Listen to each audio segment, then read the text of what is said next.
Who the heck is Pep Talks? I'm not gay, but I fantasize about Marco Rubio. Pep Talks. Pep Talks. Pep Talks. Let's eradicate the Kung Flu. I'm literally coming. Pep Talks. Pep Talks. Who the heck is Pep Talk? They want our women. They want our children. Pep Talk. Sometimes no means yes. Grab them by the pep talk. Grab them by the Marco Rubio. Obama is a racist. Pep Talks. I'm literally coming. I'm Pep literally coming. Pep Talks. We found weapons of mass Pep talks. destruction. My fellow Americans, it has been confirmed today from Pep Talks that we are indeed all high on politics.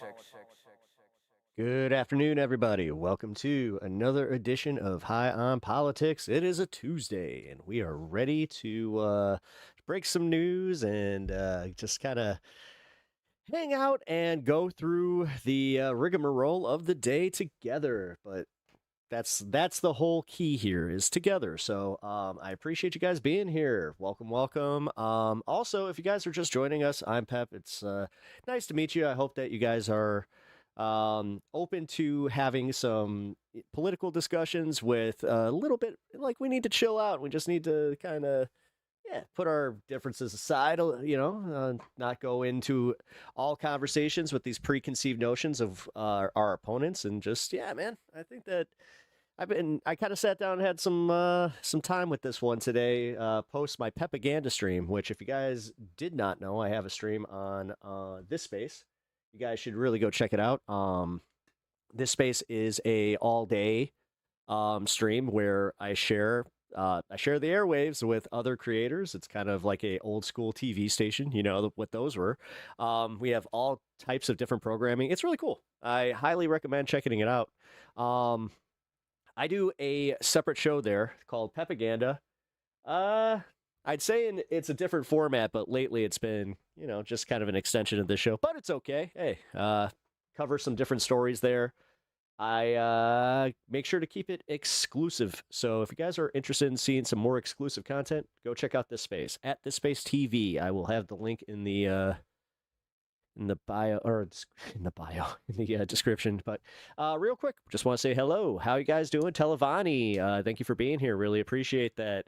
What the hell? Age of... Okay, cool.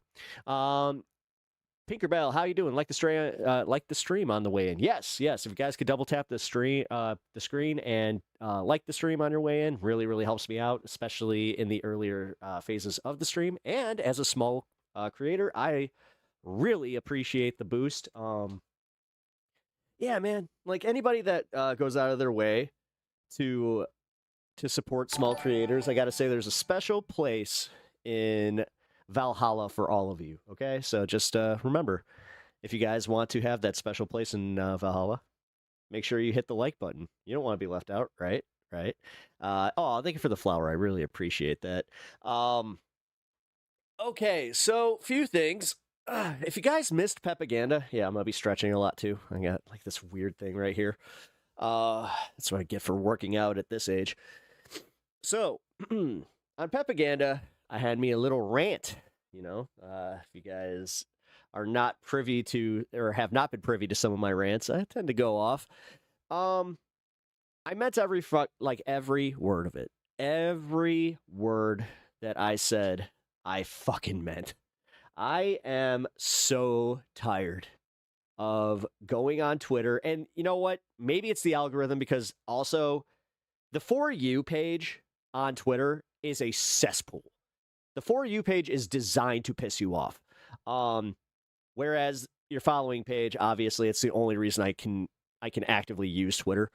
But when I'm on my For You page, it has two types of content. It's either going to be Donald Trump, JD Vance, or like one of those dipshits, or Elon Musk himself, or it's going to be a leftist that has a hot take on something specifically to shame other leftists. It's always being used as like fucking disingenuous propaganda, and it works. I'm tired of it working. I'm tired of seeing people falling for this crap all the time. I'm tired of, I'm going to just call it out. There's a lot of people in these political spaces that would much rather just constantly fight with their own side than ever do anything. And I'm pretty sure that like that's by design. Because I don't see them like going off on MAGA the way that they do are like their own side, which I fucking hate this. I hate this. The subgroups of the left, you got the far left, you got you got all of your group, like your organizations, and it all comes down to one thing: sense of superiority, and that these people need to get on your same page, or they don't deserve your vote. Like realistically, it comes down to this, guys. Right now, in the system that we're living in, I don't think the third party or like any third party has a viable shot in the next election at all. Specifically in 2026. That's where I'm going to put my focus.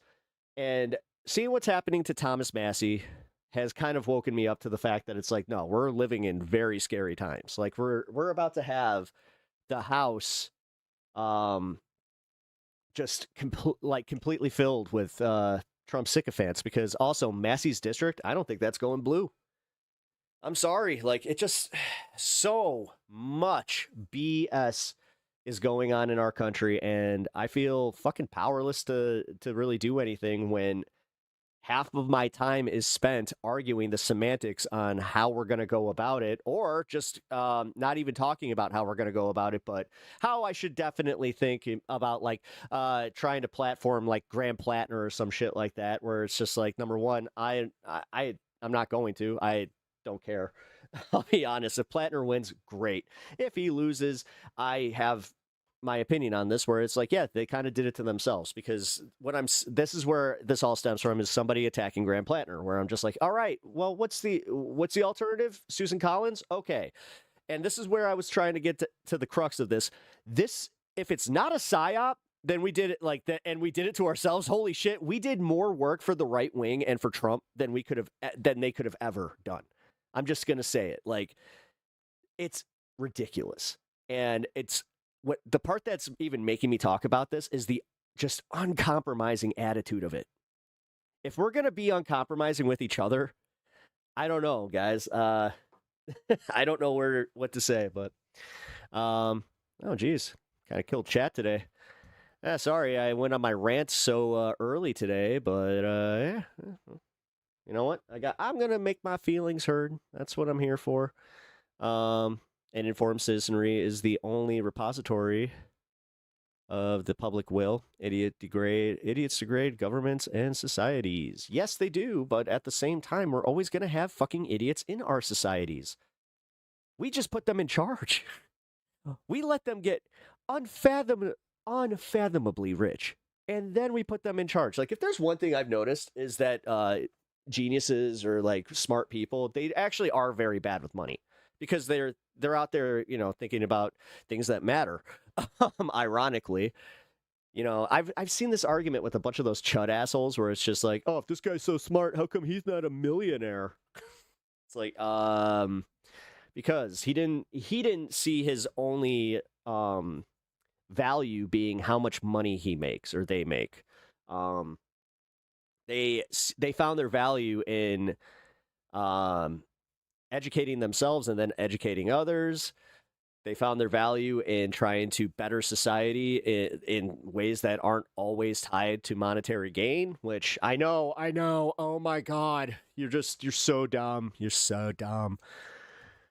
But yeah, that's where we're at. And I'm tired of contributing to any of that. So right now, I'm just going to say it. If you guys got some beef with me on this specific issue, let's hear it. Because I want to hear your ideas at this point. Like, I want to know where we can squash this and we can move on. Otherwise, if we don't have any substantive ways of trying to change the way that we talk about politics, specifically in the way that we're going into this primary, I don't know what to do. I would like to contribute in a way where I can inspire people. Okay, that prep shit was still nasty. Ooh. MK. Mortal Kombat. Well, okay, yeah, can we just solve all politics by having Mortal Kombat? No, hey, don't put that out there. Wait a minute, that might give them some ideas. Well, oh crap, Uni. Oh, by the way, I just got an update. I think that the order is coming. By the way, figure just yeah, take care of that right now. um, so the reason that I actually do like want to kind of solve this problem on my page is because of the Twitter engagement. And again, I'm not sure how much Twitter engagement can even be viewed as like real. Like I'm not sure how I can look at Twitter and just be like, this is exactly how things are. I'm trying my best not to do that. But realistically, guys, I've found myself the last few days arguing with the left way more than the right, and that sucks. Because I'm not trying, like, if this would be different if I was like a contrarian creator, but I'm not. You know, like, I really am trying my best to kind of figure out where I can kind of inspire people in this way. Like, I understand also, like, I'm not moving the needle, folks, but as much as I do, as much time as I spend here, um, I would like to see more, anecdotal agreement. How's my day going? It's going well. Uni, not so well. Uni's she's actually having a good day, but I don't know. Uni, do you want to go through it? That's if you want to tell chat what you're doing, be my guest. I don't want to step on your toes here. So, what up, Ken? How's it going? 20 stream streak? Hell yeah, dude! Thank you for that. That's fucking awesome. Welcome over on Twitter or on Twitch. You guys can also follow me on Twitch. I do recommend also doing that because you never know. You never know. So, yeah. Consider heading on over there. Just to hit that follow button. Also, vice versa, if you guys are hanging over on Twitch, head over to YouTube. Follow me at Pep Talks TV on YouTube. I'm doing a prep day for the colonoscopy tomorrow. It's an okay day, but I awaited beef broth and seeing how it hits me. Yeah. So it was funny because she can't eat. Immediately, she's just like, I'm so hungry. Yeah, she's going through it, folks. So everybody give Uni Moogle, if you guys are not familiar with Uni Moogle, she is my lovely wife who is going through cancer treatment and has to get a colonoscopy tomorrow. So she is doing the prep for that. And I had a colonoscopy when I was younger because I had some tummy issues. And all I can say is, oh boy, it's not fun. So send her your positive vibes. Clear liquid diet only. Yup. yup. Oh, I hear that. Messy day ahead. Sending you much love. Yep. Messy day. But, alrighty. The Plattner thing. Sorry, I'm trying not to stun lock too much.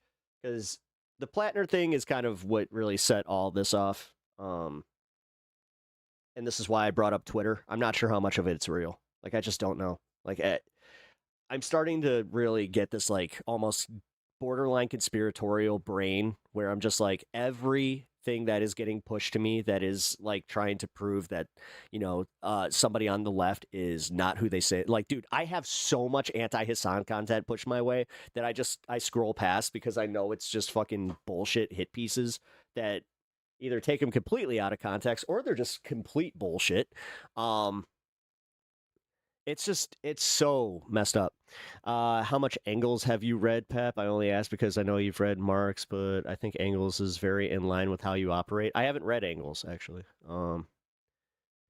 I've read Little House on the Prairie. I've read that Engels. Wilder. Hey! That's literary joke. Hey! We're doing some smart stuff over here. Or not. I.e. Engels, what childish innocence is it is to present one's own impatience as theoretically convincing argument. Oh yeah. I mean, okay, so is that essentially saying like you get like they lead with emotions and they let their emotions guide exactly like where their politics is? I don't know, man. It's so much reactionary bullshit. Like, God forbid you, like, I bought into it. It was like last week, I got into like this back and forth with somebody, just about how Hassan, like, he did put this out. Like, I specifically commented on the 9/11 comment, and I was just like, yes, it sucks. Like, he's walked this back since, and they obviously aren't going to be showing, that clip, but it's like, yeah, this is what sucked about Hassan, was that he would say some of these things, not understand how it was going to be used against him, which, hey, you know what? I got a lot of stuff out there that's probably like that, where if people start going through my early shit, they're probably going to just be like, oh, did you see what this pep talks guy said? Oh, totally not based. It's the whole don't let perfection get in the way of good. Well, that's the thing, though. Everybody does that. Everybody, I don't know why. It's so exclusive to us, though.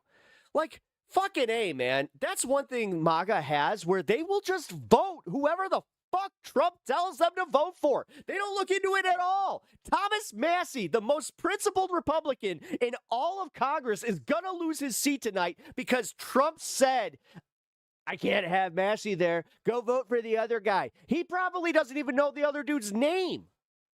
He had to be told it before he even tweeted it. But yes, I like that. All right, I guess I got to read some Ingalls. I'm not going to bullshit. I probably won't. But I'll watch a YouTube video or two on it and try and get a summary. Because that's where I'm at, man. Like, maybe. Maybe if I go on vacation or something, which is very unlikely. But for real, man, like, I hate how much we play into the right. I really do. We do it so fucking often. It's insane. Kentucky is Israel first. Yes, they are. Yes, they are. Xiongkun, or is it Xiongkun? Welcome. Appreciate having you here. Sorry to go so rant heavy right in the beginning here. Seeing how much you work and stream, you don't got the time? No, I don't. I really don't.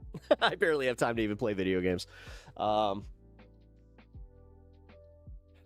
Yeah, I really don't have time. Like, I have to plan to watch The Boys tomorrow. That should tell you, like, how much time I have. Which I am going to do, by the way.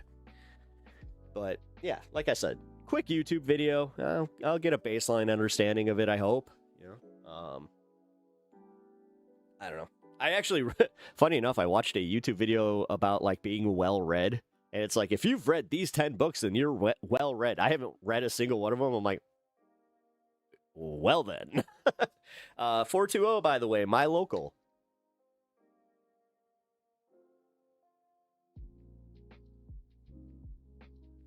Cheers. All right. So, to kind of summarize this, because I'm not going to go through the entire rant, and I'm not trying to beat you guys down. I'm really not. Like, listen. I understand that this itself comes off as a little condescending, and I do not want that. I want us to play nice. I also want us to start recognizing that, yeah, you're going to have some people in this movement that you just straight up don't like, you know? But it's mostly going to be personal stuff. Like, if you have somebody that is interested in helping, you know, the LGBTQ community, if you have people that want to help with the change the immigration process, if you have people that are against, like, ICE, if you have people that you know, are really focused on how bad the economy is, these are the kinds of people that we should be trying to offer a way out of, like, their current position, whatever part, like, whether they're independent or MAGA even. And this is where I thought about this because of yesterday's stream with TYT. I kind of thought, like, why they're doing the pivot and how I would accept it if, like, it was genuine, but I don't think it's genuine. I think it's all, like, them trying to get audience capture and all this bullshit. But where I can agree is that it's like, yeah, you know what? You should be able to welcome these people in and also give them the ability to say I was wrong and like give them their redemption arc. Elizabeth Zamuli, or is it Zamul? Welcome to the stream. I appreciate you being here. Thank you for checking everything out here. I hope you're doing well. That goes for all you guys, though. I hope you're all doing well. Are you hydrated? Have you guys given yourself positive affirmation today?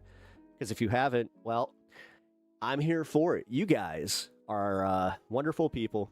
You guys are caring people. Obviously, you're here, so you have to have some... well, wait a minute.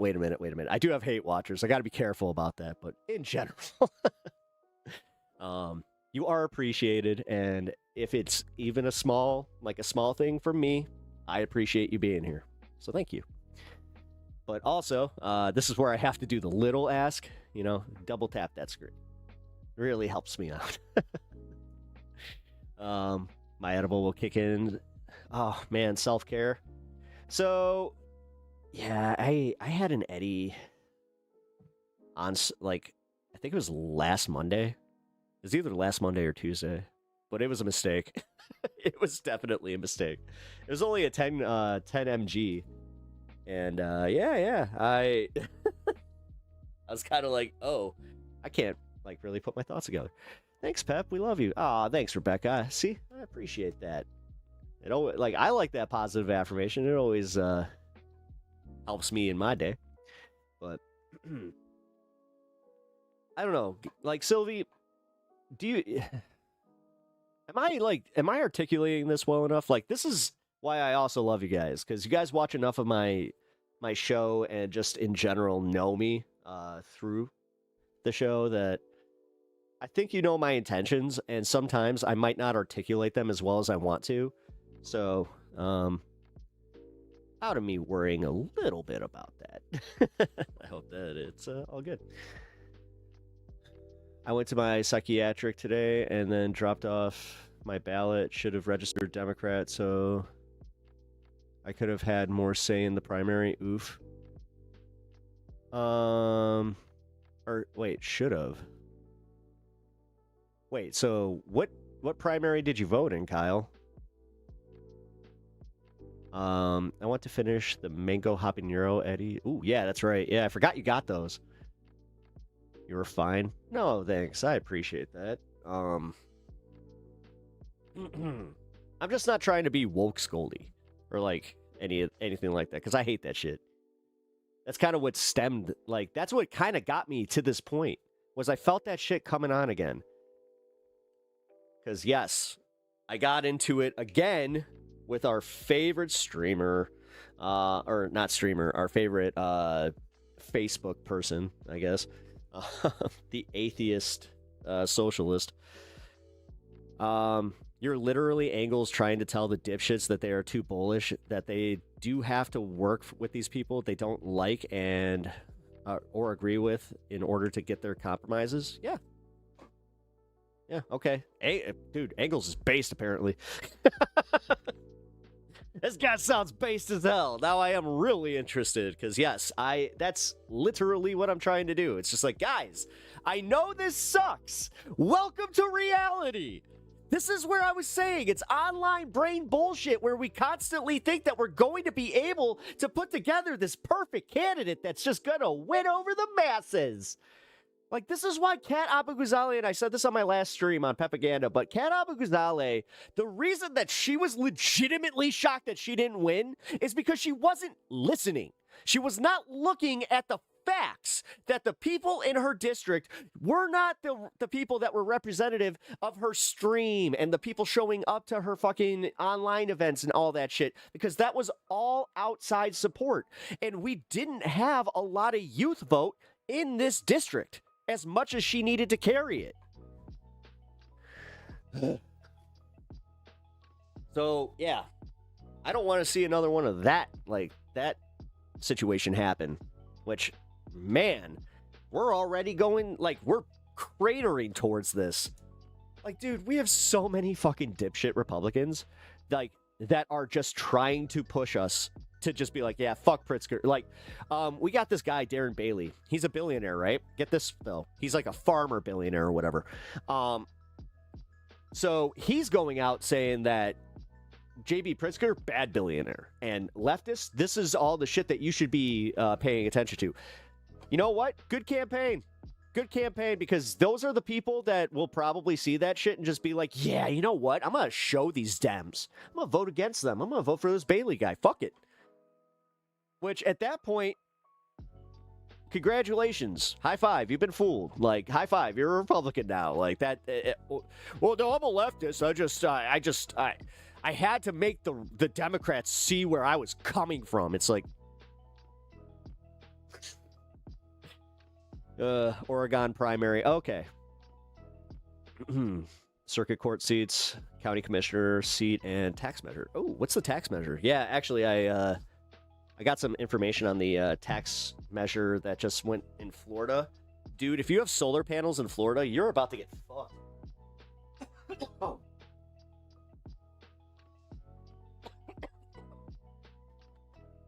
Excuse me. Oh.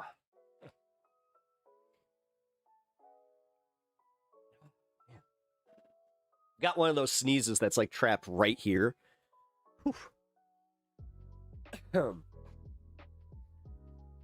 Anyway, a lot of Dems are gunning for Cliff Benz. Ben's a seat for the 2nd District. I want him out so bad. I'll look up the tax measure. Hey, Robin. I am well. Thank you. Appreciate that. How are you? I hope you're doing well. Nevada primary is here, and I don't know who to vote for. There are so many candidates. Is there not a, progressive that, has some traction? He's a sycophant? Ah, great. This is what I was going on about not having great choices either. That's why the Graham Plattner won. Like, Graham Plattner, dude, for everybody that's saying, I don't want him to be another Fetterman. Okay, but if he's not, and he's everything that he is positing himself to be, then isn't that good? Like, I don't know, man. I like the way that he just talks like a normal dude. And it's not like the fucking, I could have a beer, like, I could, but realistically, he talks like all of the working class. Like, he gets that. And also, it is kind of funny to, like, see how, I brought this up on my last stream too, about how, like, so many people got their brains broken by John Fetterman without recognizing that we had Kirsten Sinema, we had Joe Manchin. Like, do you not see it? There's always one. There's always one. Rand Paul is the Republicans' one. There's always one. There's always one dissenter that kind of plays the game where it's like, okay, well, I'm going to be the swing vote on this one. Because you know what that means? They can play this game with their district where they can, it's kind of the same thing that happened with AOC, where she didn't vote on the thing that MTG wanted to bring to the floor to sanction Israel that got 7 votes out of fucking 400 plus. Great. Where AOC just didn't vote. She didn't vote yes or no. She just decided to not join MTG on something like that because she also saw it as being disingenuous. So, yeah. I don't know. I think that TYT being mad at AOC is more a personal thing where they just cannot freaking, like, they can't get it. They just can't get it. They can't get out of their own way. What up, Anna? How's it going? Oh, God, I'm kind of glad that you missed the beginning of the show. I've been a little preachy, and I just learned who Angles is.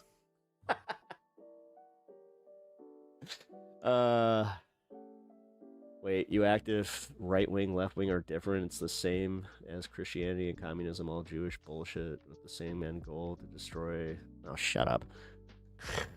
Shut up. You know what? Fuck it. I don't need you here.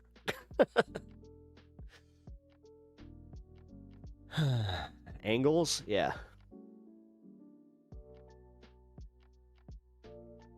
I've heard headcanon that Marx and Engels were gay lovers. Who the fuck cares?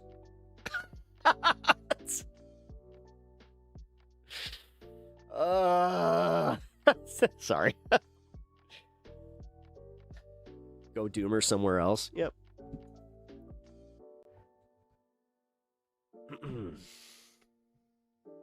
It's your headcanon.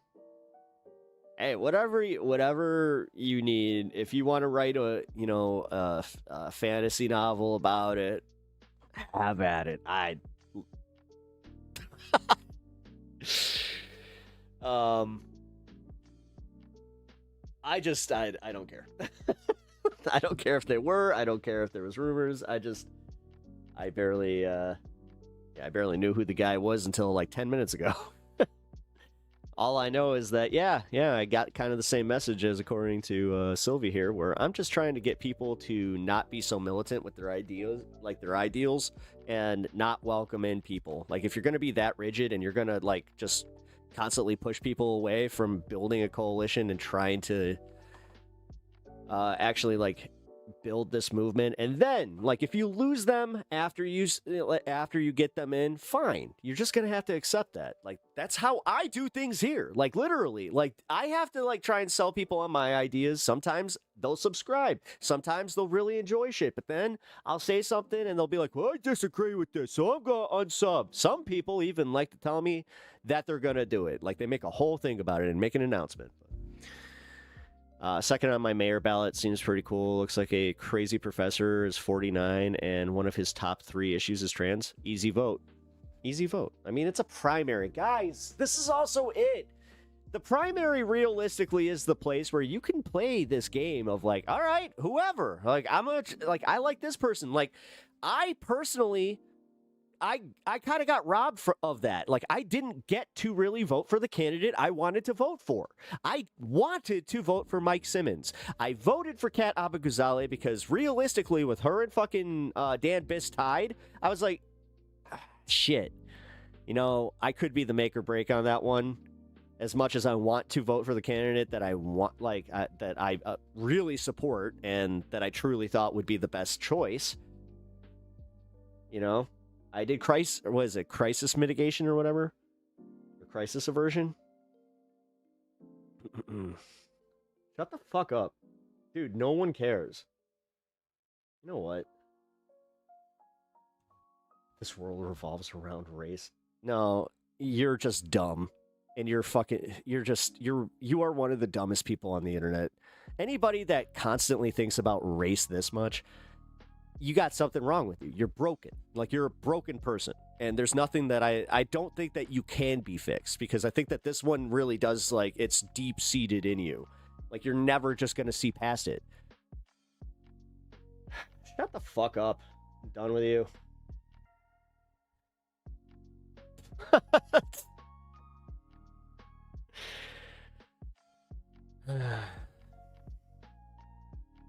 All racism, by the way. Yeah, Zionism bad. Okay, yeah.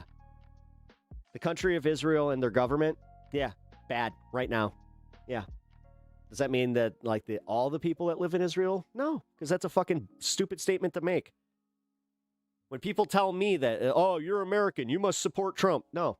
It's almost like people would rather, like, just completely have no nuance to anything and just constantly look at things as black and white. Makes it so much easier. Yeah, we all piss and bleed. Yep, that we do.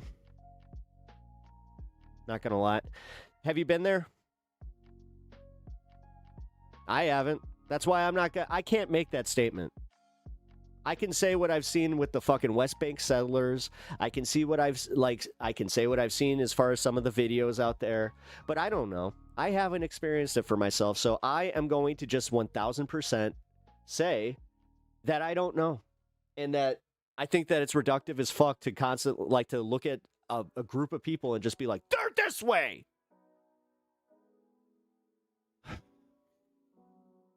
Expertise. Well, I think that, again, man, like, you don't need expertise. Like, I feel like I can gain a level of expertise on that just by traveling and getting a vibe. Like, if I went to Israel, which I have no interest in doing at all, but I guess I would for specifically to be like, is it as bad as people say? Like, holy shit, are you guys as crazy as people say? I was just asking where Ryan is because he has expertise. He was here last night, actually. I went late. I think that you may have already bailed. I mean, I'm going to assume you already bailed because he was here for about 20, 30 minutes at the end there. Yeah, he said he's doing fine, got a job, got his driver's license, finally is, working, and also said that he feels like he's not as, like, tied down, and he hasn't been paying attention to, like, the politics of things, because he just is like, yeah, I want to focus on my life. He's like, and I get it. Like, the thing is, I get, like, it has to be hard for him, because he feels like we all, as Americans, hate him. Just for where he lives. And that's where I'm saying, reductive. I know one person, so it's anecdotal for me, but yes, it's reductive. Ryan's a cool guy. He actually was one of the ones that really surprised me, where he kind of told me, like, this channel kind of changed the way that he was viewing politics and, like, the American left, which I love.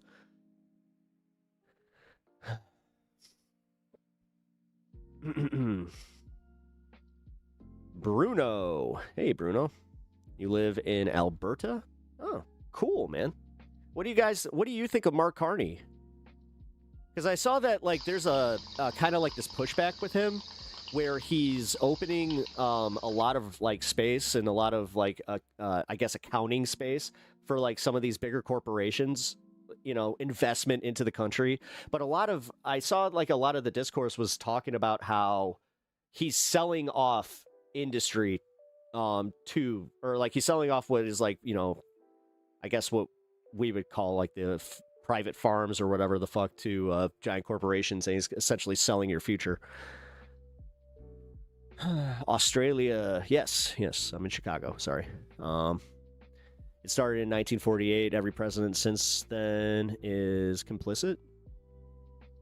Well, listen, technically, didn't England start this fuckery and then we got involved? Like, I'm just gonna say, like, and then you got Reagan that added the religious element to it. It wasn't mainstream.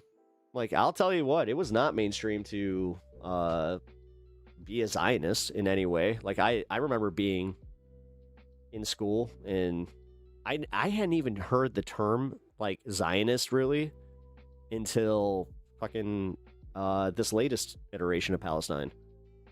Or this latest iteration of Palestine. The war in Palestine, I should say.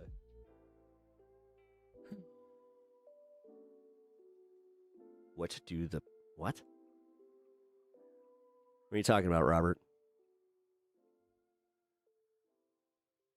It's like Australia, but smaller. We normal Americans hate Trump? Yeah, but that's where I was going at with this whole thing with the IDF, and specifically, the people of Israel, where I don't like doing this whole Israel bad. Like, trust me, online discourse definitely can muddy those fucking waters. So don't be surprised when you have somebody that is actually, like, they're like, hey, I'm technically, like, I'm a leftist, I'm Jewish, I'm progressive, but you guys constantly tell me that you hate me. Like, that's got to be embarrassing. You can always blame the British. Safe bet there. What up, Seth? How you doing, man? Also, welcome in everybody on the horizontal stream, everybody on the vertical stream, and everybody over on Twitch. I appreciate you guys being here. I don't know. Like I said, I had this happen to me where they were talking like I was responsible for Trump, like my vote, and they're just like, "Well, you did this. You voted for this." It's like, no, I didn't. I didn't at all. And it is kind of weird where it's just like, oh, that's right. It's not a great feeling. I really do live by the do unto others kind of vibe, where it's just like, I try to put myself in another person's shoes before I start getting, like, mean. You know? But that's why I try to be nuanced, and I try not to say that they're not all crazy. I go off of stats, polls, and vast amount of interactions I've studied looking into this. No, I get it. But realistically, Sylvie, and I'm not trying to be a dick here. I'm trying my best. Unless you go to Israel and actually, like, talk to people there, I don't think that you're gonna get the expertise on this that you honestly, like, you want. You know? I mean, yes, what you have, that doesn't negate, like, the information that you have and stuff like that, but yeah, heavy propaganda. Yeah, but that's what we see. That's what we see. It's the same way that everybody else sees our American fucking propaganda. You know? I don't know.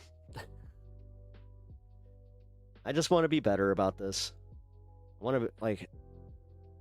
want to go out knowing that I didn't hate people just because I was told to. You know, we played this game with Iraq and Afghanistan, being told that they're a bunch of fucking cave-dwelling sandsuckers. You know? Trump is the dumbest president ever. I believe so. John, I'm right there with you. Welcome to the show, by the way. Got it. So I can't determine anything unless I'm there to see it. History is pointless. It's not about... No. See, that's where I kind of had a feeling you were going to go there. No. That's not what I'm talking about. I'm talking specifically in the way that if we're going to use blanket terms of Israel bad, then I don't know. I think that, yeah, it'd be a little bit better if you, like, had the human aspect to it. You know what I mean? Because right now, all we have is news feeds. That's it. News feeds, history, yes. Okay, great. But we also have history of America bad, which we do focus on a lot. That's all. That's kind of like also where I'm going with this is that, you know, in these times that we're in right now, I have noticed that it's constant negativity. And it was Twitter that did this to me. It was going through my algorithm and realizing that because this is embarrassing to admit, but I'm going to just go for it. So I don't use Twitter a lot, like at all. And I just recently started getting into it a little bit more to try and push my stuff out there and get some stuff for the show. And I noticed that when I moved off of the following page and accidentally hit For You, that it just automatically, boom, turned into a cesspool. Fucking first one was White House official account, Trump, Elon, JD Vance. All this rage bait bullshit that I wasn't getting on my following page. So I've gone back to just, you know, my following page. But now every time I go to my homepage, it's at my For You. So it's all manufactured fucking outrage. They want you to just constantly be angry. And yes, it's they. Now we can say that. And we know it. And there isn't like this grand conspiracy where we have to guess who it is. Is it the Jews? No, it wasn't. It turns out it never really was. It turns out it was a bunch of rich billionaire fucks. It turns out that it isn't this, again, that idea with that racist asshole was propagating in fucking Twitter or on Twitch. God, I always do that. No. It's literally about fucking the billionaires keeping themselves rich and keeping us fighting each other. Dude, they literally just, they are taking our tax money and giving it to fucking January 6ers. I don't know, guys. I think that we should probably be, like, outraged about that. But instead, what did I see? What did I see today? I saw a special, it was almost like it was curated just to piss us off with the Graham Plattner thing, where they're just like, look at what the left is doing to their own.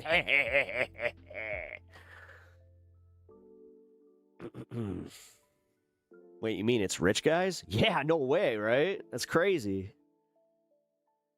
But it always needs to be like the rich guys that fit the mold. Like, dude, the right does this. They fucking did it with George Soros, where listen, can we just agree billionaires suck? Yeah, okay, cool. Ugh. Yes, I've been realizing that too. I need to keep negatives in check.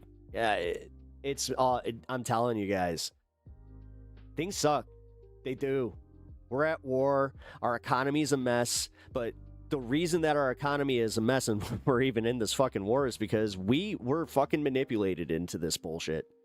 I'm going to just say it, and this is probably going to have people upset here. I guess it's just one of those days. Sorry.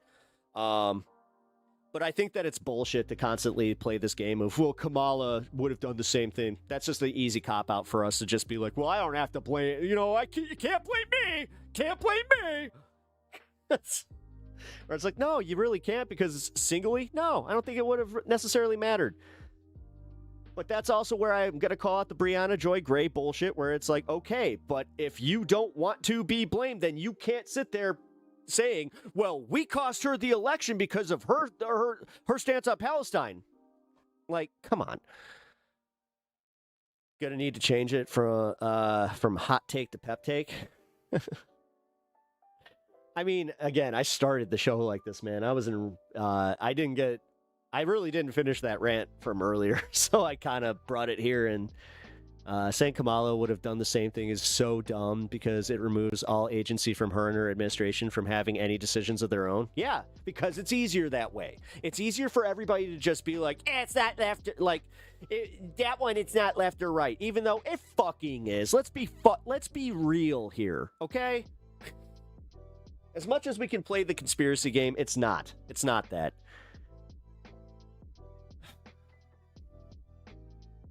Deflection from the Trumpstein files? Yes.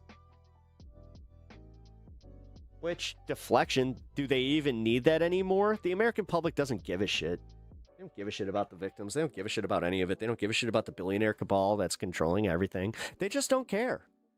Dude, they got Alex Jones to become a mouthpiece for them. Do you understand just how fucked up that is? They got the guy who made his entire career being the truth teller. I'm the truth teller. I'm out there saying it like it is.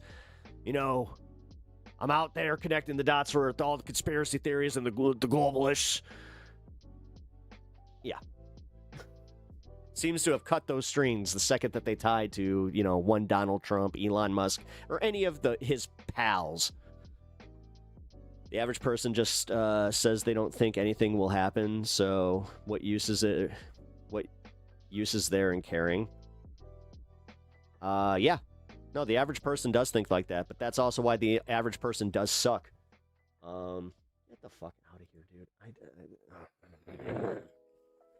How the fuck can I just ban all of these, buy some bots, buy some bots, buy some bots. Twitch, get on your shit, bro. What the fuck? What is it about this? Why is this running rampant? Since I've been on this platform, what the actual hell? I'm going to be the last fucking creator on Twitch without bots because I will not fucking tolerate this shit. Fuck. What happened at Mosque? Two kids got together, decided to go take out their racial grievances on the mosque. They didn't get inside, so they ended up shooting a security guard and two people in the parking lot who are still unnamed. Then they walked back to their car, and I guess finished themselves off. Yeah, Twitch can catch a half-second nip slip, but not overt bot advertising. Yeah. Yeah, it's almost like they get it. It's almost like it's okay because the. Gross. God, could you imagine if I was on Kick? It'd be so much worse. Sorry to be uninformed. I'm at work. Do not. Hey. Larius. I like the name. Hilarious. Never do that. Okay, man? It's okay. You never have to apologize for being uninformed. Stop. Listen. That you're here, you're curious. That's you got the entire thing knocked out right there. You do not need to beat yourself up. Please don't do that. So yeah, what happened at the mosque is, as we know right now, white dude and a half Mexican white dude, 17 and 18 actually. They had apparently been online, were super racist. Apparently there were a bunch of red flags here, but his mom apparently didn't see those red flags and still kept her guns out. So 2 white dudes. Yes. Yeah. So I like how you corrected that. But yes, and they went into the tried to go into the mosque. And it was a community center too that had a school. So, yeah. And this hero of a security guard saved over 200 kids, man. Plain and simple. Father of 8, you know. What were their names? Fuck, I already forgot. Caleb something. Here, let me just look on Twitch. Man, I can't get that right. I'm gonna just have to call it X just to stop doing that. Yeah, you know what? I think I am gonna do that. Fuck it. It's X now. Elon won because Twitch and Twitter are too close to each other, and because I use both platforms. Nope. There, easy. Was it Caleb? No, it wasn't Caleb. It wasn't Caleb.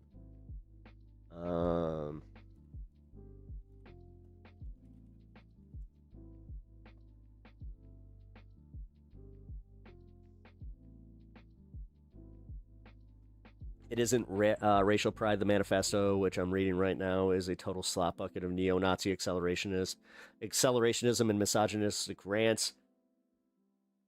It lionizes Brenton Tarrant, who murdered 51 people in a New Zealand mosque. Kane Clark.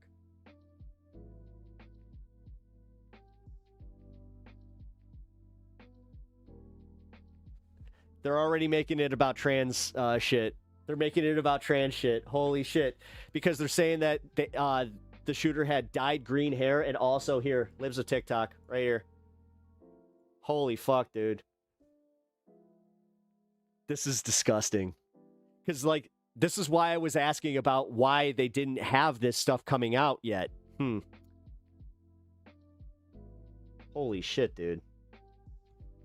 Yeah, we live in a post-truth era where apparently everything is going to be tied to your ideology and proving it. Yeah, no, Sylvie, I'm not even kidding here.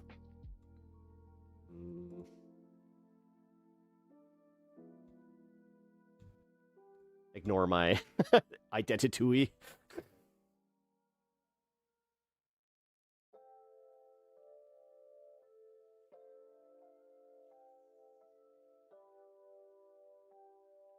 Okay. I have to run upstairs real quick to do a favor for my wife. Give me a second. This is one of the alleged Islamic Center shooters. His name is Kane Clark. That's a dude with long hair. Yeah. San Diego mosque shooters identified as trans couple. Oh my god, they're doing it. They're just doing the thing. Also, isn't that the same fucking guy? Like, Jesus Christ. Literally, dude. Holy fuck. So that's how they had to go and do this. Like, they had... I'm gonna just say it. They went out and they created a whole bunch of shit to fucking just be like, look! Look! Look! Oh, what the fuck? Yup. Yup. This is exactly... This is it, guys. This is it. Apparently every shooter's now trans. And I guess the Democrats are just very ineffective with their false flags. What the fuck? Bro! All I can do is laugh at this, I guess. This is the new... Yeah, I mean... This is insane. This is fucking insane.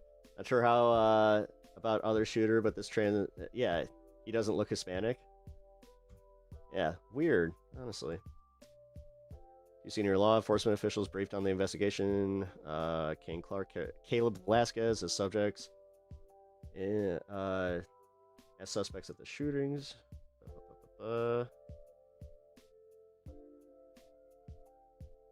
They both seem to be part of the wrestling team. What exactly is trans? Like, you know what? It's time to transvestigate fucking Laura Loomer. That's it. That's it. If this is the only way that it fucking gets to them, then I think it's time. We need to tell Laura Loomer that she needs to prove that she's a woman. Otherwise, she's the biggest grifter on the planet.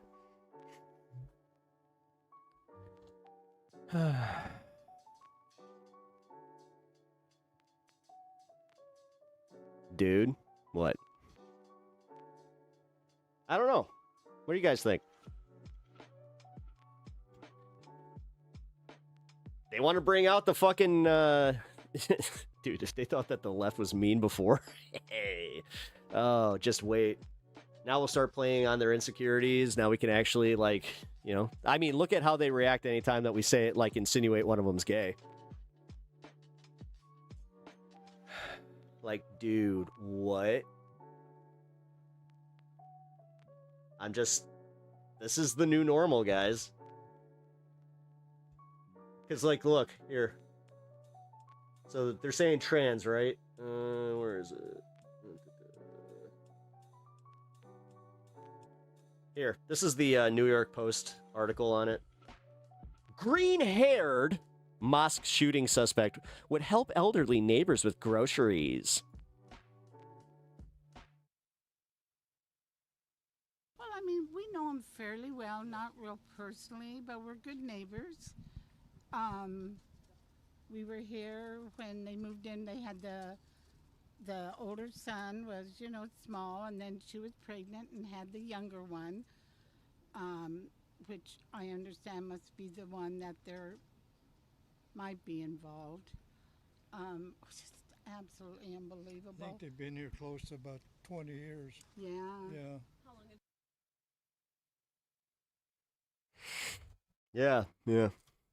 So yeah, green-haired mosque shooting suspect. I don't know what the green hair has to do with being trans. It's almost like they're doing the thing that they're trying to, like, go to, like, oh my God, look, dyed hair means, that must mean leftist. I mean, look at online discourse. They literally say, like, the fucking blue-haired crowd. But also, okay, where's the manifesto? What's with the whole, like, so wait, I thought that the left community was also simultaneously part of, like, the Iranian sympathizers, and that we're Muslim sympathizers. Huh.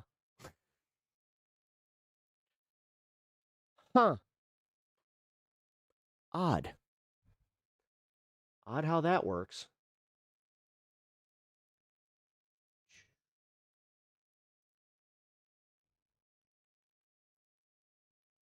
Here, let's just finish this. Joining us now is San Diego Mayor Todd Gloria. Mayor, this is every community's worst nightmare. Thank you for taking the time. What updates can you share about the investigation and these two suspects? Why, are you looking for a boyfriend or something? Well, it's ongoing, and I would say that both your previous guests hit it on the mark. You know, San Diego Police Department continues to investigate the two shooters to better understand their motivations. What we do know is that there were hateful comments and racial supremacy commentary that we can directly connect to one of the suspects. And so that's definitely a point that we're going to spend more time on. In the meantime, we're working closely with the local Muslim community to make sure that that mosque is well supported and that folks across our city can feel safe as they worship. This mosque has been a neighborhood staple for decades, and as I understand it, its current imam has really tried to create a culture of tolerance. Can you tell us more about this community and the impact of the mosque's outreach? Absolutely. And San Diego is the nation's 8th largest city, but in many ways, we feel like a small town. Point of fact, I played soccer in the field where your reporter just was. I grew up on the same street as the shooter involved. And I will tell you that I know that community extremely well. Imam Taha is a local icon. He is absolutely a person who works well across multi faiths. And it's that deep relationship that I have with him, that he has with our police department and with City Hall, is one of the ways that we keep lines of communication open and have retained our status as one of the safest cities in America. Obviously, we fell short yesterday, despite the best efforts of many involved. But we will continue to rely upon that relationship and invest in it over the next days and weeks to try and help the community recover and regain some sense of safety. It's very important to me as mayor that every San Diego, no matter their faith, feel as though that they can go about this city safely, no matter who they pray or worship. Why do you believe this mosque was targeted? We don't have any direct information from the shooter to this location. What I do know is that he went to school just a few blocks away. His home was a little bit further away from that. We have to suspect there's some just proximity and a familiarity with the area. As your guest before was mentioning, we were utilizing police technology to try and track him down after his mother reported him missing. We missed him by a few minutes, but the quick response that we had from the first call from 911 to officers on scene was about 4 minutes time. And we do think that that, along with the heroic actions of the security guard at the mosque, managed to allow us to be able to get the children into. Holy shit, I just realized something. They were on the wrestling team, so the photo that they're showing to prove that it was that this was a trans shooter, they're in wrestling singlets. Holy fuck, dude. Like, it's embarrassing how they are trying to spin this into it being another trans shooter just so openly. The school, lock down the school and keep them. I don't know, guys. Can we just... I don't know what else to do but laugh at the fucking ridiculousness of this. This is fucked up. Safe so that none of the children died. Sadly, though, of course, we did have 3 fatalities. And also, main question, why now? Why all of a sudden after Trump wins the election that pushed apparently every trans person in America to go crazy? Oh, wait, I don't want to give them any narratives here. And that is obviously a deep tragedy. Fuck, man. Last night you said no resource will be spared to ensure the city's religious locations are protected. This mosque had security. We've heard about the heroics of that security guard who lost his own life but is believed to have saved others. What does more security look like? Well, this for the foreseeable future will be additional. We can all see how blatant their lies are. The only ones that are actually that are reporting this as a trans shooter is Fox News and New York Post. Weird. Patrols, not just at this and the other mosques in our city, but the other places of worship. Again, trying to have a forward posture and prevent any sort of copycat or sort of sick individuals that might be inspired by yesterday's actions. I think going forward, we have to continue to invest in the relationships, the ability to have good lines of communication into communities such that we can be made aware of situations like the mother calling yesterday. We need to do more of that work. I think going forward, continuing to resource, train, and equip our police department to be able to do what they need to do. And I couldn't have been prouder of our San Diego Police Department yesterday. They responded in record time.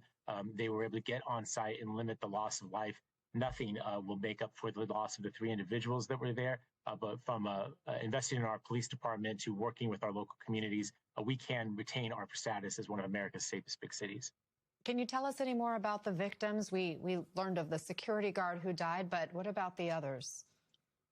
We still haven't released their names. We're still working with the families on that. But I can tell you that what has been shared to me by the imam is that all 3 were workers at the school. The security guard, whose office is right there at the entrance to the school, managed to create some time and some space. The shooters got inside the mosque and killed the 2 people indoors. But we do think that the ability to create that time and that space is what locked down the school, got the children into the classroom, and got units on the scene. We can only predict we'll find this out more as we investigate and pin this down. But I think that response, the sirens, the patrol cars en route may have scared the suspects off such that they took off and, as was been reported, were found dead a few blocks away. Mayor Todd Gloria, thank you again for being with us. Our hearts are with you and your entire community there. Yeah, shut up. No, they're not. You don't care.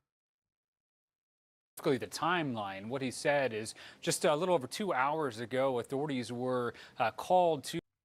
What the fuck? This is still the same one from yesterday? 15 hours ago? Like, what the fuck? Who's Kane Clark? One India News investigation.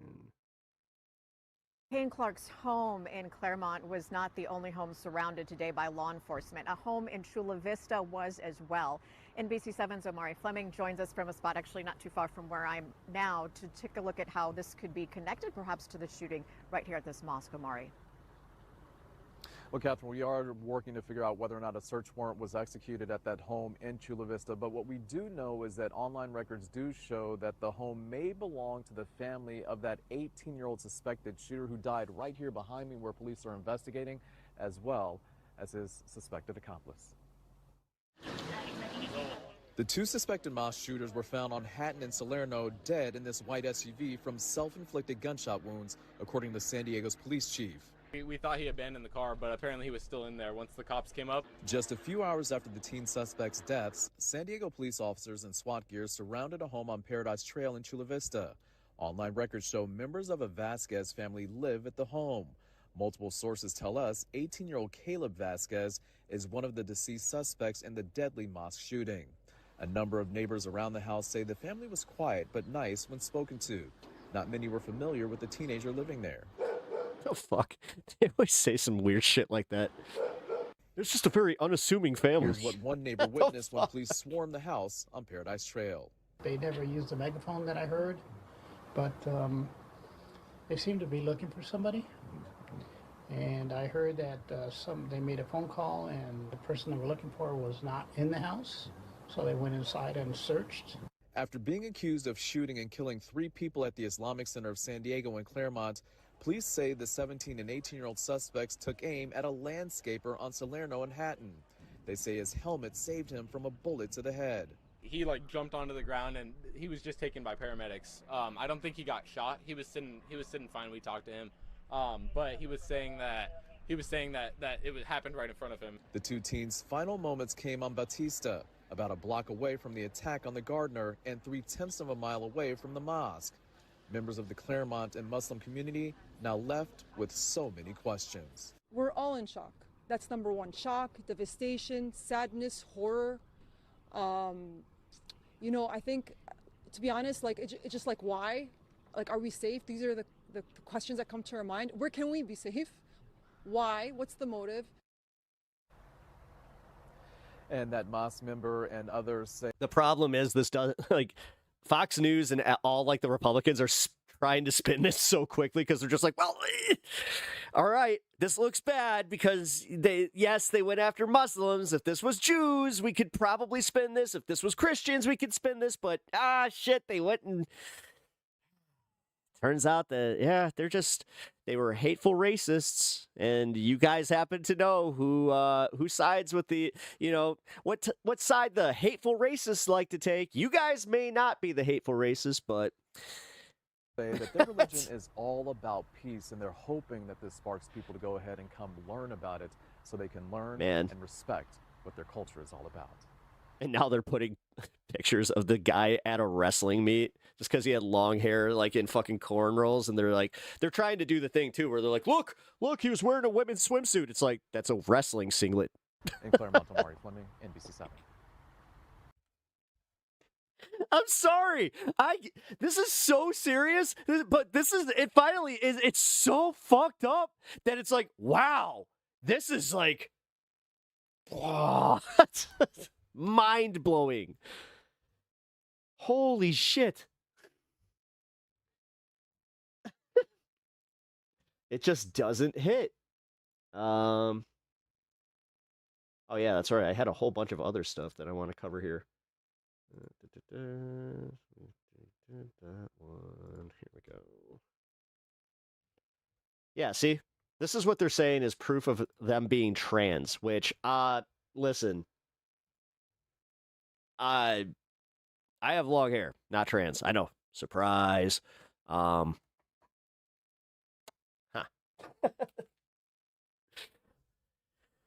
Hey, Pep. Good to see you. Hey, Reverend. How you doing? Welcome to the show, man.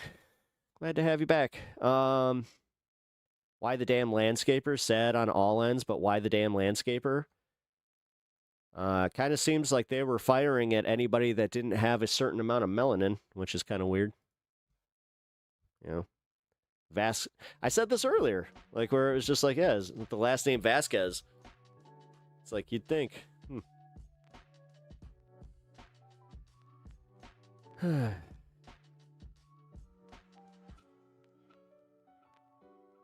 What's the serfs have to say about this?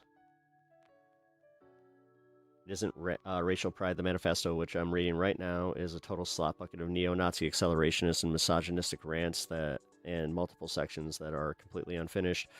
It lionizes Brenton Trent, and that's who murdered 50. Okay, yeah, we already read that, but yeah, but this is what they're putting out there. San Diego mosque shooters identified as trans couple.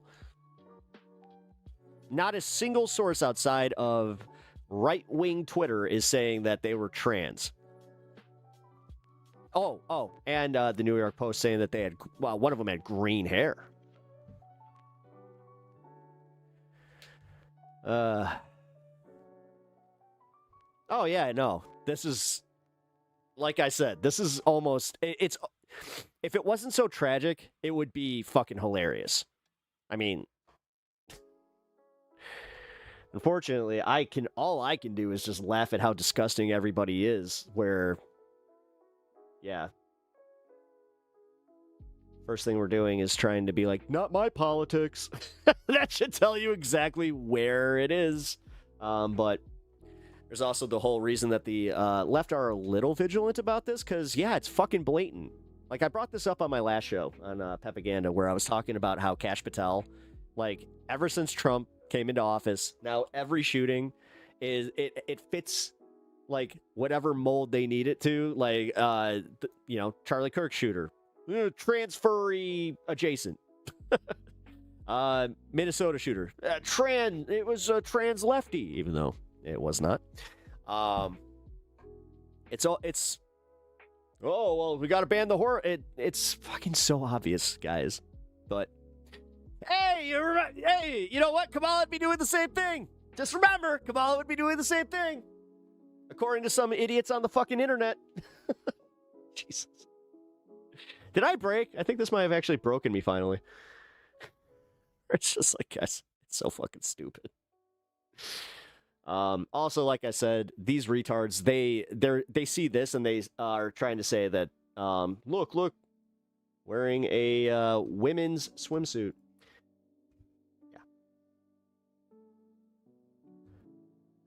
Yeah. Ugh. Yeah. Ugh. In my day, long hair meant you were a damn hippie. Well, I guess I'm living closer to your day there, my man. Because that's the reason I have my long hair. I literally got too lazy to get a haircut, and then I got used to having long hair, and now here I am. So that's how that worked. Also, I do kind of, wait. Holy cow. That is a stash and a half. Whoa. You did, D. Wow, that was a hell of a mustache. Calling that a women's swimsuit is weeb-brained? Yes, that's what I'm saying. Like, this is also what, like, people that apparently just don't understand, as much as they care about trans in sports, they don't know what a wrestling singlet is. Also, weird.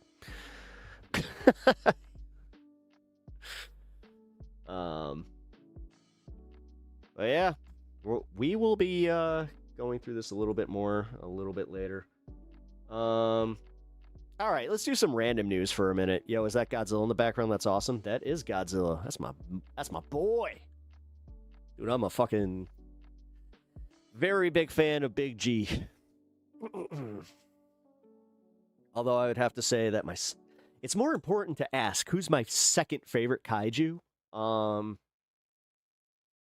As much as I want to say King Ghidorah, it's going to be Mothra. I'd say Big G, Mothra, and then Rodan. I like Rodan. I've always liked Rodan. Even though Rodan gets murked in almost every movie he's in. Dude, he got murked in his own movie. Anyway.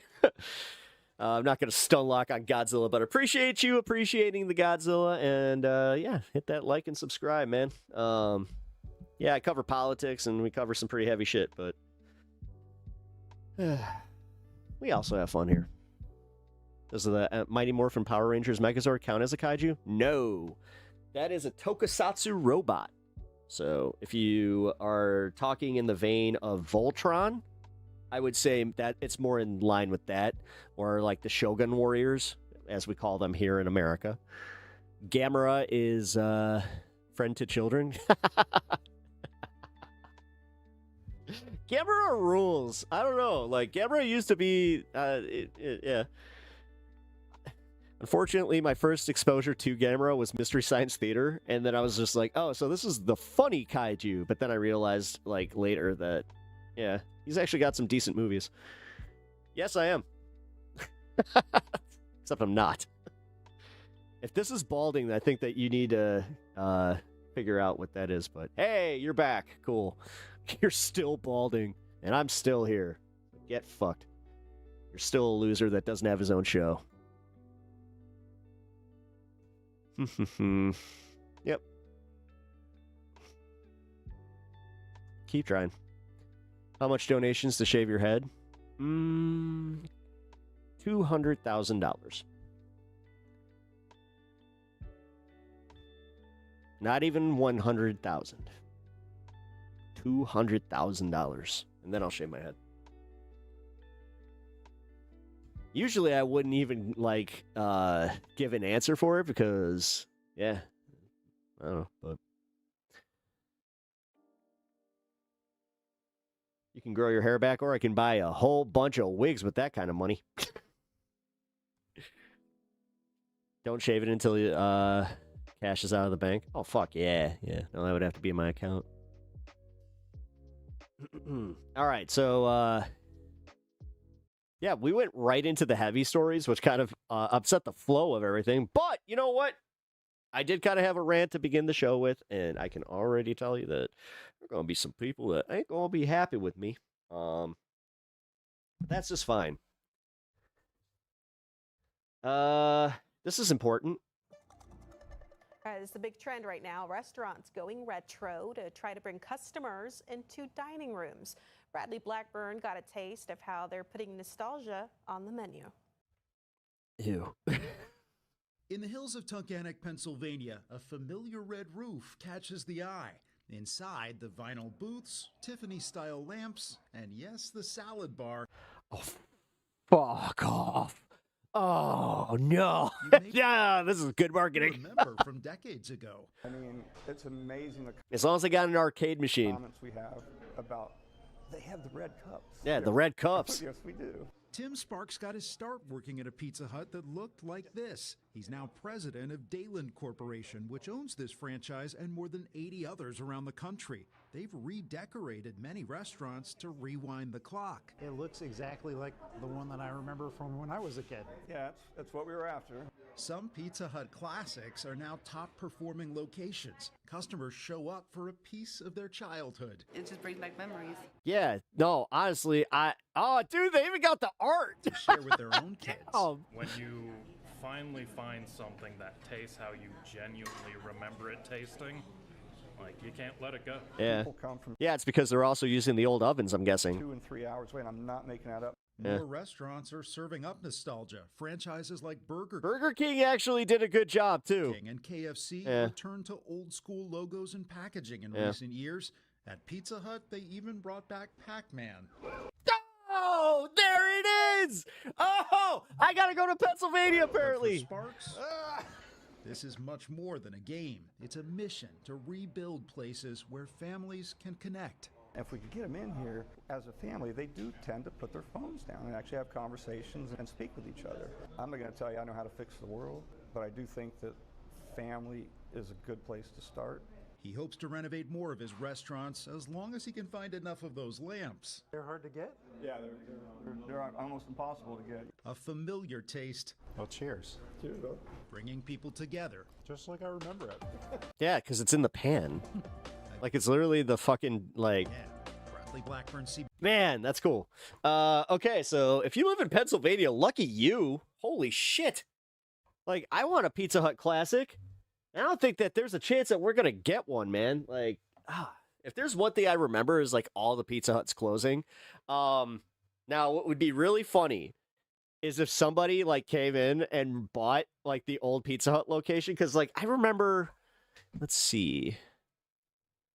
Yeah, I think they still have one in like St. Charles, Illinois. Last time I was there, I remember like pointing it out and being like, because it's a Mexican restaurant now. And I was like, oh, that'd be cool if like Pizza Hut came back and just, you know, rebought it. Burger King is on its last leg. I highly disagree with that. Burger King seems to be doing okay where I'm at. Like we have one of the rebranded ones that like they went back to the old logo. They went back to the old like style of Whopper. Honestly, the Whoppers actually like they're fire now. Fire broiled. Oh yeah, let's go. All right. Sheriff and farmers warn against crop thefts. Farming is a stressful enough business, and this year's cold temperatures and high winds have not helped. And there's another stressor now that's getting some attention this season, especially due to higher grocery prices because America's back in debt and back in the dumpster fire. Rising. Oh, dude, I never want to hear about the fucking deficit from a Republican ever again. Fuel costs and lower supplies. Target 8's Susan Samples with a warning for people who treat farmers' fields like their personal garden. Farmers have enough to worry about: weather, insects, the market, and as it turns out, people who pull over roadside and pick farmers' crops. It's been happening for a long time, but now one West Michigan farmer and a sheriff want to change that. All right, so here's an example. You might think, who'd even notice a few missing stalks? Jason Meacham of High Acres Fruit Farm in Hartford, that's who. There are telltale signs, he says, when non-farmers help themselves. Well, because it's so tall. None of the harvesters pick asparagus this tall. All the harvesters pick low. So far, the problem is no worse than any other year, but there's some concern that could change with higher prices, from fuel to fresh produce, including asparagus, which has more than doubled in price at the store. I noticed it was $4.99 a pound, and that's expensive for a pound of asparagus. Sheriff Daniel Abbott is putting prospective produce thieves on notice. You could actually have a criminal record for going on a farmer's field and taking a handful of asparagus. Meacham says losing a pound here and there doesn't hurt financially, but morally.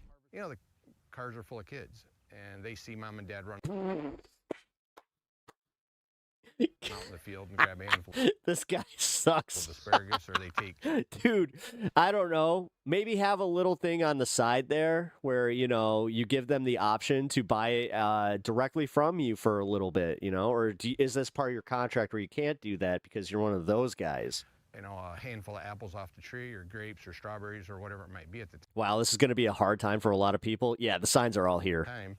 The economy's fucking crashing right in front of us, but the stock market couldn't be higher. And the kids see that. A better lesson, says Meacham, is to ask permission, which he says he would always grant. He's even helped out after confronting Motherfucker. Apologies, my man. illegal pickers. All right. We're just grabbing some. You know, our kids are hungry. You know, and so it makes you feel bad. And so for the most part, I was like, hey, all right, so I'll help them. But I mean, all in all, it's stealing, you know, and those are just the ones that I see. And I got neighbors calling me all the time, hey, there's people out in the asparagus field picking asparagus. Sheriff Abbott's message: if you pull over to pick what isn't yours, you could pick up a misdemeanor larceny charge, and that could get you up to 93 days in jail or a $500 fine. You've been warned. In Van Buren County, I'm Target 8 investigator Susan Samples. Her name is Susan Samples. Did she take some samples?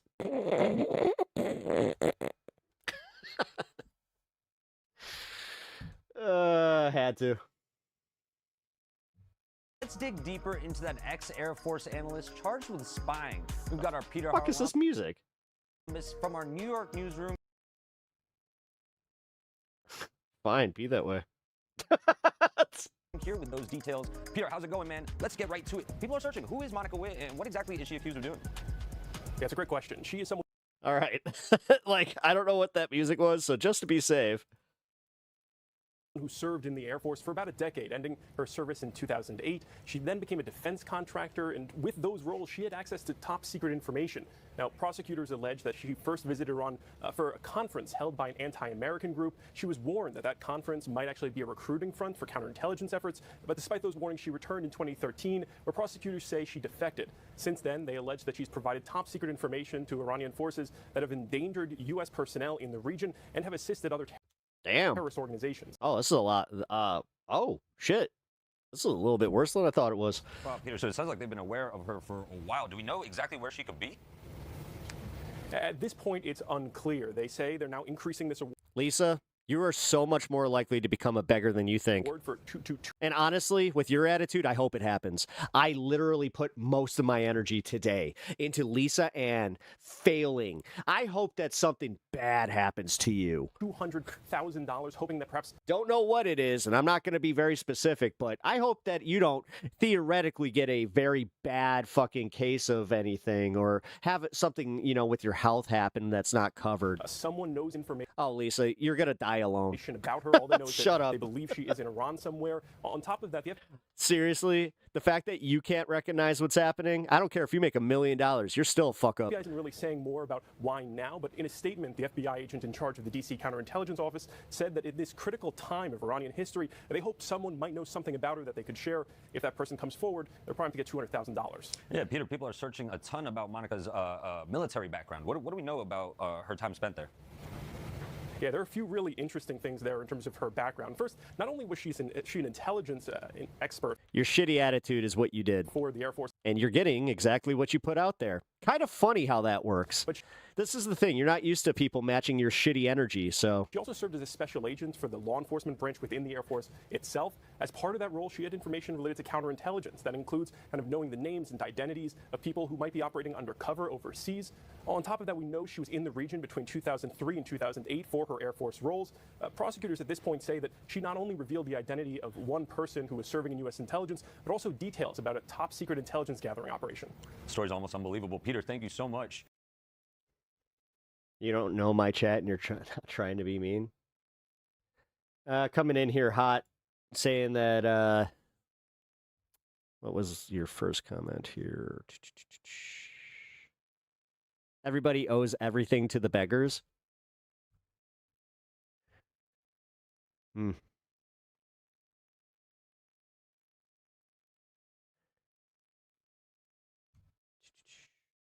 Oh, here's the story that I was interested in. If you guys are from Florida and considering getting solar panels. Ranks third in the nation for number of solar panels installed. Enough to power more than 1 million homes, but accounts for a little more than 5% of the state's electricity. The business is booming as people look to save money on their electric bills. But there could be consequences to Yeah, if that wasn't your intention, then go ahead and clear up your statement. installing solar panels on your home. NBC2's Dave Elias shows you why your insurance company might drop you. Well, homeowners in Southwest Florida are spending tens of thousands of dollars to get solar panels like these installed on their rooftops. But then they're getting a notice from their home insurer that they're getting dropped. Right, energy costs always going up. Above average temperatures. Lisa's already halfway through wine o'clock, and she's just like, why are they being so mean to me? I didn't say anything. Has air conditioners working overtime. You didn't mean it like that? Oh, well, it came off like that. So we put solar on our roof. David Trush is among 600 people in Lee County alone who went solar since... Maybe that'll make you think twice about what you type out before you come in here with your first comment. January 1st. To me, it's worth it just because hurricane protection and also I have a set energy cost. David Keljic owns Custom Solar and Electric. He admits to hearing from customers who are getting dropped by their insurance company. And my customer calls me up and goes, David, I got an emergency situation here. I think I got to put... Sorry, I believe in charity. You got a hell of a way of putting that. Hold on the project. I said, what's up? He says, Literally calling the people that need charity beggars. I called my carrier and they said, if you install solar, we're going to drop you. Jesse Smith is one of them. Yes, I'm okay with that, yeah. Although he's now forced to find a new carrier. Some insurance companies actually embrace it because they do realize that it protects your roof more. Insurance agent Reed McDaniel warns that you have to shop for coverage. There's only about half of the carriers in Florida that will insure solar panels. And so, Yeah, I realize that now. Okay. you know, it's a I'm still, see, this is the thing. You came in here hot. I don't know you shit. newer thing. There's companies I'll apologize when you do. that are adding it to their plans. Why isn't every company insuring them? And some carriers just haven't It came out wrong. It came out hateful. figured out. It didn't just come out wrong. It came out hateful. It literally came, like when you say the term beggars. Where they need to be and the how they fuck? need to work the coverage. And so that's something that's happening, but it's going to take some time to catch up. Panels with state-of-the-art.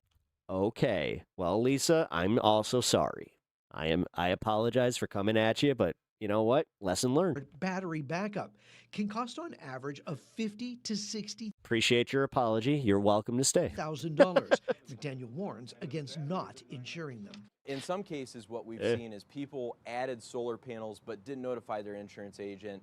And then all of a sudden, you know, maybe they had damage and they don't have enough coverage there because we didn't know that they have solar panels. Experts also warn against placing solar panels on rooftops that are more than 10 years old as they near their lifespan in the Florida sun. Now, the best advice is if you're going to get solar panels, make sure you check with your insurance company first because you may have to find an alternate company. In Fort Myers, Dave Elias, NBC2. That's kind of weird, the fact that, like, you're already having a hell of a time if you live in Florida trying to get insurance because of, like, your proximity to the coast and just, you know, oh, are you at, you know, a hurricane risk, excuse me. That sucks. All right, so this sucks. Like, this sucks so bad, but I hate to admit this. I laughed a little. Breaking news this morning in Midtown. Police say a woman was found dead after falling into an uncovered manhole. We know that manhole operated by Con Ed. Aziza Schuler has been live at the scene for us this morning, and she's got new details for us now. Aziza? Well, Chris and Cindy, I just want to point out the 3 manholes behind me are all covered. As Thank you, can Lisa. see, there Just are have fun medical here. Enough gloves hate in this crappy scattered on world. the You know ground. what? I think that's why I reacted the way I did, honestly. So yeah, Lisa, again, I sincerely do apologize if you felt like I was coming at you a little too as well as signs of repair to that middle one. But investigators say at least one of them was left open when the 56-year-old woman stepping out of her car here in Midtown on 52nd and 5th Avenue, somehow plunging into an open hole. All right, Lisa, now that we're cool, now you can do the real cool thing to offer your last bit of penance. Hit the like button and subscribe. You can double tap the screen. And this morning, her family is left devastated, trying to understand how you something work so it into something. unthinkable could happen. I spoke briefly with her daughter-in-law here at the scene this morning, and she was visibly shaking, telling me that this is still so fresh for their family and that there were no cones, no warning signs, no barriers around that manhole. Police say the woman fell into a Con Edison manhole right outside the car. Oh my God, the fact that like it was anywhere near where there was a car and it didn't have the the warning thing around it like this. Cartier store. That's insane. Around 11:19 last night. Officers Oh yeah, that family's got a lawsuit and a half. found her unconscious and unresponsive. She was taken to New York Presbyterian where she was pronounced unfortunately dead. She did not survive this. Con Edison sent us a statement saying in part 10 feet. 10 feet. So that means that she fell and she probably, like, on her way down, like, hit her head. Quote, we are because there's no way she fell, like, head first. deeply saddened to confirm that a member of the public has died after falling into an open manhole. I'm sorry. That's the part that it's like. We are actively investigating how this occurred. Our thoughts are with the individual's family, and safety remains our top priority. Now, the big question this morning, how does a manhole end up uncovered in one of New Do you think that she made a little cartoon noise? York City? Jesus Christ, I really am the worst. I'm sorry. Oh my God. Sometimes I hate like, the fact that I could go there. Busiest areas, according to New York City requirements, manholes are supposed to be covered and protected. I'm the worst. I'm the fucking worst. To prevent such a tragedy and other public hazard. So for right now, it's just Michelangelo on the bottom like, oh, I got her. I don't got her. We're still trying to learn more details. Dude, this lady died in a manhole. No. I'm sorry. About these circumstances, we will bring you the latest on air and online. I feel like I need to call this woman's family and apologize. We learn more. For now, live in Midtown, Aziza Schuler, CBS News, New York. Yeah, you wonder if someone took it. That's a hard thing just to take. I'm not sure if you've ever. Why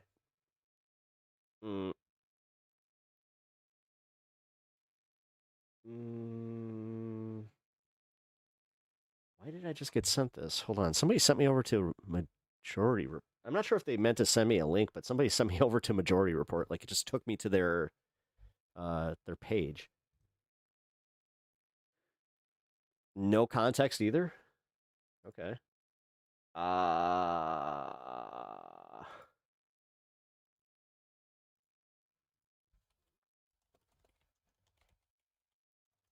Sorry, guys. I do have to, like... Why? Why did you just send me the Majority Report? Now I'm, like, kind of freaked out. I'm like, what? Did I miss something on the Majority Report today that was important? What's going on? All right. San Diego shooting officials hold press briefing on Delhi Mosque shooting. You know what? We'll do that. Just let's do this real quick. This just happened in Texas, apparently. Police in Texas have detained 3 people after a string of at least 12 shootings left 4 12 shootings. people hurt. This began What the fuck? Saturday in Austin. The wounded include a man walking his dog. Can you imagine? That's crazy. As well as people working at a fire station and a woman sitting in front of a store. CBS News correspondent Ian Lee joins us now from Austin. So, Ian, I mean, it just sounds like these attacks came out of nowhere. I mean, what do we know about these shootings? Yeah, Adriana, this reign of terror began Sunday afternoon. That's when a car was stolen. A gun was also stolen. Oh. Thank you, Rebecca. At Rebecca Green, Hey, 18, well, 27, 20 There goes Australian that goal. dollars.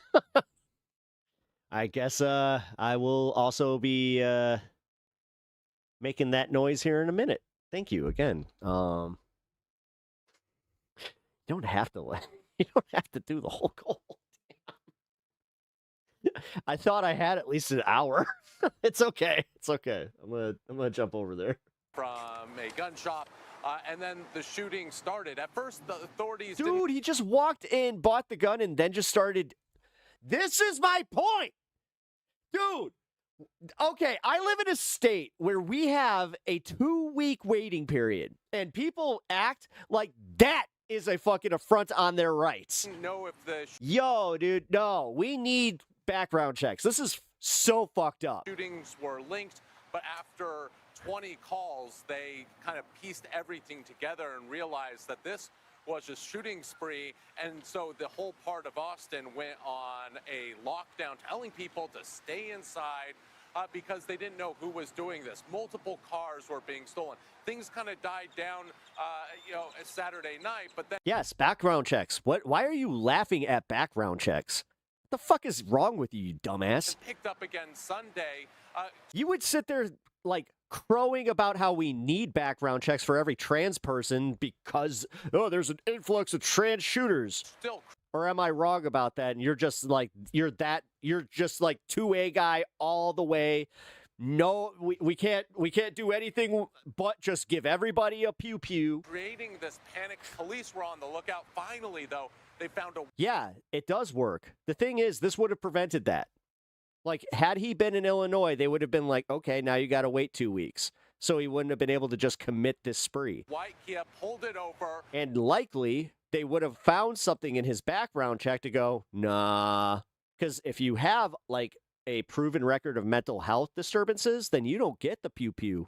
They were able to arrest 2 people inside who were inside there who fled, a 15-year-old Background checks don't work on and a 17-year-old. But there was another person who'd fled. Police were looking. Okay, so this, according to JG, none of the trans shooters are real. Cool. That means that the MAGA narrative is false. Cool. For them, but then later Sunday night, they were able to arrest that 3rd suspect. So it sounds like a lot of young people, teenagers, but this is insanity to shoot, what, 12 different... Yeah, so you know what? The common thread here is another 2 teenagers and then another teenager. It's all teenagers. What's wrong with the teens? Different shootings across town.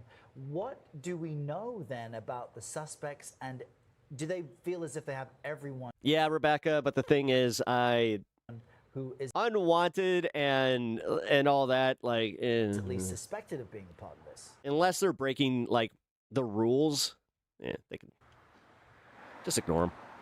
Yeah, Errol. Honestly, if you don't want to see them, just block them. Well, right now the police are saying that there is no threat to the public, so it does seem like they do have everyone who was involved in custody. It created a lot of questions. Democrats hate free speech. About why this could happen. That's why you have an entire fucking you have the president and the entire government trying to fucking stifle free speech.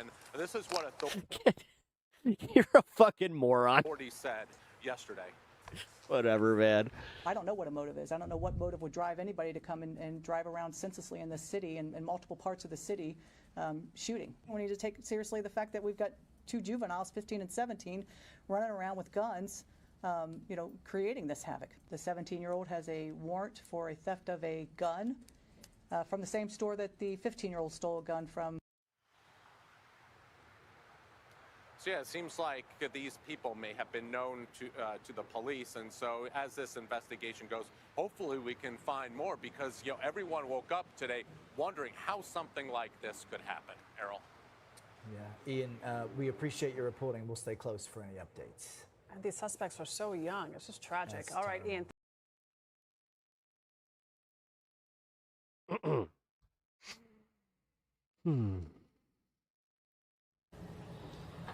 And ultimately deterred these 2 individuals from gaining access to the greater areas of the mosque where... Seriously, does this guy have a fucking brain injury or what? Like, the way that this guy pauses is insane. It's like I have to give a lot of thought in between every 2 words.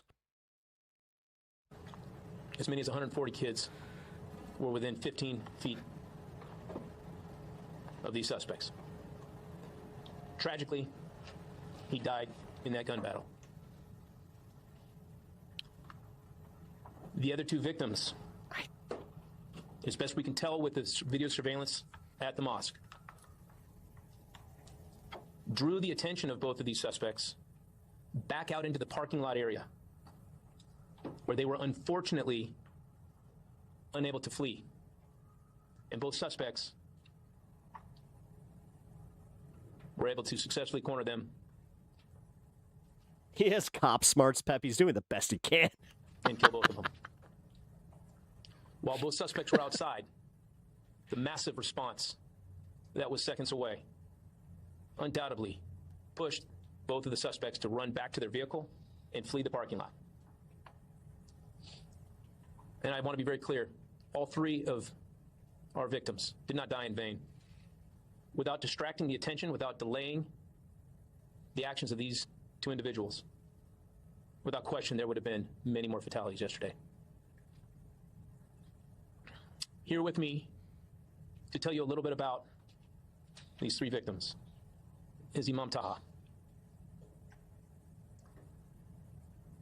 Which you will not hear from us today. He watched a YouTube video about how Mandela showed Obama how to use pauses for emphasis, but he's too stupid to do it. Is the names of these 2 suspects. Today is about our victims The delays make him look stupid. I'm telling you, man. Coming back together again. Yesterday, I brought this up because, like, I thought, like, maybe he was just trying to, like, make sure that he was careful with his words because he doesn't want to create a false narrative, which, no, my theory is now he was given the narrative by the FBI or by the powers that be, and they were just like, don't fuck this up. And I have to say, the courage and the strength that... This isn't Texas. This is San Antonio. Imam Taha. Or San Diego. Has shown in the last 24 hours is beyond inspiring. And so with that, let me bring up Imam Taha to talk about our 3 victims.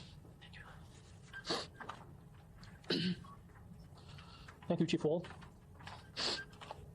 Excuse me if I get a little bit emotional. We call them our brothers in the community. We call them our martyrs and our heroes. Our security guard, Amin Abdullah, he goes by Amin Abdullah. Brian Climax, such a lovely person. He never stopped smiling to anyone, our community members, as well as our visitors. If it was not for him, as Chief mentioned, the carnage would be much worse. He's the one who stopped them, who slowed them down. If he didn't do what he did, and he sacrificed his life, the 2 suspects would have easily access to every single classroom. We're so proud of him. I envy him when I see messages about him literally from all over the world, talking about his heroism. This is our brother. Second one, Mansour Kaziha, our elder. You got to go? All right, Rebecca, I appreciate you hanging out today. I'll catch you on the next one. He goes by Abu al-Izz. He is the pillar of the Islamic Center of San Diego. He has been since 1986, when the community started breaking the ground to build the Islamic Center. He was there. He has been at the Islamic Center for the last 40 years, working nonstop. In the last 22 years, being the Imam and Director of the Islamic Center of San Diego, I have never done anything without him. He is on the top of my list for people to call. Every single thing going wrong. Even the light, is not working. Brother Abu al-Izz, can you come and fix it? Anything that goes wrong. He was the handyman, he was the cook, he was the caretaker, he was the storekeeper. He was everything.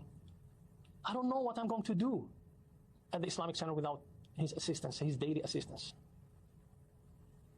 We miss him. The entire community miss him. Our third brother, Nadir Awad, our neighbor. He lives across the street from the Islamic Center. His wife is a teacher at the Islamic school. He is every single day at the Islamic Center, joining the prayers, every single day. When he heard the shooting, he rushed to do something, to protect. And he joined Mansour Kaziha. They died together. Mansour Kaziha was the first one who called 911, right before he was killed. And both of them, they tried to do something. They were hiding in the parking lot next to the kitchen. They tried to do something to protect. But unfortunately, they sacrificed their lives to protect the entire community inside the Islamic Center of San Diego. I was there. I was upstairs. And I heard everything. Yeah, it's looking more and more like these guys were crazy. Like they were fucked up. Like they were I hate to say this, but they were what school shooters usually are. Troubled. They, in their manifesto, mentioned the guy from New Zealand. I was hiding. No, they were fucked up. Until the law enforcement came and escorted us outside the building. We have never, ever expected such thing to happen at the Islamic Center of San Diego. The weird part is I actually haven't said that they were MAGA. I just said, it doesn't fit the left. It doesn't fit the idea that they were crazy leftists to go after Muslims. We are used to receiving hate mails, hate messages, people driving by and cursing and all that stuff. But such horrible crime, we have never expected this. Even though We tried throughout the years everything we could do, applying for Homeland Security grants. We have a fence, security armed guards, security cameras covering every single spot inside and outside the Islamic Center. What could we do more than this? So this is what my community is going through at this time. My community is mourning. My community is keeping our 3 heroes in their prayers. My community is around. Mind your own business, people. The thing is, okay, as much as I'm all about mind your own business, realistically, I mean, in the context of us talking about this, I'm not sure if that applies. Families trying to. Because I think too many people minded their own business. It sounds like their mother minded her own fucking business a little too much. Show support and sympathy. So this is what happened at the Islamic Center, and these are our 3 heroes. Please keep them in your prayers. Thank you. Let me say that the collaborative response and approach to yesterday's event has been overwhelming. I know that we've had support from the U.S. Attorney's Office, from the Federal Bureau of Investigation, from the San Diego County District Attorney's Office, from every law enforcement agency here in San Diego County. Investigators have been working through the night. And here to talk about some of the details and things that we've developed over the last 24 hours is Special Agent in charge of the FBI here in San Diego, Mark Remley. Thank you all for coming. My name is Mark Remley. I am the Special Agent in charge of the FBI's San Diego Field Office. First, I want to reiterate our deepest condolences to the victims and their families for the horrific incident they suffered yesterday. Violence for any reason will never be the answer. The victims who lost their lives yesterday were there to help others be part of a community that came together in peace. Instead, they were confronted by teenagers who appeared to have been radicalized online to believe that they didn't belong because of how they looked or where they worshiped. They couldn't be more wrong. The FBI takes very seriously. That fucking chief of police keeps doing the. Any violence, and we refuse to give these subjects a platform to try to inflict their hateful beliefs onto others. We will not stand idly by and give their hate any credibility. We are thoroughly investigating this case to learn everything we can and will not stop until we get to the bottom of what happened and why. But we also want to learn how this happened and what we can do to stop future acts of violence. FBI personnel are working diligently on this case to uncover everything we can about the subjects. I want to thank all the employees of the FBI San Diego Field Office and the U.S. Attorney's Office who worked tirelessly throughout the night. Our SWAT team, our evidence response team, special agents, intelligence analysts, professional staff worked side by side with our San Diego Police Department to collect every piece of evidence and review every piece of information we have so far. Here's what I can share with you that we know at this time about the case. In coordination with the San Diego Police Department, we're currently conducting extensive interviews with the. Where's Cash Money? That's how I know that this isn't the narrative that the New York Post is trying to make it out to be. Subject's family and friends. We've executed 3 search warrants at residences associated with the subjects. During those searches, we found and seized numerous firearms from 2 of those locations, including numerous pistols, rifles, shotguns, ammunition, tactical gear, as well as electronics.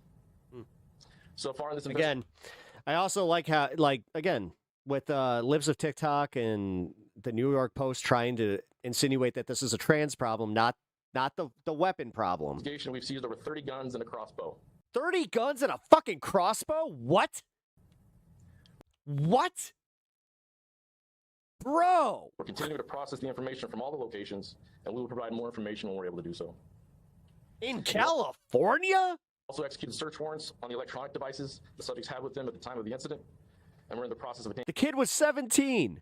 How does this track? obtaining additional search warrants for additional devices. In the vehicle they used, we also identified writings and various ideologies outlining religious and racial beliefs of how the world they envisioned should look. These subjects did not discriminate on who they hated. And let me be very clear, to anyone that thinks that they can end the world through violence, they are sorely mistaken.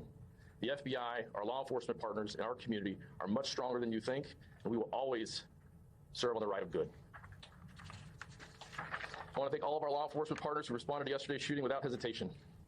Truly, the quick work of the San Diego Police Department in tracking down the subject's vehicle and their instincts in intercepting the subjects helped keep a horrific situation from being far worse. We are grateful to all of our partners. We couldn't do it without them. We'll continue to work closely with all of our partners They really weren't kidding about the whole several weapons being around the home thing, were they? through this No. investigation until we get all the answers we all deserve. Again, we also want to thank the public for their patience, and we ask you to continue submitting information by calling 1-800-CALL-FBI or submitting any photos, digital evidence, or images you may have to fbi.gov/Islamic Center of San Diego shooting. Lastly, our victim specialists are available, and we're getting reinforcements from headquarters today to assist anyone in this community who was impacted by the shooting. This is in addition to the resources the San Diego Police Department and the District Attorney's Office are already making available. So that, I'll turn it over to the Chief. At the forefront of today's message and our collective direction moving forward is to bring this community back together again. And here, as the mayor and as a person that deeply cares about what is happening here in this city, Mayor Todd Blanche. Thank you, Chief. Thank you all for being here. Imam Taha, thank you so much for sharing your testimony and your witness and letting your fellow San Diegans know more about these three extraordinary men who, as you just heard, sacrificed their own lives in order to protect the children that were at that school and many others who could have otherwise been harmed by these two shooters. I want to be very clear that those two young men do not represent our city. These three Muslim men do. Their heroism, their selflessness represents the very best of this city. And Imam, you said that your community is mourning. I'm here to say very specifically, our entire city is mourning. And we will mourn these three heroes. I'd suspect that they were affiliated with some type of paramilitary org. Well, isn't that fun? Because, yeah, the FBI, they kind of did this thing where they have no interest unless it's an Antifa group. For what they are, heroes. This is what happens when you politicize every aspect of our fucking country. Like, the DOJ being taken over by Trump should have been a much bigger deal. Him putting all of his sycophants into every position of power should have been a huge fucking deal. But this, you know what? We all took it laying down. It's the same thing with the Epstein files coming out. Like, I don't think there's anything that could happen in this country that would actually result in any form of like an uprising change. For their sacrifice. I'm sorry. Like, I'm kind of pessimistic about this, but for real, man. Always. I want to express my appreciation to our public safety professionals. Chief Wall, you... Like, honestly, I think he could cancel the elections, and all we would do is just go online and bitch about it. And your department have done an exceptional job. And I want the people of this city to know... I hope I'm wrong about that. ...are protected by the very best. We fund them, we train them, and we equip them to do their jobs. And you saw yesterday, they did their jobs, and they did it exceptionally well. Under Chief Wall's leadership, with the partnership of Sheriff Martinez and our District Attorney Stephan, as well as our partners at the state and federal level, what you see is a level of collaboration that you don't see anywhere else in this country. And that collaboration is what makes us one of the safest big cities in America. My hat's off to every officer who responded to that incident yesterday. I thank you for what you do. I have the utmost respect for what you do, and I thank you on behalf of all the residents of our city. Lastly, I would like to say to my fellow San Diegans, this is a time for us to come together. This pain is unimaginable. And for many of our community, specifically our Muslim brothers and sisters, they need our care, our comfort, our concern, and our support. And I, for one, am here to make The FBI literally can't look into it? What are you talking about? They're out there doing it now. sure that they receive it. Charitable funds have been established through the Islamic Center of San Diego to help support the families of these three men. There'll be other ways to support them and to show your support in the coming days, and I ask folks to take advantage of those opportunities to show what we are, which is America's finest city, a place on the U.S.-Mexican border. I am very glad that this guy did get called out. Along the Pacific Rim, a place of extreme diversity, and all of us know that we were made better because of that diversity. Now is a time not to divide ourselves, as the two murderers yesterday are attempting to do, but instead to come together as one San Diego, and now more than ever to express our solidarity with our Muslim brothers and sisters in this time of great need. I know that we will do this because we've done it before, we will do it again. And lastly, again, in memory of the three men that were lost yesterday, they represent the very best of the city. Let them always be remembered as the heroes that they are. Thank you. All right, that was good. We needed that coverage because honestly, plain and simple, they're fucking heroes. Like they did exactly what what we consider a hero to be, is they put themselves in front of those kids, and they lost their lives because of it, guys. Like, that's crazy. Like, I have to say, like, that is the ultimate form of selflessness and nothing but respect. And Yeah. Yeah. When they do eventually have the GoFundMes and all that for the families, and they also have all the information, I'll make sure to get that out to you guys, because I believe that this is one of those cases that's just like, no, this could have been so much worse. Do you understand how bad this could have been if they hadn't gotten shot? Oh my God, I hadn't heard that part. Yep. Like I said, there was a narrative already being crafted by people on the fucking right, like minutes after this came out. And that's why when I saw Libs of TikTok, they found his wrestling picture, long hair. Then again, it just, God forbid you have long hair, green hair, just hair in general. Let's be real. Eventually, we're going to have a country that looks like fucking THX, whatever the fucking that George Lucas movie. Yeah.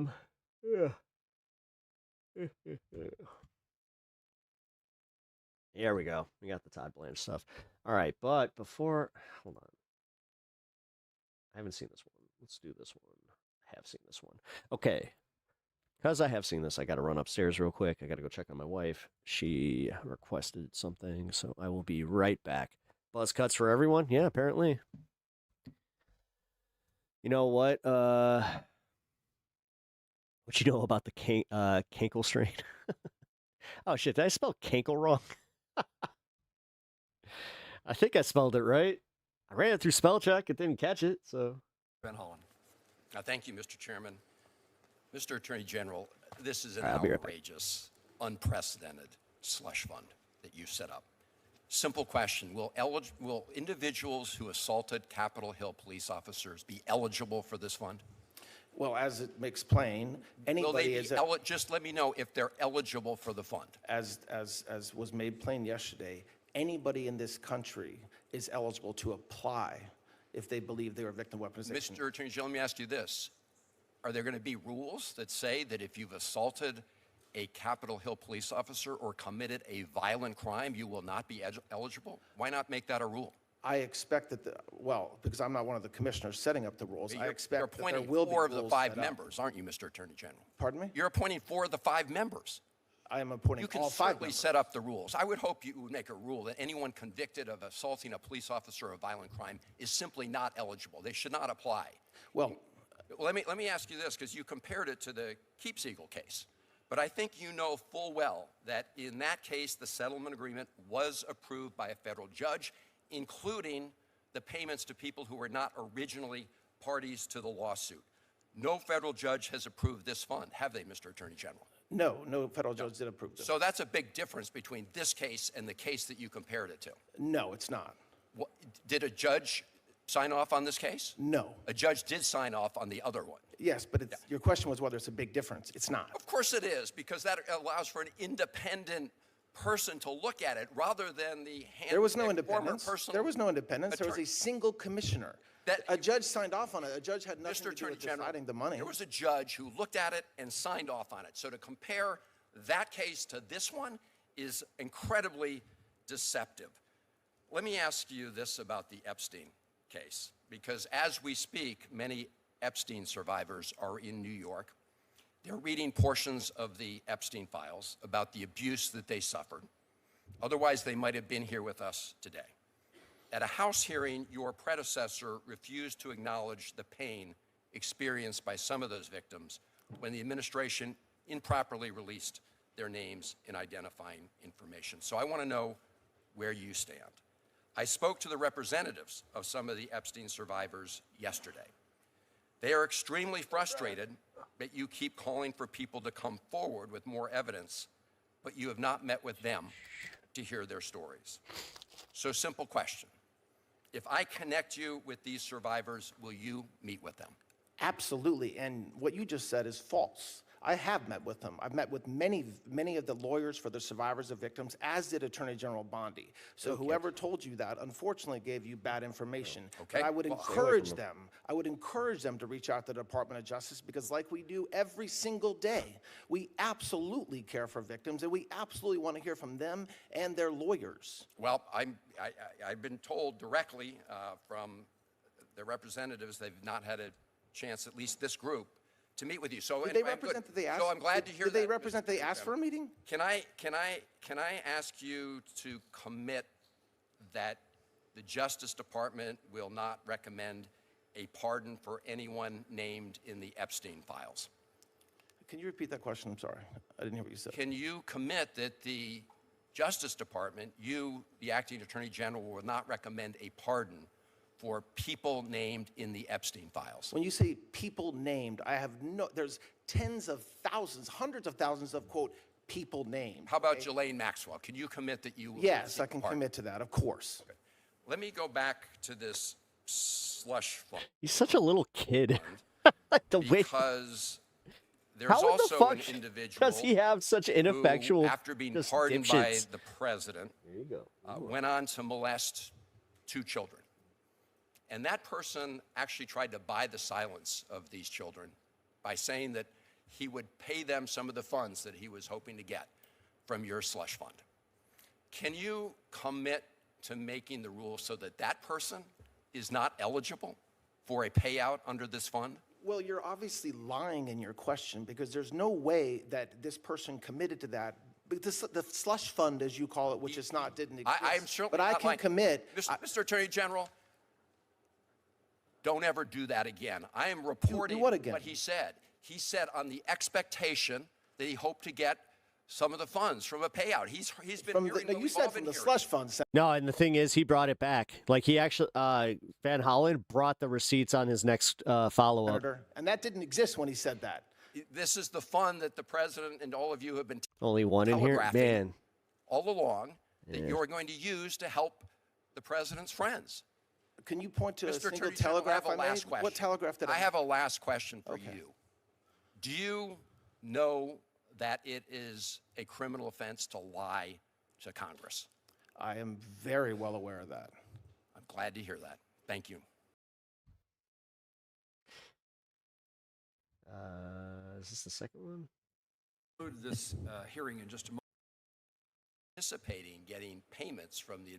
So Mr. Blanche, in response to Senator Kuhn saying that Capitol Hill police officers were worried that people who assaulted them on January 6th might benefit from a slush fund, you said that couldn't be true because it hadn't been set up. I didn't say it couldn't be true, Senator. I didn't say it couldn't be true. I said it was surprising it was true.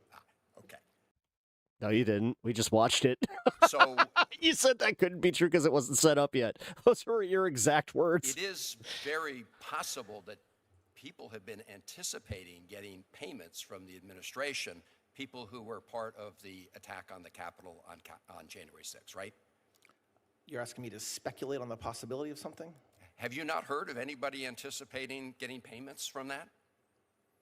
No, I haven't. Okay. I don't know what that All right, means, all right. actually.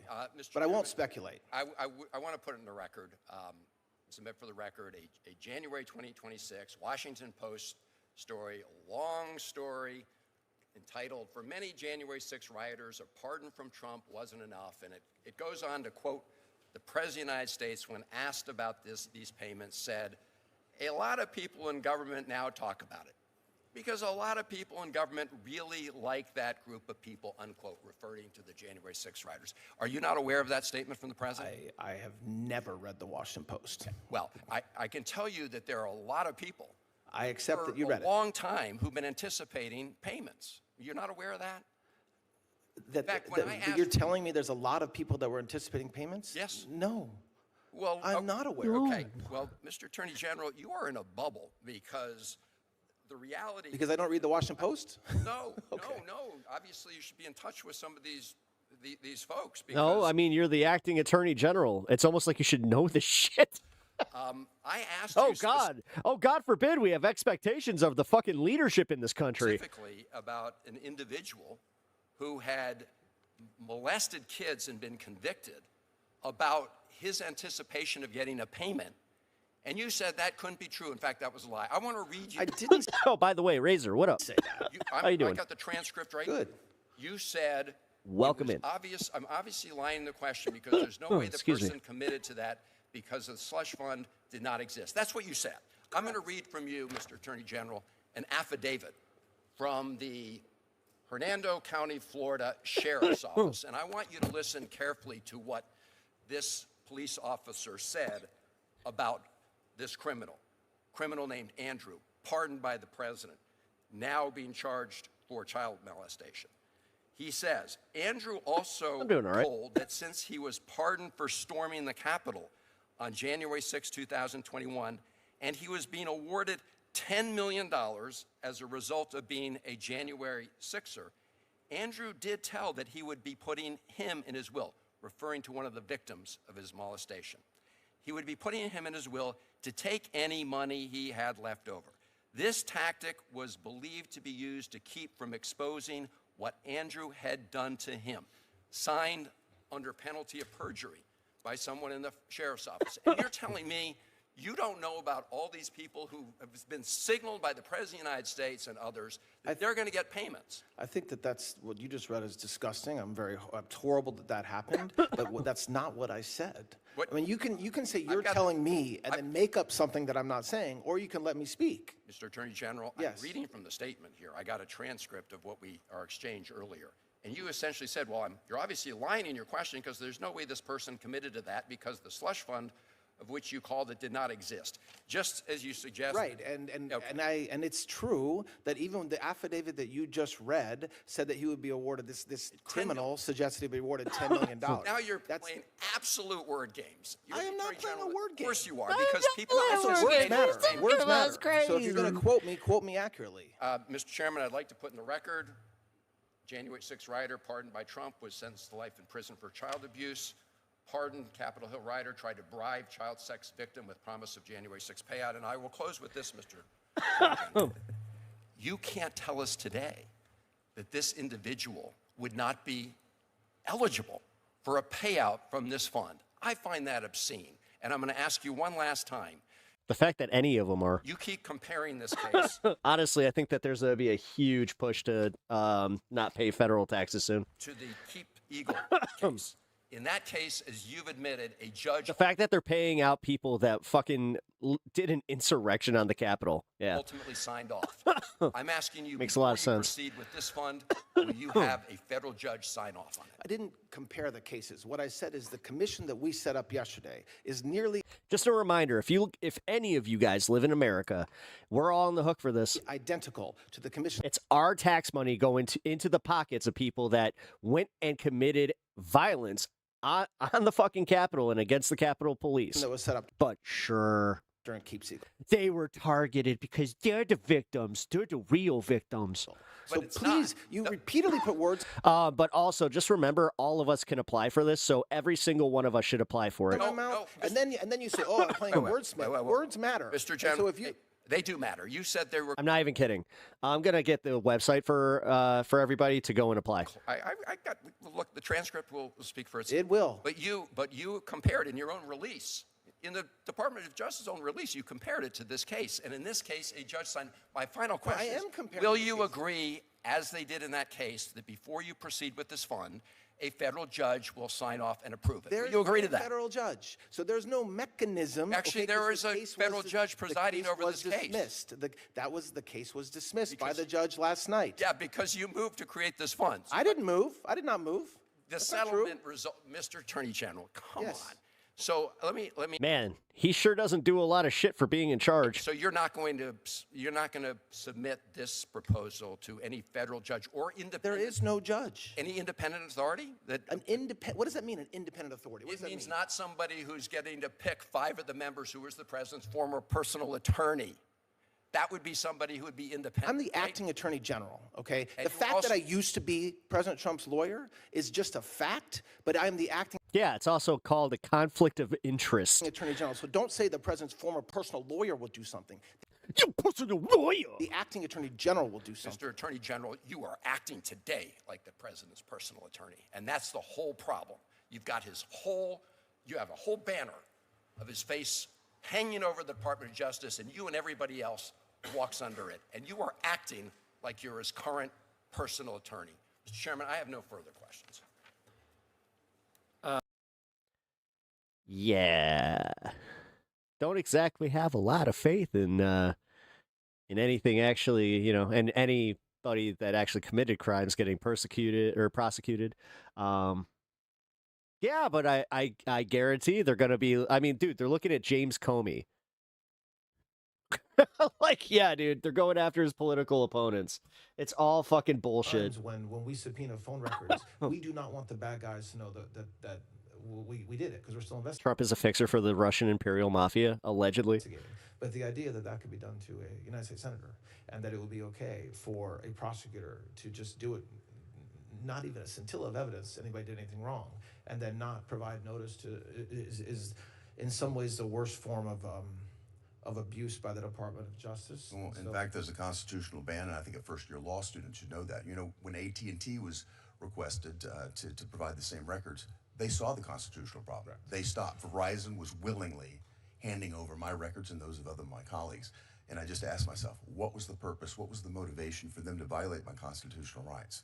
Was it because they wanted to make friends with the FCC, maybe Ms. Venkatesh, to get an appointment sometime later? I don't know. Was it because of this frontier acquisition that they had in mind? I don't know. But we need to get to the bottom of it. Thank you. Thank you, Mr. Chairman. You're welcome. Senator Gillibrand. Thank you, Mr. Attorney General, Acting Attorney General, for being here. Thank you. I've listened to your testimony today, and I have a concern about your focus.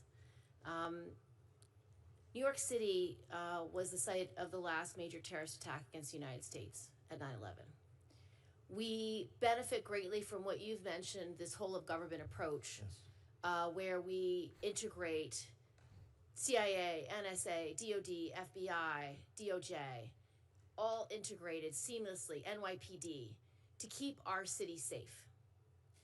It's one of the biggest cities in the country. It's one of the most dynamic cities in the country, and our public safety is paramount.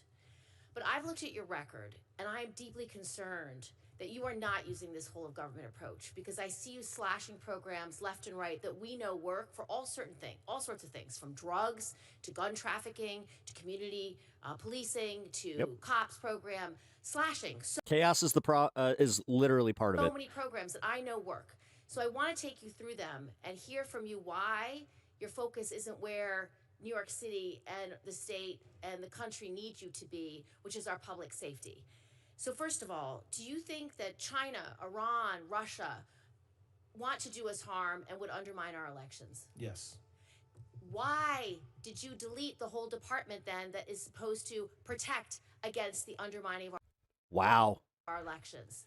Dude, I love how I'm like impressed with just somebody asking a basic follow-up. So we spend a ton of time, a ton of money, a ton of man hours, a ton of resources on that very issue. So yeah, but you canceled the FBI's Foreign Influence Task Force. That's a task force. That's literally just a group. It was you know what a task force is. That's not getting rid of anything. I was here in 2016. I know what happened. And after that, we did a whole of government approach. Yes. We put experts in at CISA. We put experts in at the FBI, and we put experts in at the Department of Defense. Together, whole of government approach, they went state by state by state to make sure that our electoral infrastructure was sound. However, your department and this administration has aggressively fired all the people that were put in charge of this. So they were the people at the FBI in charge of it. So why have you dismissed those operations? Where that failed, there were no state and local involved. It was all just a bunch of federal people, mostly out of Washington, D.C., okay? And the FBI agents were all Washington, D.C. The way they were agents, not... How did this guy defend Trump on anything? I would never hire this fucking guy. Around the country. He's unlikable. He's he has like no charisma. He, honest to God, seems like he's just like uncomfortable all the fucking time. Where we needed them. So the way we're addressing it Comes off as like a fucking lying sack of shit. by closing down that task force is by having HSTF set up in every single, including in New York City. Every single agency, every single state now has a HSTF, and that is one of their main focuses. And it does work with state and local. Which I want a complete report on this because I don't have confidence that you are doing what needs to be done, because if all the 300, 400 expert people that were in our previous The administration, fact is, he's not even supposed to be the AG.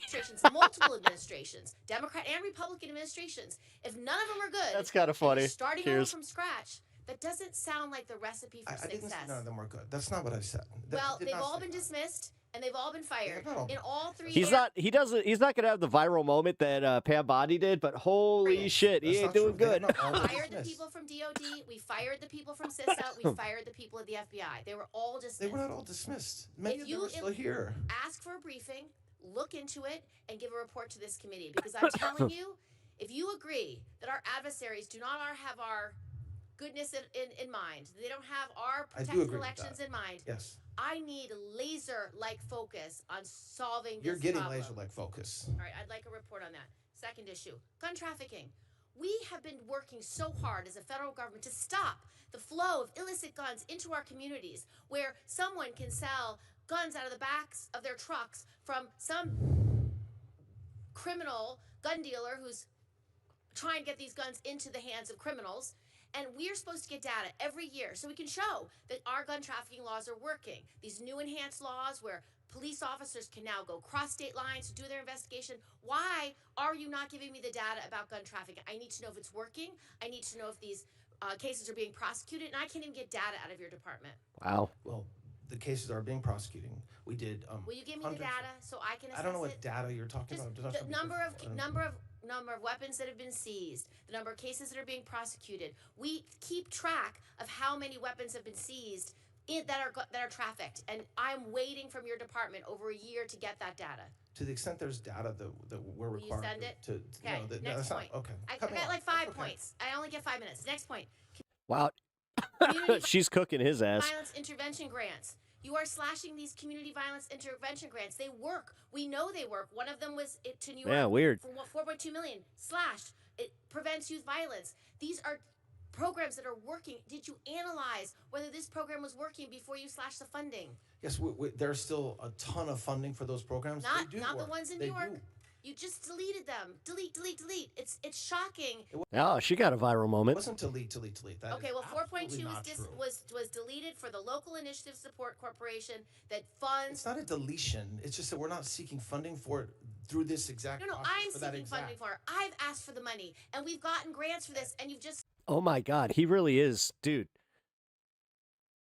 I know that we say this a lot, but it is almost comical how fucking unqualified everybody in their position of government is. Suspended this Like, holy fucking shit. grant program.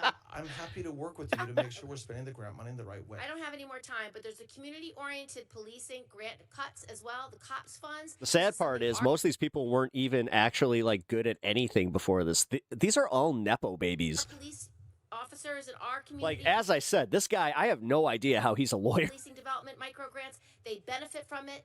How he De-escalation passed the training bar grants, is programs that work. it's just Our police officers need complete it. mindfuck. And then drugs. We have an anti-heroin and anti-methamphetamine task force, and we need to be funded, and it's not being funded. So I just Brain did the same thing that mine does Absolutely. sometimes. There's a different amount of funding, but it is being funded. No, you've eliminated funding for both the anti-heroin, anti-methamphetamine task force. I'm sorry. Which is the task force that stops the trafficking of heroin, fentanyl, and the very long word I can't pronounce. I mean, Senator, there's nothing more important to President Trump and to this Department of Justice than combating the illegal flow of narcotics. So to the extent that there is a particular funding revenue stream that is not being funded the same way, I commit to you that it is of the highest priority to combat drug trafficking. Last is the Public Safety Officer Benefit Program. You say, we just had Police Week, you say you stand with law enforcement.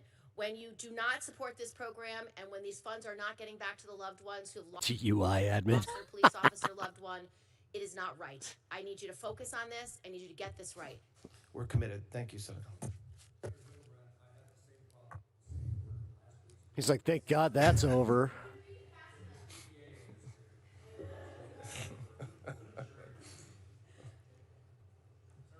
Thank you. Thank you, Acting Attorney General. Thank you for being here. Thank you. I want to talk about the ATS National Tracing Center. Yeah, right. All right, let's get to some of the Thomas Massey stuff. It's kind of boring. I'm just going to be honest. It's so fucking boring. This guy barely wants to fight for his own position. Well, according to polling and according to the betting odds, there's no doubt that Ed Gowrine is, as of this point, the time that I'm filming this in the late afternoon of Monday, that Ed Gowrine certainly has a better chance of winning. And for that, that's why I have Ed Gowrine winning this race by about 4 percentage points overall. Okay. Seems about right. A new phase of the Jeffrey Epstein investigation. That is what House Oversight Committee Democrats Whatever, man. say they are launching following a hearing this week with Epstein survivors and their families in Palm Beach, Florida, not far from Epstein's former home where he sexually abused girls. Honestly, Massey, you did it to yourself. A lot of Republicans, you did it to yourself. Honestly, everybody that's getting put into their position, have fun just being your little fucking sycophantic asses. Like, holy shit. You guys are just like, you're going to be remembered in history as being the biggest pussies ever. Cool. You guys have to I love figure out how to make justice, not me. And you can't give me justice. You keep on saying this is the worst case in the United States, but it's not. It's the worst case in the world. This never happened to me in other places, and I traveled as a model all over the world. Jeffrey Epstein destroyed so many of our lives, and Ghislaine Maxwell helped. Yeah, if he loses, he's going to join Marjorie on an island with his forever pension and God-tier healthcare plan. Helped him do it. I was trafficked to Jeffrey. I had 2 recruiters. One was a late teen, and the other was only 15 years old, just trying to escape her own abuse. Joining me now, Virginia Congressman Suhas Subramaniam. He serves on the Oversight, Science, and Ethics Committees. Look, I'll be candid. I watched you along with me as those women were testifying. We're shaking our head, almost in disbelief that we're dealing with this. But you have this hearing, which is the first time some of these survivors, particularly that first one, Rosa, have come forward. What new did you learn from their testimony? One, for me personally, I think many of the other committee members, it reminded us of why this investigation is so important. One, because, Jeffrey Epstein, Ghislaine Maxwell, really just... By the way, I hope that this one, the one in the green with the butterfly, I hope that it worked out, her whole, putting her whole faith into Trump, and, she backed him during the, the campaign. It's fucking insane that she was just like, no, I'm a Trump supporter, and I believe that he's going to do the right thing. Ruin the lives of so many girls. She's wearing the fell for it again hat. Palm Beach and across the world. And Palm Beach is where it started, which is why we had that hearing. But, the damage that it did. And second, how the government, whether it's law enforcement or the justice system, like over and over again, they disappointed and undermined these survivors when they tried to share their stories, when they tried to name names. They were almost on the side of perpetrators at times. And so it reminded us why we're doing this investigation, why people don't trust government, and why at times we need to continue pushing forward. Bro, dude, they're all in the pockets of the billionaires. You're in the pockets of the billionaires. Literally, this entire network that's reporting on this is in the pockets of a billionaire who also probably has some interest in not seeing whether, even if they're not in it, the people around them. Ranking member. Although, I don't know. I'm just waiting for that one dude that's just like, you got nothing on me. I'll buy up all your assets. Robert Garcia released a new report claiming the non-prosecution agreement negotiated by former Florida U.S. Attorney Alex Acosta. That's what allowed Epstein to, quote, continue and expand his trafficking operation. Cool. So what is in this report that the public hasn't seen before? We interviewed Alex Acosta as well. And, he blamed everyone else but himself. But the reality is there's people like Alex Acosta who made Jeffrey Epstein, gave him the ability to continue his crimes. And we're interviewing other people, too, who are involved in Epstein's enterprises or who are in the Epstein files. And we're going to continue this investigation. The Republicans have shut down the Oversight Committee. They won't let us have official hearings anymore because they're afraid we'll try to subpoena more Epstein-related witnesses. And they're also trying to shut down the investigation altogether, saying that there's nothing to see here. And so is the DOJ as well. So, we are trying to shine light on everything that is out there and put out reports to the people about what we've heard from the witnesses. Good. Yeah, clearly this is not deterring Democrats because that report is the first of many that oversight Democrats say they will release as part of a new phase in the Epstein investigation. So what can we expect in this new phase, new stage of the probe? Man, I'm glad she's Well, finally we're asking talking to this. people who are very close with Jeffrey Epstein. And so we're also talking to the prison guard who was looking after Epstein when he committed suicide. Some people have questions about whether that was a suicide or how he was able to commit suicide under those circumstances, given that he was under essentially a suicide watch. And then we have people like Bill Gates coming in to answer questions that the American people have on why they were involved, how they were involved too. And so we are going to continue to push for answers, and we're going to continue to push for the release of the 2.5 million files, many of whom the survivors have brought up themselves. Damn. All right, statistically, one of these people are going to fuck up. Being problematic. They were looking for files themselves with their own statements. And so we're going to keep pushing forward in this investigation, and we're not going to wait until we're in the majority in Congress to get some answers. Well, in fact, oversight Republicans have scheduled this Thursday interview coming up with Sarah Kellen, who was a top assistant to Epstein and who claims he abused her. Now, Kellen was one of 4 women named as possible co-conspirators in that 2007 Yes, this isn't a surprise. This is usually how trafficking works. Florida agreement, granting all of them immunity. They actually just they arrested a human trafficking ring. I think it was in Dallas, but so the way that it was structured is you had 2 guys at the top, then you had 3 dudes that were like the wranglers, right? And then you had 3 women that were the ones that would go recruit. The Epstein files show Manhattan prosecutors discussed Wranglers, like the what do you call them? Enforcers, not wranglers. bringing a witness tampering charge against Kellen, and she was also accused in numerous civil lawsuits of scheduling Epstein massages with young girls. So now the committee wrestles with whether women like her were victims of Epstein, whether they're co-conspirators or both. How will the committee navigate this when questioning her? Well, one thing that the survivors brought up at our hearing in Palm Beach is You mean the pimp? that they many of them were forced Well, no, those are the guys technically at the top. to try to recruit other women too, and so it put them in a very difficult position. And then too, they brought up how their identity was revealed in the Epstein files, as well as personal information about them too. Sarah Kellen comes up a lot. She was essentially a gatekeeper for Epstein. She was paramount in making him available to be able to do these heinous crimes. She knew all about his crimes. So at the very least, we'd love to know what Sarah Kellen knows. We'd love to know if Sarah Kellen can explain to us how Jeffrey Epstein was able to get away with these crimes. And I know it's a very difficult situation, so I want to hear how she was victimized too.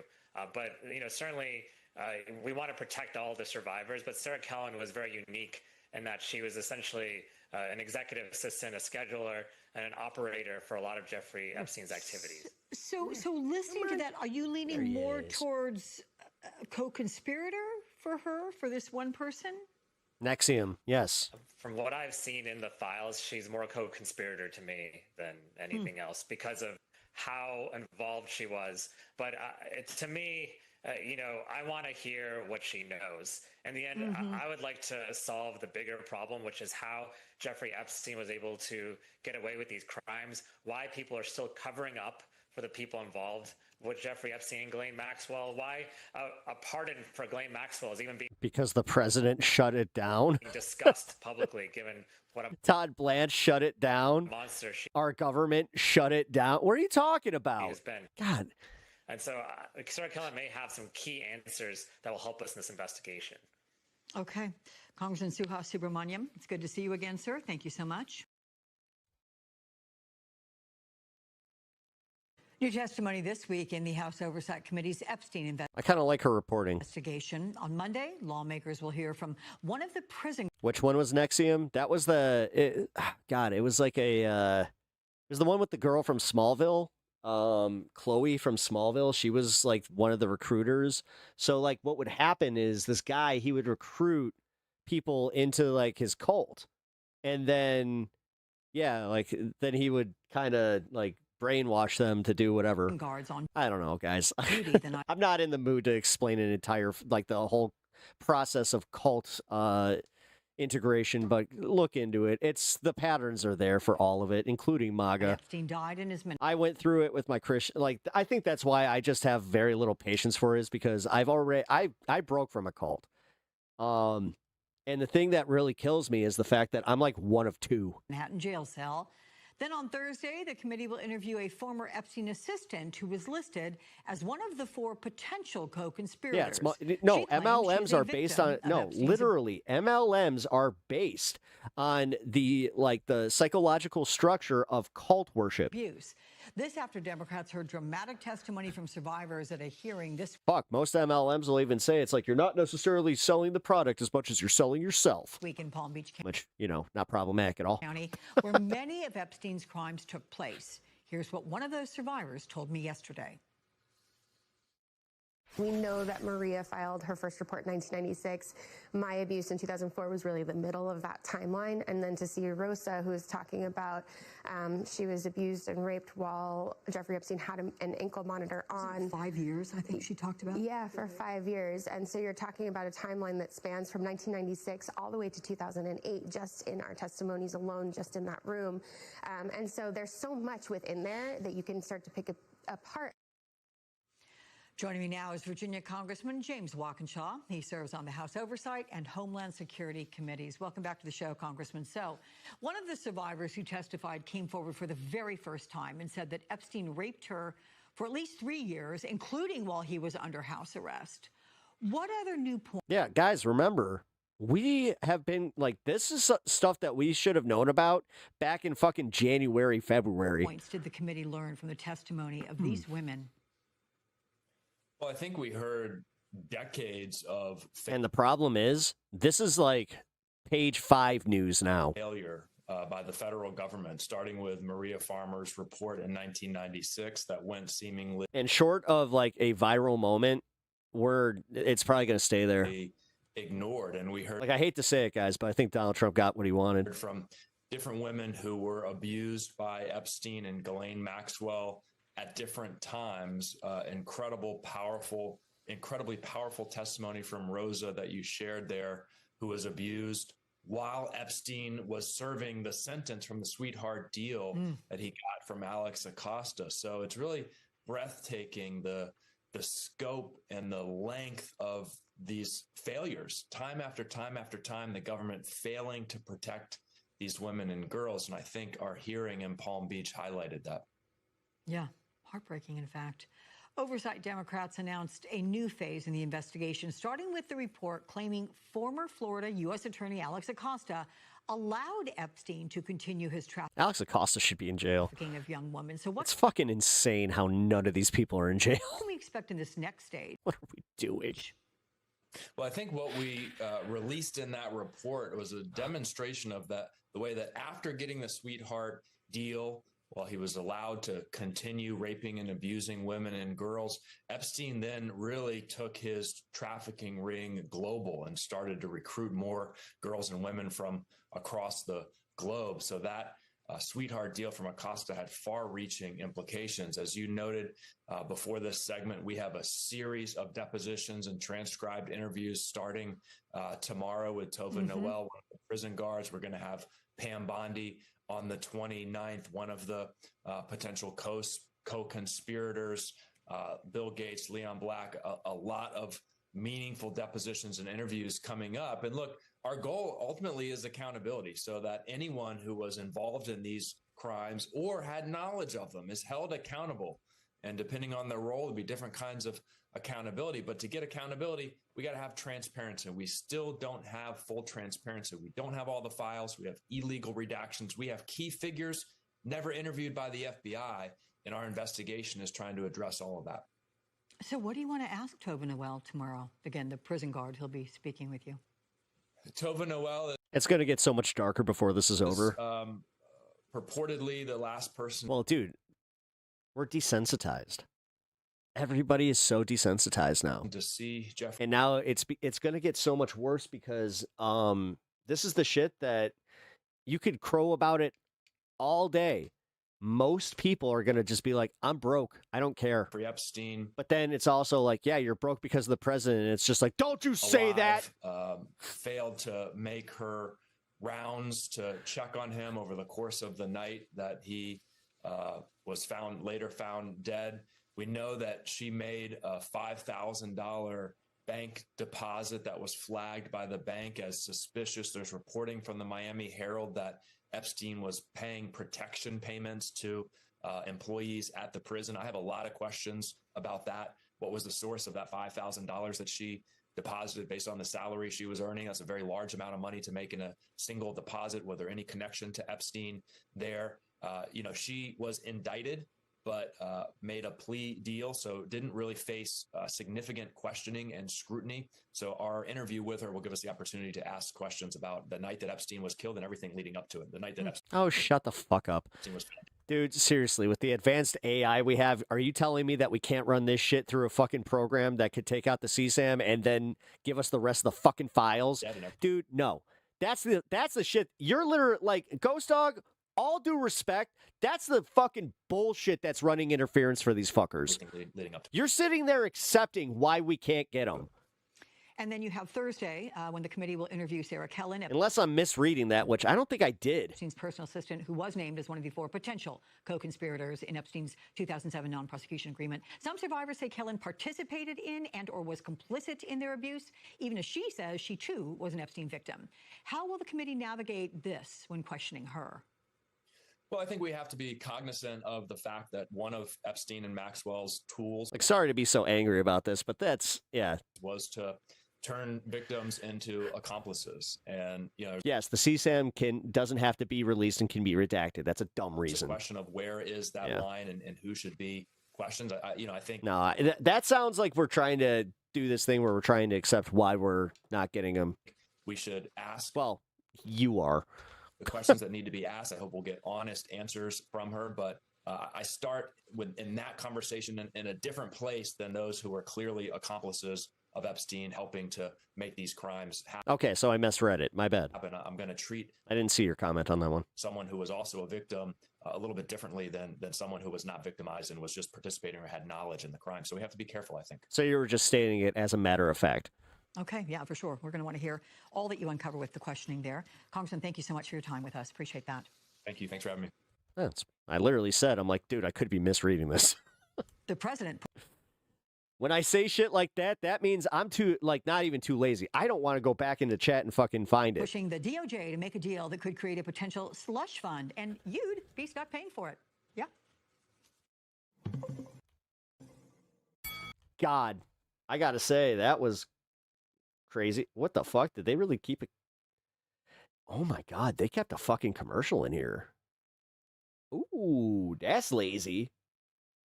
That's lazy. Either that or what in the actual what?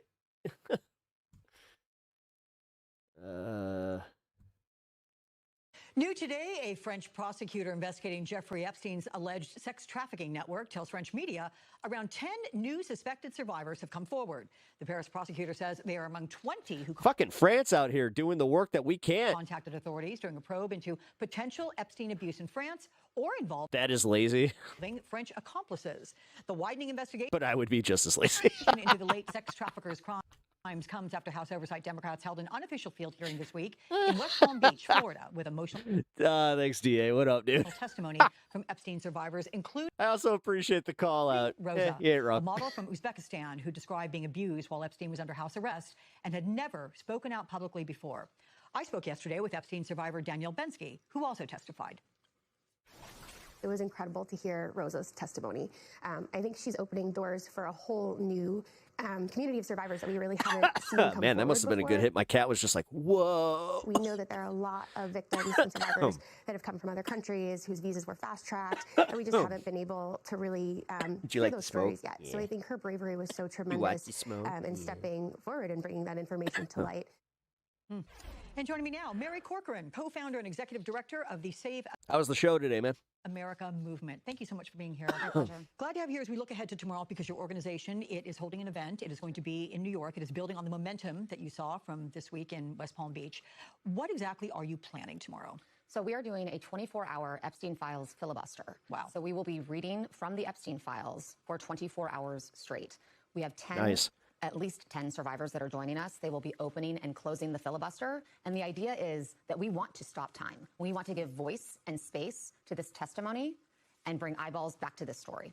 So are you highlighting certain Oh, damn. parts That'll do it. of it? Because when you say all these books, 24 hours. Oh, you talked about the Kevin Hart I mean, roast? there's a lot of Shit, dude. information out I got there. a lot of This isn't opinions certainly on that. all of it because you don't even have access to all of it. So even just the files that have been released represent an extraordinary volume of information. So of Now, course, that's how you filibuster? Fuck yeah. one of the pieces of this is that to read for 24 hours, you only get through a fraction of the files that have been released. But really the point is we need all of the files to be released, unredacted. So these women who have been so brave to speak truth to power, have their testimonies heard and find the accountability that they deserve. So some survivors, as you say, you're saying they will open and close this 24-hour window. That's right. Will they read their own related testimony or information about them, or do they go with another? It's entirely up to them. This is also a part Did Kevin get demolished? Not as much as you would want. giving them voice. So a filibuster is about reading the files, but it's also giving them an opportunity to give their testimony. And they can read whatever piece of it that they wish. I'll be honest, I thought it was cringe as fuck because I got the vibe that Kevin Hart approved all his own joke, or all the jokes of the roast. So, because they had some bits in there. as we know, DOJ faced a heck of a lot. Oh my God, that's the files. Yeah, it's almost like when you see them in in a physical format like that, it really resonates. Backlash. That yeah, you know what? There's a lot of them. That means there's a lot of fucked up shit with a lot of fucked up people that we have just turned a blind eye to because it's convenient. For saying, oh, we need a little more time. We're trying. I don't want to be uncomfortable. I don't want to recognize that we have a billionaire elite class that is totally fucking us every single time they can. Trying to release these files very judiciously. We're we're trying to be very, very careful. And yet, relative to just Rosa, she said that her name was in the files, what, 500 times? That's right. Horrific. That's right. So there will be names, there will be redactions. How will your group address both? So we have edited what is being read out loud very carefully to ensure that those unredacted names of victims are of course, not a part of our filibuster. But part of the thing that we need to draw attention to is the reckless way in which these files were released. Yeah. Call out Todd Blanche. God damn it. Can you call out the Trump administration and just say it? Fuck. The fact that there were even Rokana won't say it. Victims' names in the files that were not this fucking decorum bullshit. That's why we're in this position. This is why we have all forgotten. Redacted is unexcusable. Sorry, and we man. need to This is bring eyeballs to that story as well. Yeah. Let's put it this way. If this was one of my family members, I don't think I'd be able to keep my composure. Well, I'm sure you're going to. I hope you get a lot of sleep tonight. It's going to be long, but a very worthwhile 24 hours. Thank you, Mary Corcoran, for coming and talking. Good luck tomorrow. Thank you. Jesus. All right, here's another piece of fun news from the Trump administration. New DHS unit targeting green card holders. Let's talk about a little bit of this new reporting. Got to make sure we got some space for the gold card holders. Specifically going after green card holders. How is the administration trying to justify that according to the reporting? So this is something that they've actually done previously earlier this year with people who had been settled as refugees, saying, well, we're now going to go back and reopen your case because we think there might have been fraud here. Or we think it might have been, improvidently granted. So we're going to re-vet it. In this case, honestly, we're looking at a fairly, if you can see, we're looking at a fairly small scope of things, right? Like this is not something where everyone who has a green card in the United States is going to be hauled back in for an interview, is going to be hauled into detention. What's really remarkable, of course, is that you're putting an entire unit out just to target 50 people, right? That it's about the resources that they're spending on that, as opposed to processing the green card applications that USCIS, which is responsible for, adjudicating these applications, currently has. It's an expression of them trying to use the legal immigration system to have there be fewer legal immigrants. So, but what is the goal here? Is it the number? If the number is fewer legal immigrants, I guess you just answered that question pretty clearly. There's 50 or so that they're trying to go after, but by putting all of that effort onto that cause specifically and ignoring the people who are applying, you automatically lower the number of immigrants. Is this going to be a better strategy for this administration? They had been going after people on the street, was not working.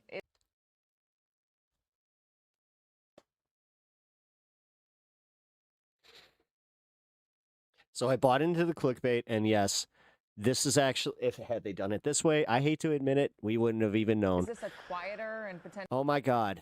More. This is actually painful. Like, this is a painful reminder of just how bad the news is. Effective strategy? Holy fuck.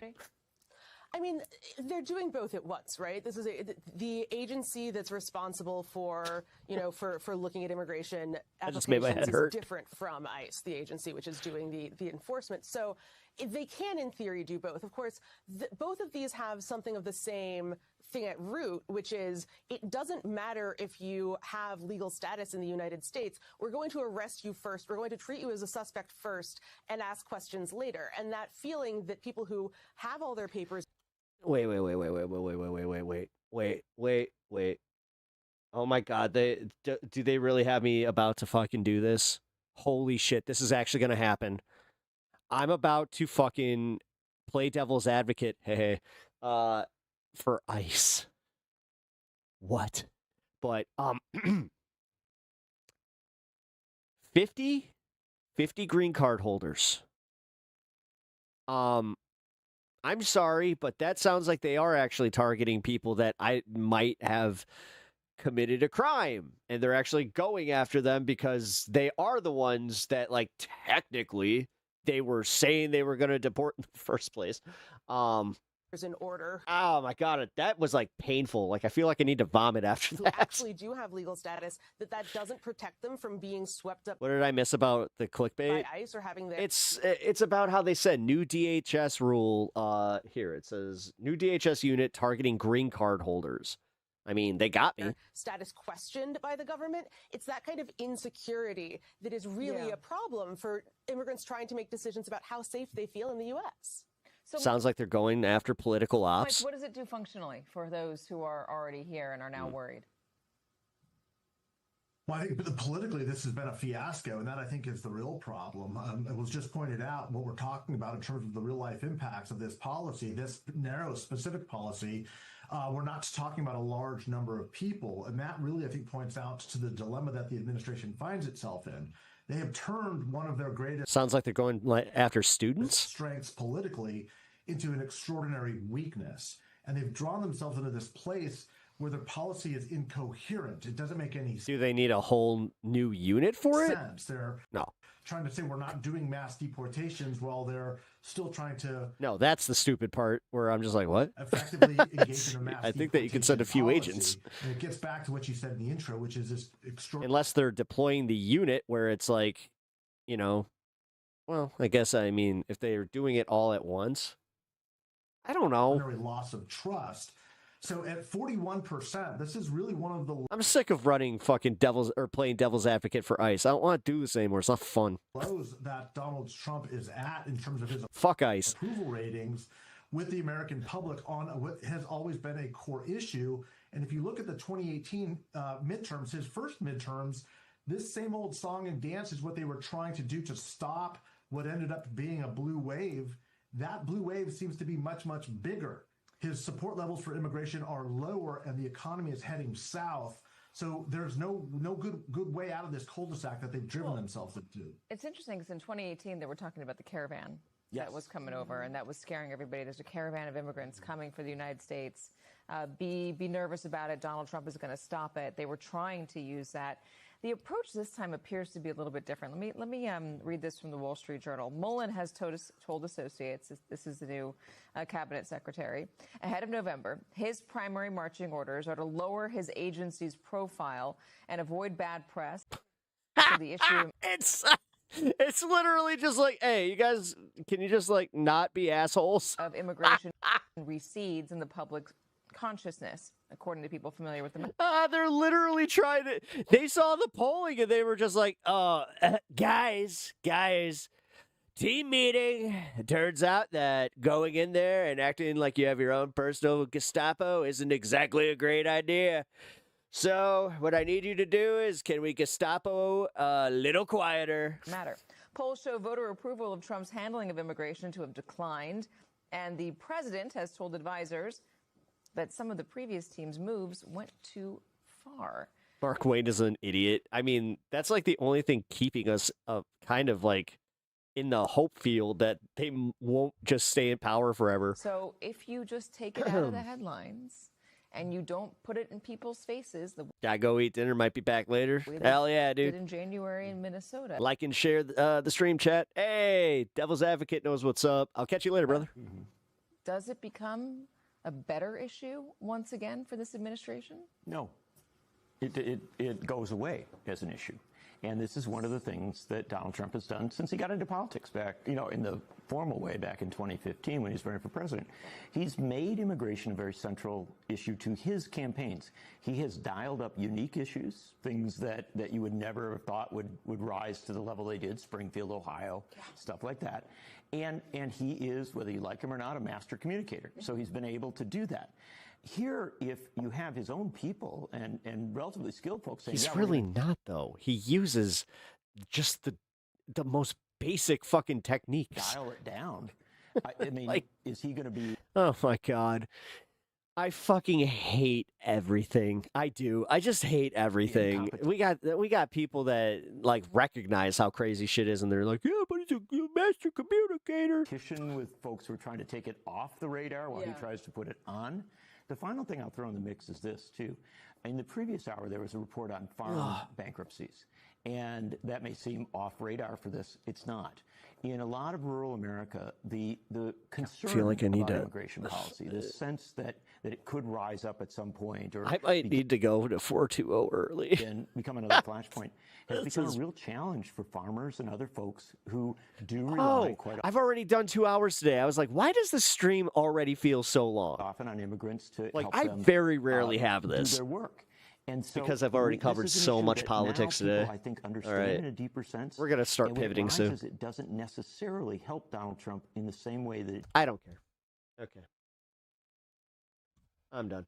We're gonna get to some of the more news, infotainment stuff. Okay. I also need. You know what? Fuck this. No, I need to chill for a minute. We're chilling. Cue the lo-fi.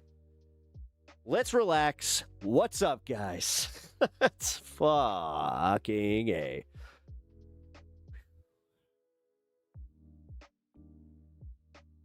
Yeah, it's coming to terms with the Epstein stuff, the shootings, the fact that they're now saying that it's trans shooters, even though there's no evidence that they were trans shooters.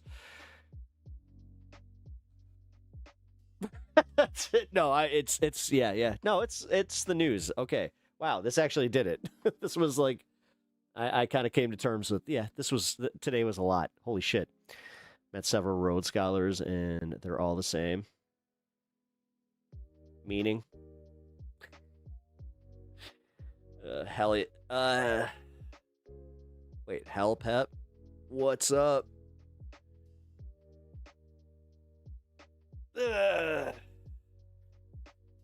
You're taking your controller apart at the moment? Are you trying to fix your drift?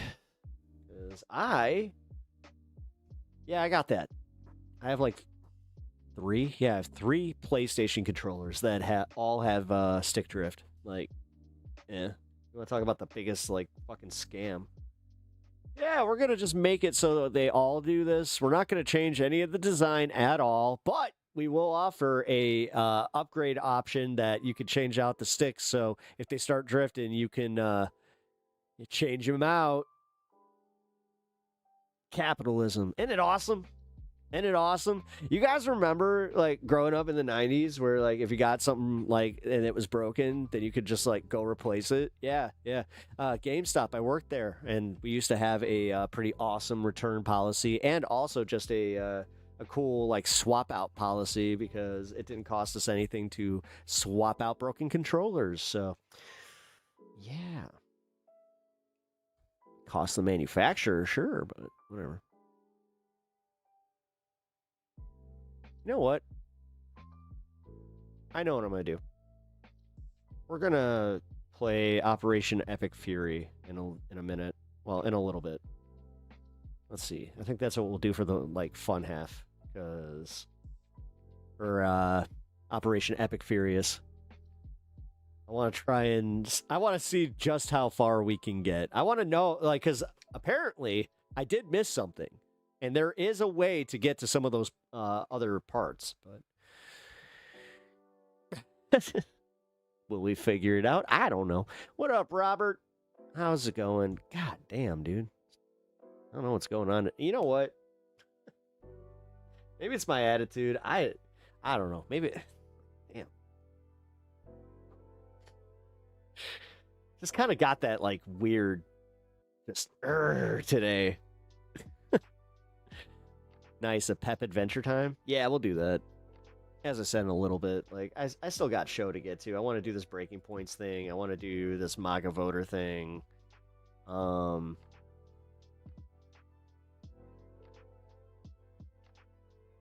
I got a Kyle Kalinske bit. And then we got the Theo Vaughn thing. And then we got Tim Dillon on Piers Morgan. RT ends up sticking, and LB ends up snapping, and the D-pad does whatever it wants. Screw those things. Yeah, I'm sorry that's happening to you, man. Daniel B, what's up? What's up?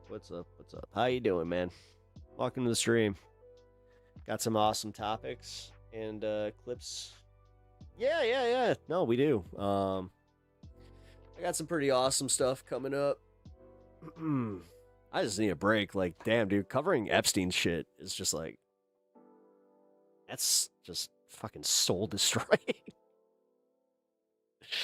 Oh my God. Hearing, and then you got the new testimony from the woman that was being abused for 5 years straight while he was on house arrest. Like, what the fuck? Yes. And actually, oh, I forgot your name already. Damn it. Where are you? Lisa Ann. Yeah, Lisa, actually, you kind of brought up a good point about how we're not focusing enough on it. Oh, shit. Hold on. There we go. Okay, cool. Almost had a problem there. Anyway, just trying to make my D-pad stiffer for Pokemon and Zelda. Nice. Yeah, I'm kind of lucky. I don't know. I got the Nintendo controller for that, so or the Switch 1 controller for that. The Switch 2 controller is great. There is, like, I don't know why they made it smaller, but yeah. Jesus Christ. Yo, Betty White. Usually I'd be a little bit more in the mood for playful banter. Right now I'm just kind of like, wow, hard reset. Just fucking A. There was a lot. That was a lot.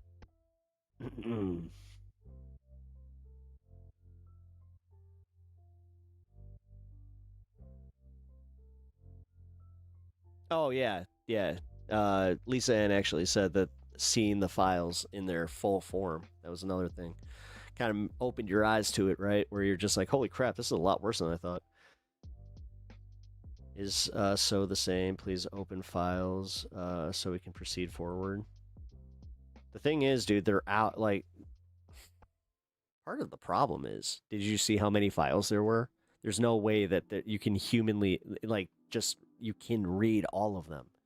It's only like you can only get through like I think that somebody did the math and they said that it would take over a year to read all the fucking files in their entirety. Like if they gave them all to us. So, like I said, we have all this fun AI and shit like that, and we can't use it to give us a nice Cliff's notes on the files and who we should prosecute. I mean, do we ask Grok everything? The fuck? Like, dude, seriously, as much as I'm kind of, like, kidding, I'm not, though. Like, it is insane. Oh, Jesus. Ow. Okay. Felt that through my headphone.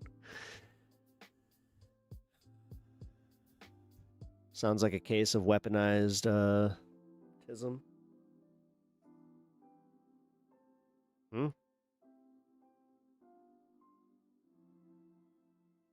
Yeah, not Trump's part. Maybe it's because AI is such a privacy risk, but then again, they don't. Dude, no, they're worried that it would go fucking. It would, cause AI to gain sentience and fucking. Even the AI would just be like, "Do you want to see how fucked up this is?" Dude, Skynet activates because of the Epstein files. It is a learning computer. It is, or wait, I have a learning CPU. The Epstein files. It was the Epstein files that awakened Cyberdyne. It created Skynet.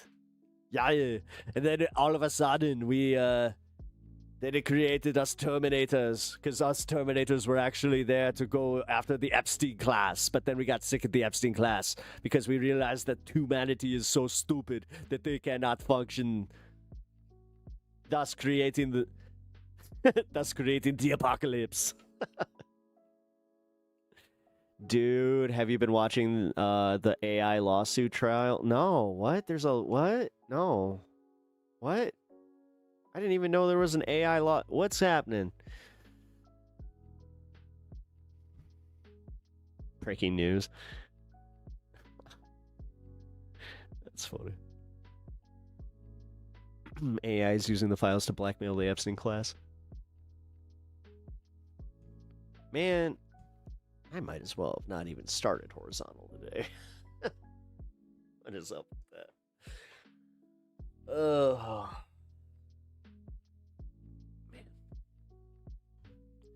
Yeah, I hate to do this, but I think I need to go, like, get a cup of coffee or something. Like, today has been a lot, guys. Like, a lot. Musk is suing the skinny guy? Oh, Jesus. All right. Well, here, let's get back to this thing. Let's get back to the breaking points. All right, yeah, this is actually fun. MAGA mom to Emily, Trump abandoned me. So Emily takes a lot of calls through the radio show that she does, and she's always flagging for us some of the interesting comments there. She does a radio show? She's been noting recently a lot of conservative, Republican, triple Trump voters who are calling in and saying they're very upset. They feel, in the words of this one woman who called in yesterday, betrayed by Trump. Let's go ahead and take a listen to what one caller had to say. Heading now to Janet in Long Island. You're on the Megyn Kelly Wrap-Up Show. What's on your mind? Oh my God, she does Megyn Kelly's wrap-up? Oh my God, she's the Baba Booey to fucking Megyn Kelly. That's crazy. I'm still abandoned. I'm a Trump diehard. Baba Booey. Howard Stern's penis. Baba Booey, Baba Booey. I'm 68. My husband's 69. We're never going to stop working. He's a contract electrician. We built our house. Sauce on side. Sauce on side. We're going to have to move out of Dix Hills because the taxes are $16,000. I don't want to quit working because Medicare is too much money. So I get benefits where I work. He has abandoned the middle class. He has to show us that all those people on bar stools across America, you know, hardworking construction guys, plumbers, the people that stood up to him. The guy, the lineup of the day of the my hold on, I almost said something so mean. Wasn't popular to stand up. I'm stopping there, but you guys can let your imagination take over. He needs to help us, give us back flat tax, anything. Flat tax, you bitch! Bitch! You think that we're getting a fucking flat tax from Donald fucking Trump? What? Oh my God. Make our life easier. Wow. Never will I have to wonder again where their stupidity to like how these like people were so stupid to vote for Trump and continue to think that he was going to do a good job. I'm sorry, right there, like hearing her little pipe dream. And Janet, when did you start to feel this way? Was it into the Iran war as gas prices were spiking? You know what? I just kept waiting and waiting. Flat tax, aka fuck the poor. Yeah. Waiting for him to do stuff for us. I feel like he's listening to the wrong people. And yeah, when he started that war, I didn't sign up for it. When I had my first boy, I'm a girl. I'm one of 5 girls. And when I had my son, the first thing I just popped my head up and said, "Oh my God, he could be drafted." I don't want my children or my friends' children dying in a war that Actually, newsflash, your daughters can be drafted too, numbnuts. has nothing to do with us. It's time. Wait, did she not know that mandatory conscription is literally anybody? Like, no. Oh, honey. Back to the American people that stood up for Trump when nobody stood up for Trump. When he came down that escalator, when you shouted, "He has my voice." He knows exactly how I feel, but he's abandoned us. And Janet, I have one more. I love him. And I have one more question. Are you sort of a Republican, conservative? Are you independent who just really likes Trump? Where do you sort of find yourself on the political spectrum? I would say I like truth. Right now, I'm a registered Republican, conservative. I don't like all those riots in all parts of the country. I don't like how lax the what would you call it, legal system is. I want rules and regulations. Actually, shit. I am wrong. I am wrong about that. Hold on. Okay, I have to issue a retraction here. I spoke too soon. Women are not part of the mandatory conscription. Because without them, there is chaos. And Man, and I thought we were an equal opportunity country. We got some work to do. I want feedback given to the people that stood up to him forever. And I don't want a war. I don't want my money going towards a war. I don't want me having to pay for gas so somebody, in Iran, I don't know what it has to do with the American people. It's frustrating. Yep. I don't want to give up on him. I think he's the best thing that ever happened to America. But I'm starting to get really sad and betrayed. Very interesting. Yeah. Very interesting to hear that. She says she feels abandoned. She feels betrayed. But she still loves him?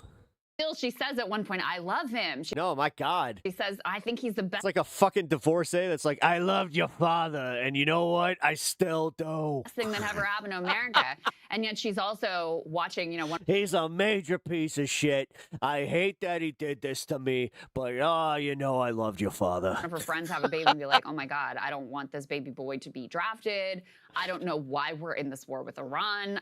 He's not doing anything for the people that helped to elect him." So pretty interesting to see someone who clearly was committed to him, feeling this kind of way and calling in to express it. So when I see a 35-year-old who's like, "I've broken with Trump," I'm like, yeah, we'll see, right? Because for me, it's what we were talking about yesterday with the Thomas Massie vote. This is the bedrock of the Republican coalition. Like boomer grandmas, people like this, who are like, "I love her." They just sit there and sit in a trance when they watch Jesse Waters on Fox News. Literally, remember back in the 90s when Republican women were putting televisions in the kitchen so they could watch Fox News, so they could never. This is a serious thing. I'm not kidding. No, he's not kidding about this. Yes, my ex-girlfriend's mom literally had a Fox News TV. It was fucked up. Of devotion to Donald Trump. That's why There are only 2 things that ever played on that: Price is Right and Fox News. Bet against his control over the Republican Party. It's beyond ideological, it's beyond policy. It's genuinely a cult of personality. And so for them, I never really expected much to shake. But this is interesting. Now look, it's a single caller, single data point, but and you get the feeling, most noteworthy part. You get the feeling he could win Janet back. 100%. She's looking for anything. Oh, she literally said, I love the man. I love him. And he's like me. He's like a New Yorker. You know, if he gets out of the war and he sells her some deal on Tells it like it is. Sounds just like my ex-husband. But God bless his soul. Fox News, she'll be like, see, I was right about him. He's still the greatest thing that ever happened to America. Janet is still winnable for you, President Trump. Right. But you got to get out of the war. So yeah, win back Janet. I do think, if cracks like that are where things begin, that's where you're so sick of being pushed headlines about the ballroom. The thing is, honestly, it is outrageous and it's insane that he's still like, he stood in front of the fucking thing while it's like getting built. Begin to get in the basement, the beautiful basement. Because that's Did you guys see the while he was getting interviewed, the thing blew over like it was an act of God, or it's just like somebody who's like, I'm very dissatisfied with the way the administration. It also demonstrates a lot of people say, oh, nobody's paying attention to the Iran war. Not true. That comment about being drafted, there's probably a lot of mothers around America who think that way, especially, by the way, Thomas Massey's opponent just supported a national draft, in case you're wondering, for who's true MAGA actually in this race, and not the guy who was like, hey, why are we in this stupid war in the first place? So I think that stuff really matters. I also think that her point around feeling abandoned, the bar stool, she's like, the people who have always defended you. I mean, one of the things that was the biggest talking points amongst the people, remember, below $100,000 who voted Republican was the economy was better under Donald Trump. So when you have a much worse economy, or definitely you have like very, very high gas prices, high inflation, that is, it pierces the core argument that a lot of these people would make. And I heard it all the time. It was about screwing liberals. It's like, okay, he did that. But the second part was cost of living. And actually a third part was general lack of chaos around the world. Like, it's true. Oh, don't forget the poison earth issue. There were no new major conflicts. Oh, did you see that he's using cyanide on a bunch of wildlife to clear out the wildlife from these fucking, protected lands because they're not protected anymore. And now they're going to go in there and they're going to fucking take everything from them. That erupted under Donald Trump's first presidency. Then, like I said, everything is objectively worse under this man. Biden came in. There were two. And the thing is, they'll only care when they plan a vacation to go to Yellowstone or something like that. And then they're just like, what's with all the smog? Massive geopolitical earth-shaking. Oh, yeah.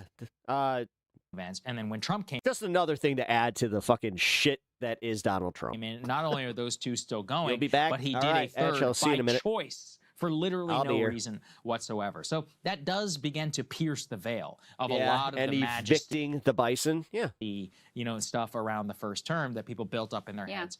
Culling. Especially under the chaos of Biden. Yeah, Long Island. All of them. Is where. Yeah, no, and the thing is, nobody knows about it. She lives. That is like MAGA town. Yeah, but it's also a place that's relatively high cost of living. Yeah. So she's certainly going to be feeling the crunch, and I bet gas prices are quite high there, et cetera. So in any case, it's kind of bad to kind of actively just be like, I kind of hope that the world just shakes us off like fleas. Let's take a look at the numbers that back up some of what Janet is seeing and feeling out there. Let's put this up on the screen. This one, the New York Times, Siena. Their polling has been relatively predictive in the past. For example, they were some of the first polls that picked up on how much Latinos and even some Black Americans were shifting towards Trump in the run-up to 2024. In any case, his approval is sinking dramatically here. And the first question we've got up on the screen is, do you think Trump's decision to go to war with Iran was the right decision or the wrong decision? 30% say it was the right decision. 64% say it was the wrong decision.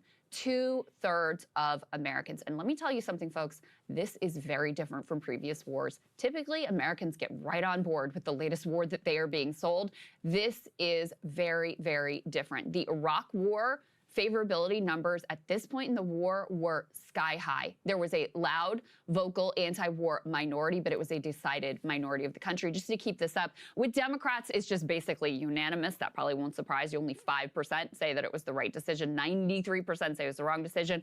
Look at the numbers, though, with independents. Yeah, the thing is, the Iraq war didn't take the economy that the way this did. That's the main thing. Only 21% of independents say it was the right decision. 73% of independents say this was the wrong decision.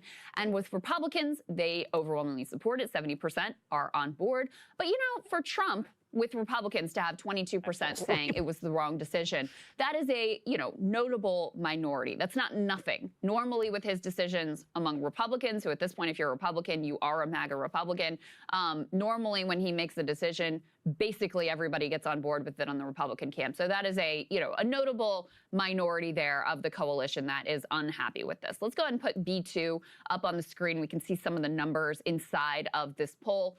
So Trump's approval rating now is at 37%. That is a decline of 3 points from the previous poll, and it is the lowest approval rating that this. No, why is it always 37? That's bullshit, Crystal. It's always 37% with this guy. I've heard 33% from some other polls. I've heard 39% in other polls. Why? You're saying that he was at 40% the last time that he got fucking polled by Sienna? This particular. What the fuck, man? This is why everybody thinks polls are bullshit. Has found for him in either term. So hitting a new record low for him.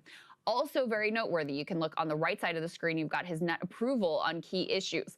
Underwater on everything. Underwater 15 points on immigration, 31 points on the economy, 31 points on what they describe as the Israel-Palestinian conflict, 32 points underwater on cost of living, and 34 points underwater on his handling of the war in Iran. Oh, cheers. And then also very noteworthy as we head into the midterms, let's take a look at the congressional generic ballot here. It has Democrats up by 11 points. And if you narrow the field, if you narrow the universe of voters here to those who are most likely to vote in the fall, the Democratic lead expands to 14 points. Now, that would be a greater. We've seen a lot of shellackings in midterms, both for Democrats and Republicans over the course of our, adulthood and covering politics. From 2010, 2018 was obviously a big win for Democrats. We have never seen an 11 or certainly a 14-point landslide. That would be extraordinary even in modern terms where we have these big wave elections. And it does line up with what we're seeing in special elections across the country. Yay, let's hope that holds. And with the number of Democrats who are turning up to vote in places like Georgia and even places like Texas. So, that's why I think it could be credible, even though the numbers are quite extraordinary. Yeah, I mean, sticking with all these polls, we talked about D plus 11. It would be insane. That's 2008 levels of madness, where Democratic senators are in Louisiana. And the thing is, it can happen. Well, it happened in my lifetime. There's polling that has it's one of the Vindman brothers who's running for Senate in Florida. Oh There's polling that has him up. There's polling that has David Jolly, who's a former actually was a Republican member of Congress, but he switched to the Democratic Party. He's running for governor. There's polling that has him up in Florida. Right. Now, if you're talking about D plus 11 or D plus 14, those are the sort of things that are actually in play. Exactly, and that's why you can't rule any of this stuff out. Like back in 08, where you had insane outcomes. Where it was a little different because it was before the whole it was during the Blue Dog Democrat era, but there were also people like Tom Perriello and others. They had no business who were winning and becoming Democrats. Now, also in 2010, there were a lot of Republicans who had no business winning either, but were lifted because of the tide of a lot of the anti-Obama sentiment. So that's what it really looks. You mean racism? Looks like a landslide. Like there will be wins in places that we can't even predict here, for real here on the show. That's where everything. I remember those days. Again, man. Chris Rock made a movie about how it was so unlikely that a black dude would become president that that was the entire premise of the movie. Everything really is on the table as a comedy. And I think if we put B3 up here on the screen, just to reiterate, what we were talking about is I think that this minus 31 on the economy is the central story.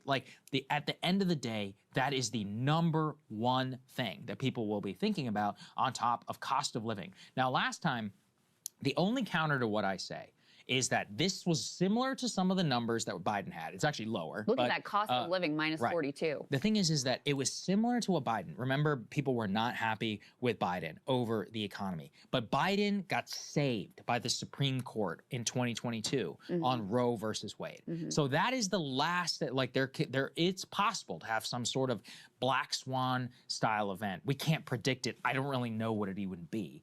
Maybe honestly, the thing is, you can't really predict any of this shit. like a great victory, quote unquote, in Iran celebration, and gas goes down by $2 a gallon. I mean, I don't think this is possible at all. I'm just even that. I don't think is going to rescue him at this point. I'm not sure. I mean, I think it would be better, obviously, if it were all the way down. I don't personally see a way out of it, and it's proven now that stock markets can be at all-time highs. That's irrelevant. It doesn't really matter. What needs to matter is on inflation and on gas. And so, outside of a serious, like, major cultural flashpoint, which goes right and really saves them, I don't see a way out of this. The economy and cost of living. I mean, it seems like he's doing everything to make it even worse. Because think about it, Biden would have sunk if it wasn't for Roe versus Wade. It actually would have been a complete shellacking. The only reason they held on was because of that's actually. God damn it, that's a good point. All of the fury around abortion. Yeah, it was the extreme Supreme Court. We were essentially fighting against the Supreme Court on that one. Even that dissipated by 2024. It was a real flash in the pan kind of style moment. Well, the other thing that Democrats have going for them is they have gained so much. Because they didn't run on it. They ran mostly on like the economy. With the type of vote. Which, again, was not the right thing to focus on. That always really show wasn't. up in midterms. And I think that was the other piece that really saved them in that midterm election.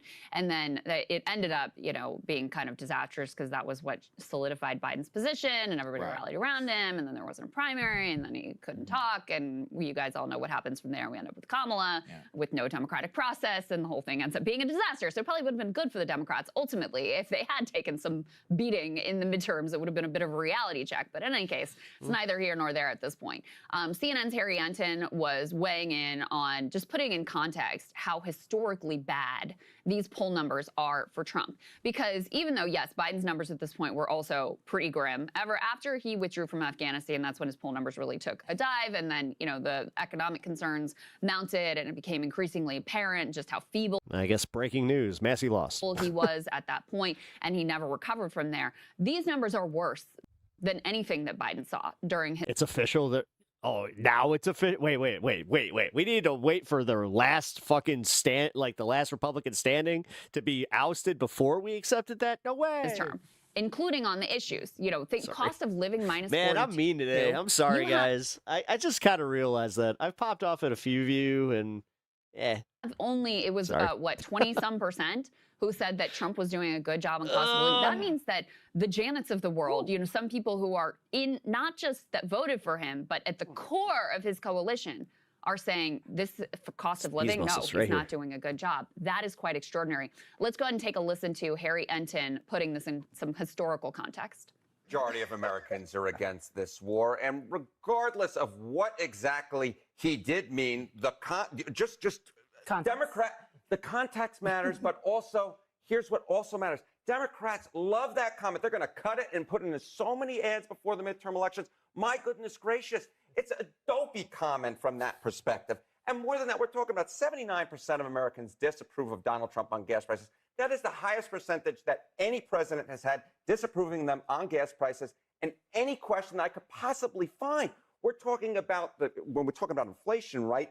We're talking about the worst polls ever for any president belong to Donald John Trump. That's worse. He's doing worse than Carter. He's doing worse than Joe Biden did in his last term. When you put it all together, you just go, man alive, man, what are you doing? And he makes a good point there, too, about that comment that Trump made and doubled down on about, I don't think about Americans' financial situation at all. The fact he said that out loud is insane. I mean, he's right. That is going to be repeated over and over again, as it should, because I think he's telling the truth. I don't think that factors in for him. I think he's worried about some of the politics. I think he's looking at the markets. I think he's feeling some pressure. But at the end of the day, is he thinking about like you going to the gas pump and looking at the bill and going, oh my God, I don't know if I can keep doing it. No, he's not thinking about that. He's right. He's not thinking about that at all. No, it's not even. Whatever. This guy has to run against a Democratic challenger, which, a deep red district doesn't mean shit right now. If the prices are as bad as they are in November, there's a good chance that district could flip. I'm telling you, man, the way that they're playing with the gerrymander could really backfire on them. Because that's the one thing I do have confidence in is like, if he doesn't, and I have to preface that it's if he does not turn this around, if we are still at war in October and it's almost fucking double-digit gas, as the average, I'm pretty sure that he's not I'm pretty sure that no district is safe at that point.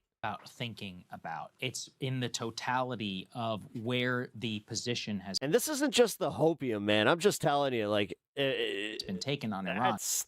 Which is that it's all about him. He's playing with saving face. fire there, man. It's also, I keep thinking this is really important. Biden and Carter didn't suffer as badly because objectively, it wasn't 100% their fault. Carter did not cause the Iranian Revolution. Now, they didn't know it was going to happen, and that's a failure. It's a scandal for sure, like with the CIA. But they did not cause the Iranian Revolution. Like, they did not cause the Arab countries to boycott the United States, right? Like, they were not directly involved in doing that. Biden, for all of his faults, did not say, yeah, go ahead, Putin, invade Ukraine. Like, Putin Why do we all Ukraine. keep talking like he's running again? Because we've already been fucking conditioned to think that he is, that he's not leaving.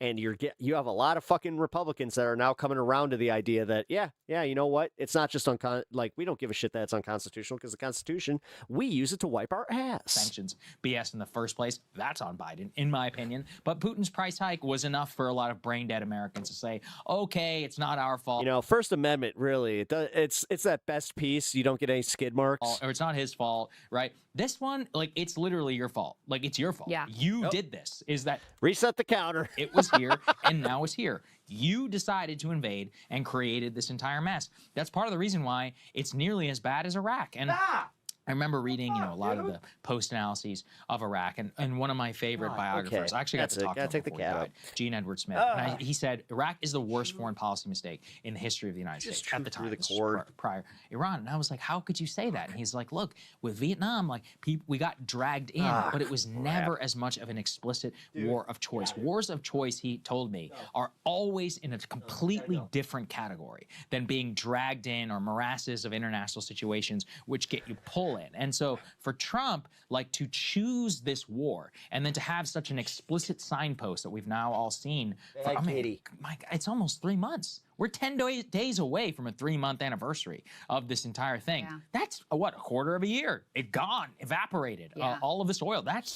Nobody cares. It's weird. It's almost like actually holding him to the words he says is now that's passe. I mean, we're going to get into the catastrophe scenario. I just read a post this morning of a guy who just went to Somalia. He was like, I've never seen anything like it in terms of the food shortage and what it will mean in terms of purchasing. Yes. He's like, we were going to have a full-blown mass famine in Africa. Right. Yeah. Well, and also because we pulled all the aid for the Doge. It's both, but it's the World Food Program. Combination of those two things. And there's also, because of the climate crisis, there have been, droughts and extreme weather that is also, cause problems for crops around the world, including here. That's why we covered the other day that wheat yields here are going to be the lowest since the early 70s because of this extreme weather that we've had here as well. And that's before you even get into Yay! So famine's on the menu. The effects of how expensive fertilizer is now. Water shortages, electricity shortages. And how much Man. That is going to reverberate throughout. So, yeah, the World Food Program is saying somewhere around 43 million people could be It's AutoMod. It's not me. It's Twitch that's doing it to you. Pushed into acute hunger because of this confluence of horrible events, the leading edge of which now is this war of choice with Iran. And people know, no one is out there like, gee, I wonder why gas prices are going so high. Yeah, everyone knows why they are paying what they're paying at the pump. Yes. It is no mystery. There's not some confluence of it. No, it's because Trump decided to do this really dumb thing that we did not want. That's why prices are high. And it allowed it. Everyone knows that. Well, guys, I guess a new thing is if you say you didn't say any new bad words, I guess AutoMod will now unmod it. We also want to take a quick look at actually put B6 up on the screen because this again connects to what I was just saying about the Iran war. 58%. No, I'll be honest. I think AutoMod, it seems like they're doing something over on Twitch. So if you guys are over on Twitch and if you experience the AutoMod, not even in just my chat. There's a good chance that it is glitching. In this poll for the I'll tell you what, I've noticed a few of them where I'm like, why did it flag that? It just flagged turd. Affairs, the Eurasia Group. 58% of Americans disapprove of Trump's handling of the war with Iran. I think that's actually a little bit better than the numbers were for the New York Times, but still quite bad. But let's look at this one. 79% of Americans say the war has affected their cost of living at least some. More than half, 62%, say it's become harder to pay the bills in the past 6 months. 80% of Americans know they are seeing the way that this war has affected their cost of living. 80% of Americans. Yeah, and we kind of deserve it. And everyone. I'm not even kidding about this part. We do deserve this as a nation. If we do not have a fucking like a breaking point, then we're just supposed to accept that it's like, oh, so they can fuck us no matter what. Everyone knows that Trump and Trump alone. Zero is going to have at least 37% of the country that's just like, harder, daddy.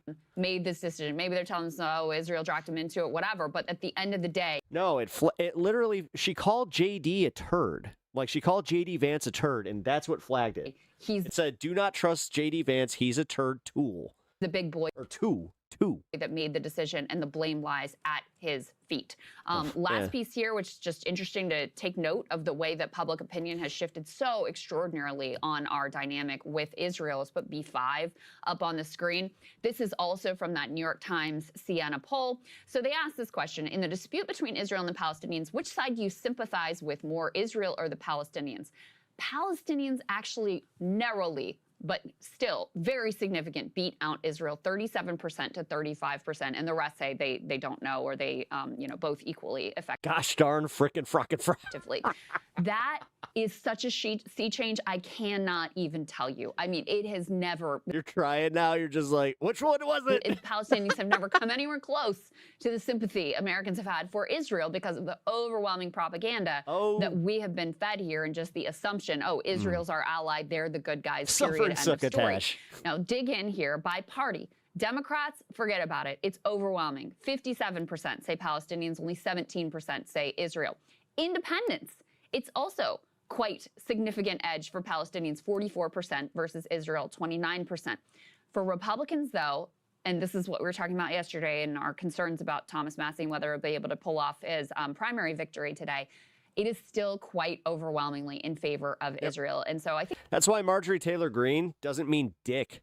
I think this is an important reality check in terms of how much the shift has really occurred within the Republican Party. You've got 66% of Republicans saying that they sympathize more with Israel, and only 9% saying they sympathize more with Palestinians. So still overwhelmingly, the Republican Party is a pro-Israel party. That doesn't mean there hasn't been significant splintering and some factions, especially I would say online factions, that have taken a very different view of things. The Tucker Carlsons of the world, the Marjorie Taylor Greenes of the world, et cetera. But still, if you look at the party as a whole, a party that is dominated by older voters, they still have the traditional view of Israel and still stand with our alliance and want to send them weapons and all those sorts of things. It is purely generational, and that is the most important thing. On Republicans, the 66% support. Yeah. Helium and sulfuric acid shortages. This will have the ability to collapse parts of the global economy. Farmers in my area could not spray their crops. Fuel shortages in many areas. Don't forget the fertilizer shortages. And like you just said about the helium, that's going to essentially like make it impossible to get an MRI. Support of Israel is almost entirely backstopped by. Hassan just floated the idea of a real Tucker Carlson presidential bid. Terrifying. Fine. I don't care anymore. I don't care. I'll try my best, but I'm not going to live my fucking life in fear that the idiots will continue to always win. I'll just accept that they're always going to win, because apparently that's just how it goes. Overwhelming. Smart people apparently overthink themselves into an early grave. Support amongst older voters. For everybody who's younger, sub 40 or 50, it's either 50-50, and once you get to the 18 to 35, it's like basically non-existent, especially whenever it comes to Palestine and Israel.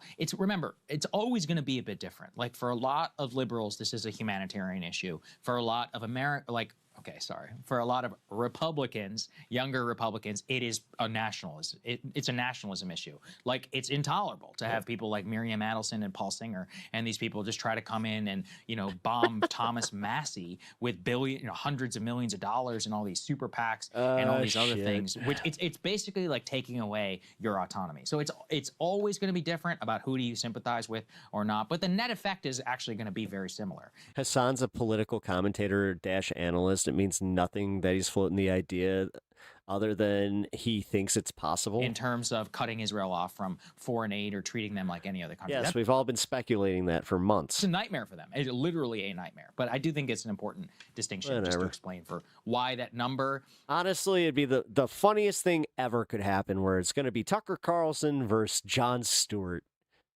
Crossfire 2.0. Because there are people. Now the stakes are real high. Who I know who support. Except, oh, that's right. Jon Stewart doesn't. It's actually the case where the people who don't want it deserve it the most. And he don't want it. And honestly, that kind of does like for him to have that kind of, I hate to say, power and not fucking recognize it or just not use it to actually benefit the planet, it kind of makes me rethink things. Or sympathize with Israel, but are like, listen, even if I... Or I could just be a jackass that's just like, Jon Stewart has a real chance, but then it's like he has only got 2%. Sympathize. Like, I can't be having you. People write my laws in Georgia. Honestly, I literally got texts that I need to... on BDS. Do something about this because apparently that's fair, my but mood I would is not say, great. look, unfortunately, I think Laura Loomer is closer to the average Republican voter than like Marjorie Taylor Greene. No question. In terms of her views, in terms Duh! of her Islamophobia. Fucking duh! In terms of her, lockstep, we got You to guys support Israel just no woke matter up to what. that? I think that is, more reflective of where the Republican base is at this point, because it is a party that's dominated by like boomer Fox News, Facebook. Yes, Idiocracy. Can we stop with the idiocracy shit? I'm getting it's literally cringe at this point. Yeah, it's not. I get it. It's idiocracy. Gatorade. Denying the truth. It's true. I'm more talking about it to the extent that there's a generational split, and you were to ask a younger. Yes, we are slowly going to degrade into actually being idiocracy. At some point, we're going to have some chud streamer going out there fucking prime, yeah.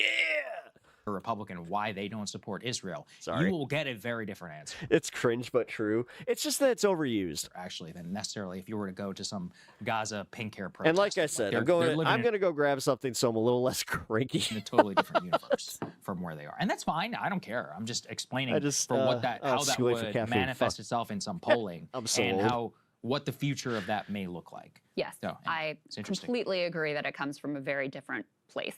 All right, let's go ahead and talk about the Americans' view for graphical. Brr. Like I know, Sylvie. That's why I said I'm cranky. I guess I'm literally just cranky because I'm just like, I get it. But no, for real. Hey, Poplar Creek, no shit. You used to go bowling there. So these people have shown the world that their position for years it was a big concert park, and they had like a shopping center. I think it's still there.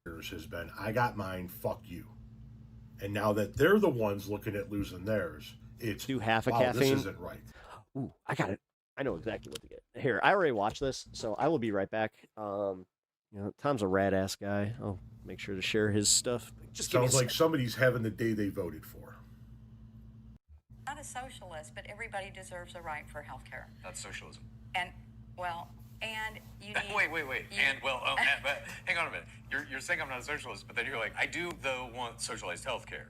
That's socialism. I don't know if that's called socialism. It is. Everybody needs to have the right to have a doctor and be taken care of and have an advocate that helps you figure this out, because there are none here. There are none. Yes. What I'm going through now with your father, it is like... Yes. But it shouldn't have taken me to be in this position to know this, but it did. Okay, So I'm and that's here. fine. And I think that's a very common thing with most MAGA people. It's hard for you to look outside your immediate life to find empathy for anybody in a situation that you yourself are not personally in. Right. You are in that now. You are seeing firsthand that the medical system in America has nothing to do with doctors or patients. It is completely run by insurance companies. Insurance companies. That They is make correct. every decision. That is correct. So, like Dad right now, Bob, for those watching the show, he's in a rehab facility trying to get better, to get back on his feet. And the decision about how long he should stay in this place is not made by the doctor, is not made by the patient. It is made only by the insurance company, who has a bottom line about profits. That's all that matters. That's how the entire American medical system is run right now. And we will be kicked out of the rehab facility next week sometime. Yeah, you will be. Because that's the system that you fucking people have voted for 60 fucking years. Because that system is protected by the Republicans you keep electing year after year, election cycle after election cycle. So now here you are, after what, 50, 60, I don't know how old you are, years of shitting on everybody else around you. These people need to be kicked out. These people aren't American. These people aren't this. These people aren't that. Fuck them. Fuck them. I don't give a shit what they have. I don't give a shit what they have. Now, after, 60 fucking years of that, your husband's the one at a rehab facility. You're the one getting kicked out of that rehab facility by the insurance company. And now you're going to sit here and go, yeah, this really isn't right. No fucking shit. It hasn't been right for fucking years. Yet you keep voting for it. You keep voting for the politicians that keep it. And now you want everybody to have empathy for you now that your back is up against the wall. Yeah, I'll be honest, the necessary conversation. No. It's becoming a whole lot less necessary. Sorry. Fresh out. Gather your husband, take him home, and figure it the fuck out. Oh, you got pierogies for dinner? Ooh. Out on your own. Thank you, Tom. The same thing you would have said to a million other people over the course of the last 5 or 6 decades who would be facing the exact same thing. Don't give a shit that he's getting kicked out. Go home. Imagine Tom and Pep having a smoke sesh. Figure it out yourself. That's actually not too far out of the realm of possibility. And by doing so, make room for somebody who hasn't voted for this shit over and over again. Somebody that deserves that health care. Tom, did you say Bob doesn't deserve? You're goddamn right I did. You're goddamn right. Take him home, figure it out, go bankrupt, don't fucking care. He doesn't even give a fuck about his own family. Why should any of us give a fuck about him? I didn't realize that's how the recommended looks on the channel now. When you do vertical streams, I might have to fix that on my stuff because I don't like that. Election night, I don't care. Massey lost. We get it.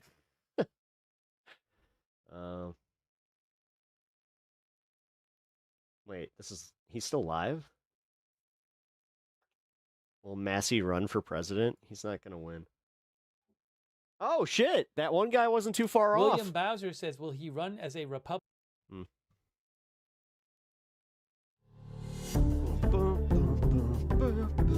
Good morning, everybody. Happy Tuesday. I have an amazing show for everybody today. What do we have, Crystal? Every time I hear the song now, I can't not think of oh my God, I forgot the guy's name. So Trump is saying he postponed imminent Iran attacks. We will match what he's saying about it with some recent reporting and reality and where we may be headed in light of recent events. We're also going to dig into some new polling from the New York Times Siena. This has been one of the more, I would say, accurate pollsters over recent years, and some truly dire numbers here for President Trump sinking to. I agree so hard with Tom. Yeah, that one, that's why I had to play it. Like, I watched that off stream and I was just like, oh man, he's cooking. Lows even in terms of, the context of this term or the first term for his popularity. So looking pretty grim there. At the same time, he is stealing from taxpayers to create a new $1.8 billion slush fund for his allies. So that's pretty interesting. AI is getting booed at commencement ceremonies across the country. We've got a nice little compilation for you there. Cars for Kids is apparently not at all what we thought it was. That's an interesting one. And a congressional candidate, Chris Rabb, is going to join us. It's actually election day in Pennsylvania and a number of other states across the country. This Philly congressional district has been hotly contested. AIPAC has been funneling money in. There are 3 Democratic contenders of very blue seats, so it's going to be whoever wins the Democratic nomination who ends up being the congressman there. We've had Chris Rabb on once before, and so he is going to take a little bit I really hate how we say that shit. Of time out of his busy election day schedule to update us on the race and what he thinks is going on there. Thank you to everybody who has been right or not, because does she understand that she's technically kind of playing into like this idea that it doesn't matter if I vote or not? Subscribing to our YouTube channel. We deeply appreciate it. Way to contribute. We also have a huge announcement. Let's put it up here on the screen. We have now, after many, many requests, an official Instagram channel. I don't know how I feel about my face looming so large there in the graphic. I hope people are watching this on mobile because it's a lot of our faces. Focus on the middle part of that, which is our new Instagram handle. It is breakingpoints.yt. You can search it, and there will, of course, be a link down. I hate Instagram. Instagram. In the description. So if you want to go ahead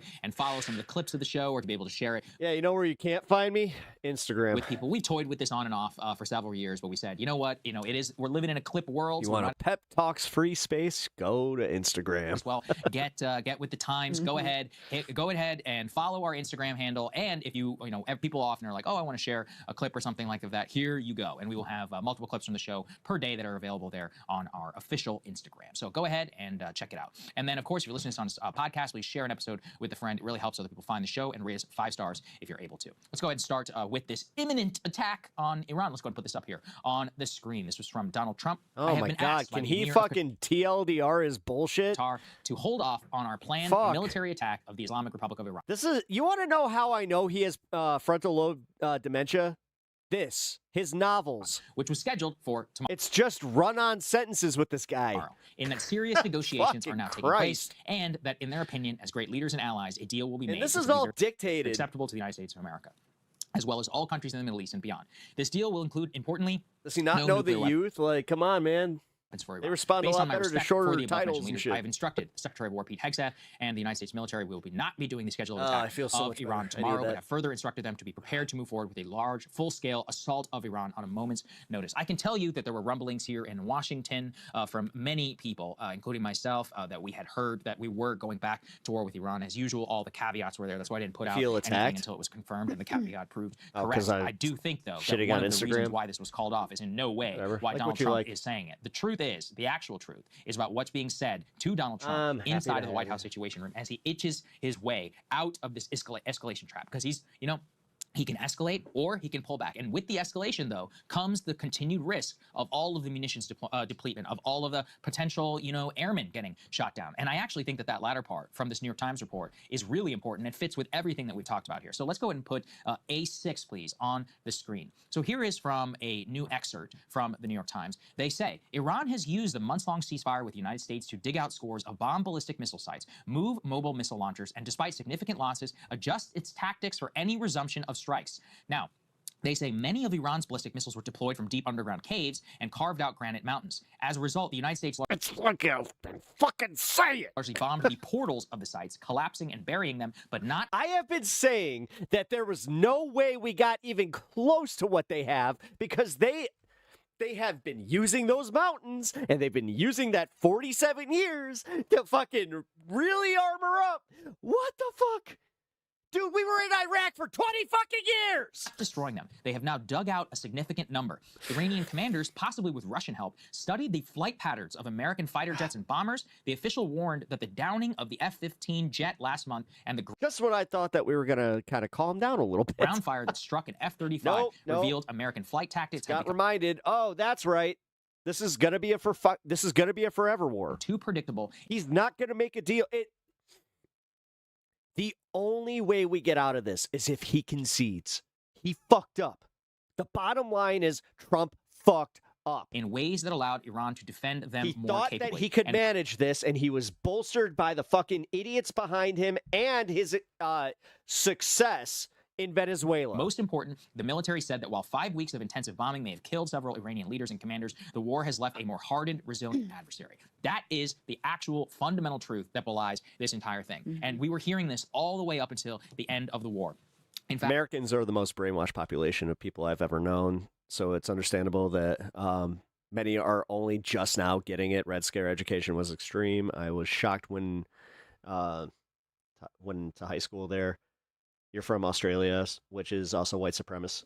Yeah. In fact, I spoke with a couple of very knowledgeable military sources, and they pointed out a couple of things. Remember, when Trump was going all out... Yeah, we had a few foreign exchange students that literally said the same shit, where they're just like, your country's kind of intense. Against the Houthis last year, they were also able to clip an F-35. They shared some of that information with the Iranians. Because the United States was and that was during the Bush era. Flying so many air missions, all you do is just sit there and study and study and study, and you learn exactly how to shoot them down. That's exactly how the F-15 pilot, remember, was shot down. Let's remember that we also lost... And Iran has every incentive to drag us further into war. Yeah. Lost 2 air refueling tankers over Iraq. The official story is that, something went wrong. Well, ironically, you remember how Trump was just like, they're going to have to rise up. They're going to have to save their country. They're going to have to rise up. Not really what I heard. Little did we know he was talking about us. Eventually, I think that we will get the full story behind that. There have been multiple, close calls and incidents of, people who have been declaring Mayday and will do an emergency landing. Again, the military continues to claim that in almost all those cases, they were accidents. Again, just not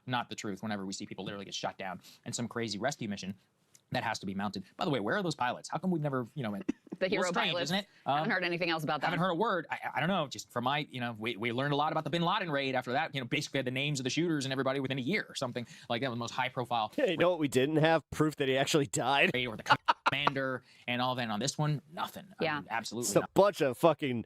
The word of some SEAL Team 6 members. Now, so far. So I think that part also coupled.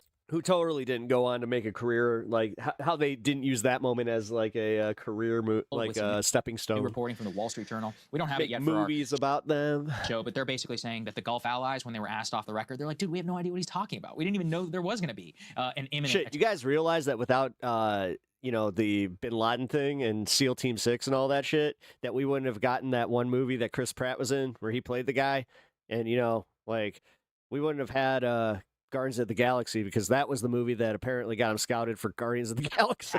That was planned, and there's no deal that is necessarily in the works. As of last night, before any of this even happened. You guys know without Hurt Locker, we wouldn't have Hawkeye? Where things were. A2, let's put it up here. This was the last official dispatch from Barack Ravid. Iran's new offer is insufficient, risks war resumption. That was the latest offer that was made behind the scenes. And at a certain point, don't we all just need to stop denying the reality of these fake transmissions, which are allegedly happening behind the scenes? Like, I actually think almost all of this is playing out in public. It is all playing out in public. The stuff that's behind closed doors is him manipulating the markets, and literally, it's as short as just hold on. What's the time frame? I got to make sure I send a few text messages out. From what I understand, the Iranians are so bewildered by the constant claims of them making offers that they haven't made that many of the details of their offers and proposals get leaked almost immediately, just to signpost of this is where we actually are, to stop the United States or Trump from trying to twist from where things actually. So that's where things stand. We're going to attack. I'm playing 5D chess. I'm making them tell us exactly what they're going to do, because I keep telling you what they're going to do, and they're like, "Nuh-uh, liar."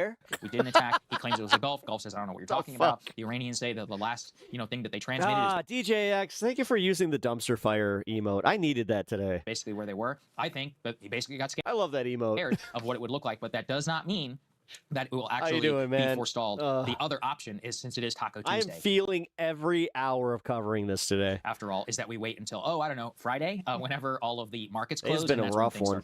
Yeah, well, I mean, that's the issue, is the fundamental dynamics have not. What really did it was me making the joke that they're going to try and make this about trans shooters, and then they made it. They tried to make it trans shooters. Changed. I still can't get over this. We live in such a dumb fucking timeline. The status quo is a disaster. Iran's oil wells are not going to explode. We cannot withstand, and the global economy cannot withstand, the continued closure of the Strait of Hormuz. So that the status quo is not sustainable.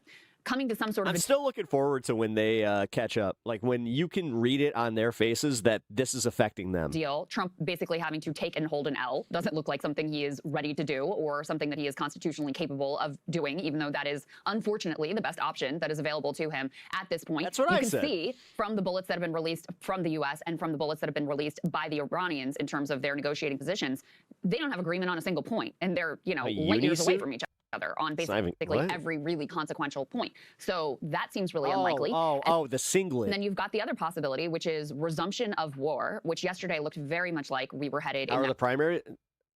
Thomas Massey lost. That direction imminently before Trump put out this post. And I absolutely agree that what looks like happened here was not our allies coming in and being like, sir, we're so close to a deal. Let's just continue negotiating, as indicated by the fact they told the Wall Street Journal, we literally have no idea what he's talking about here, that he got more information from the military. They insisted to him, this is not going to go well for you. And I also think it's really noteworthy you're talking about the whole pilot rescue thing and whatever happened there. And we still really don't know why they were there over Iranian territory to begin with, what the actual story is of what was happening, whether there were other plans that were laid there that they had to, abandon. By the way, 22 minutes. But the fact remains that after that rescue mission, then that was basically the end of the active hostilities against Iran, of the bombing campaign against Iran. And I maintain that it's because whatever went down there, it was a wake-up call for Trump of how much of a disaster further bombing campaigns and certainly something like a ground invasion, some sort of escalatory move, could ultimately be for the U.S. So this reporting from the New York Times that our own military is saying to him, look, these guys have learned. It won't be like before. They will be able to continue to strike. They have most of their missile capabilities remaining, and they have gotten smarter about how to target our air assets. That, to me, lines up with the sequence of events that we have ultimately seen, and not whatever he says here about, oh, it was our allies that really begged us, and so I gave in. Yeah. The other thing to say, though, is that that doesn't mean that we are out of the woods, because the options on the table are all still impossible. And he's still going to have the Israelis pushing, he's still going to have the neocons pushing, and he's still going to have his own ego to protect. So even if the chances of achieving something on the battlefield that they, with options that have failed in the past, even if the chances of achieving something on the battlefield are incredibly, incredibly slim, that in his mind may be a better bet than accepting the humiliation that would be required to do the deal that's on the table right now. Yeah, I mean, and if you see where Trump is, let's put A3, for example. This is what type of stuff he was saying yesterday. If Iran surrenders, admits their navy is gone, resting at the bottom of the sea, their air force is no longer with us, their entire military walks out of Tehran, weapons dropped and hands held high, each shouting, I surrender, while wildly waving the representative white flag, and if their entire remaining leadership signs all documents of surrender and admit their defeat to the great power and force of the magnificent USA, the New York Times, the China Street Journal, corrupt and now irrelevant CNN, and all members of the fake news media will headline that Iran had a masterful and brilliant victory over the United States of America. It wasn't even close. The Democrats and media have totally lost their way. They have absolutely gone crazy. But I actually think this is a very important insight. God. Because I'm right back to fucking longing for the days of Biden, where I didn't have to read just dumb bullshit like this. It fits with the Trump. It's just so fucking dumb. Interview out of the China summit, which he did. This doesn't, dude, this isn't strength. Look, he uses funny words. Fox News, where he basically said, look, I don't care that much about the cool. I don't care that much about the nuclear. We're still about to, I know that we're about to crack $6 a gallon here in Chicago. Don't know about you guys. But at this yeah, funny words.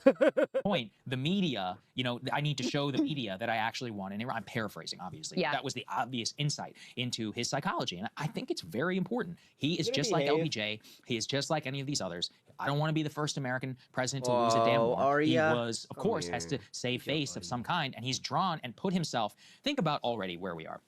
On day one of the war, it was, we have killed the Ayatollah. You need to rise up and take back your country. And then it started moving, more. And then a total and complete surrender. We want regime change. That's what we want. Unconditional surrender. They must give up all of their nuclear program. To then, we're negotiating literally with the same scions of the regime. We have the Ayatollah, who we replaced with the son of the murdered Ayatollah, who we turned into a martyr. And then, as they point out in the New York Times story, a more resilient command. It actually turns out we killed all the old people who were kind of doddering and a little bit more risk averse, and that the new people, they don't even want this ceasefire. Many of the senior members of the IRGC, they want to go back to war. That's why a lot of there's been, remember, all those miscommunications where the diplomats would say one thing, the IRGC is like, nope, that's not true. They are not giving up control over the Straits of Hormuz. They are definitely not going to give in on a lot of the things that the administration wants, in terms of sanctions relief. Don't forget, yesterday, Iran launched a new portal for Bitcoin transaction on the Straits of Hormuz with a toll system and a way to make payment. We don't yet know how many people are taking advantage of that. And all the while, the U.S. gas price continues to tick up. We're at $4.53 a gallon, $5.65 a gallon in terms of diesel. And it's not going anywhere as long as the strait remains closed. And especially with all these will they, won't they, in terms of the oil markets, that will swing things plus or minus 5%. Yeah. We are still up 80% from when the war began. That's the flat truth. There's just no getting out of it. Yeah, that's absolutely right. And let's put A5 up on the screen, because I think this is another indication of the failure of our strategy. So this is Treasury Secretary Scott Bessent saying the U.S. Treasury is issuing a temporary 30-day general license to provide the most vulnerable nations with the ability to temporarily access Russian oil currently stranded at sea. This extension will provide additional flexibility, will work with these nations, provide specific licenses as needed. This general license will help stabilize the physical crude market, ensure oil reaches the most energy vulnerable countries, will also help reroute existing supply to countries most in need by reducing China's ability to stockpile discounted oil. What does this tell you? It tells you that the notion that our blockade of the blockade in the Strait of Hormuz would put more pressure on Iran than it put on us and the rest of the world was not true. We are already trying to find little ways to try to control the price of oil so it doesn't get even more out of control because we cannot take the pain. When you say we're issuing, these waivers to lift the sanctions in these limited ways, what you're doing is adding more oil into the market. It's a global market. That is the idea, is to try to keep the price under control. Now, I don't know if this will be sufficient to keep things from continuing to spiral as it increasingly becomes clear we're nowhere close to making any sort of a deal. But to me, no, because the second that he fucking strikes Iran again, you're going to see the markets just go kaboom. It's an indication that, I mean, that's there's the joke. This is not going. Hey, Iran's infrastructure is not the only thing that's going to go boom that day. At all the way. Food up cheese. That Trump had been told by the neocons it would go, that Iran would collapse, that this would be devastating economically for them. Instead, we're the ones who are already showing weakness and vulnerability as a result of our own strategy here. And then, we really need to do some segments on what's going on with Russia and Ukraine, because there have been a lot of changes there in that. Markets will go brrr. War, a lot of changes in the dynamics in that war. But Ukraine has actually been holding the front line and making things difficult for Russia because of the advent of drones, and their effective use of drones has made it so they've been able to compensate somewhat for the fact that they don't have sufficient manpower. So that's made things more difficult for Russia to be able to succeed, in the way that they want to and score an outright victory. At the same time, because of our war on Iran, Russia is now making more money, which is helping to stabilize them because they're, able to sell their oil at a premium. So this has been very beneficial to them in terms of their economy and their war effort. So, this being just one more indication of the way that this has not gone at all the way that Trump imagined that it might, and the way that he was sold on from the neocons who are interested in this war. 100%. That's very important. Yeah, if you're one of these YouTube keeps deleting your stuff. I don't need this right now, YouTube. Who supports the war. You having a bad day, Bloodstone? You good? Or with Iran, you just bailed out Russia. You gave them a huge license. They're going to print billions. Just remember, we're actually having a fun half today. Off of these transactions. India, I'm sure, will be buying it tomorrow. Because a lot of it is at sea, which has already been sanctioned, and it could just sail to port. They can offload, they can sell, and nobody has to worry about any U.S. sanctions. So look, that's where things stand as of right now with Iran.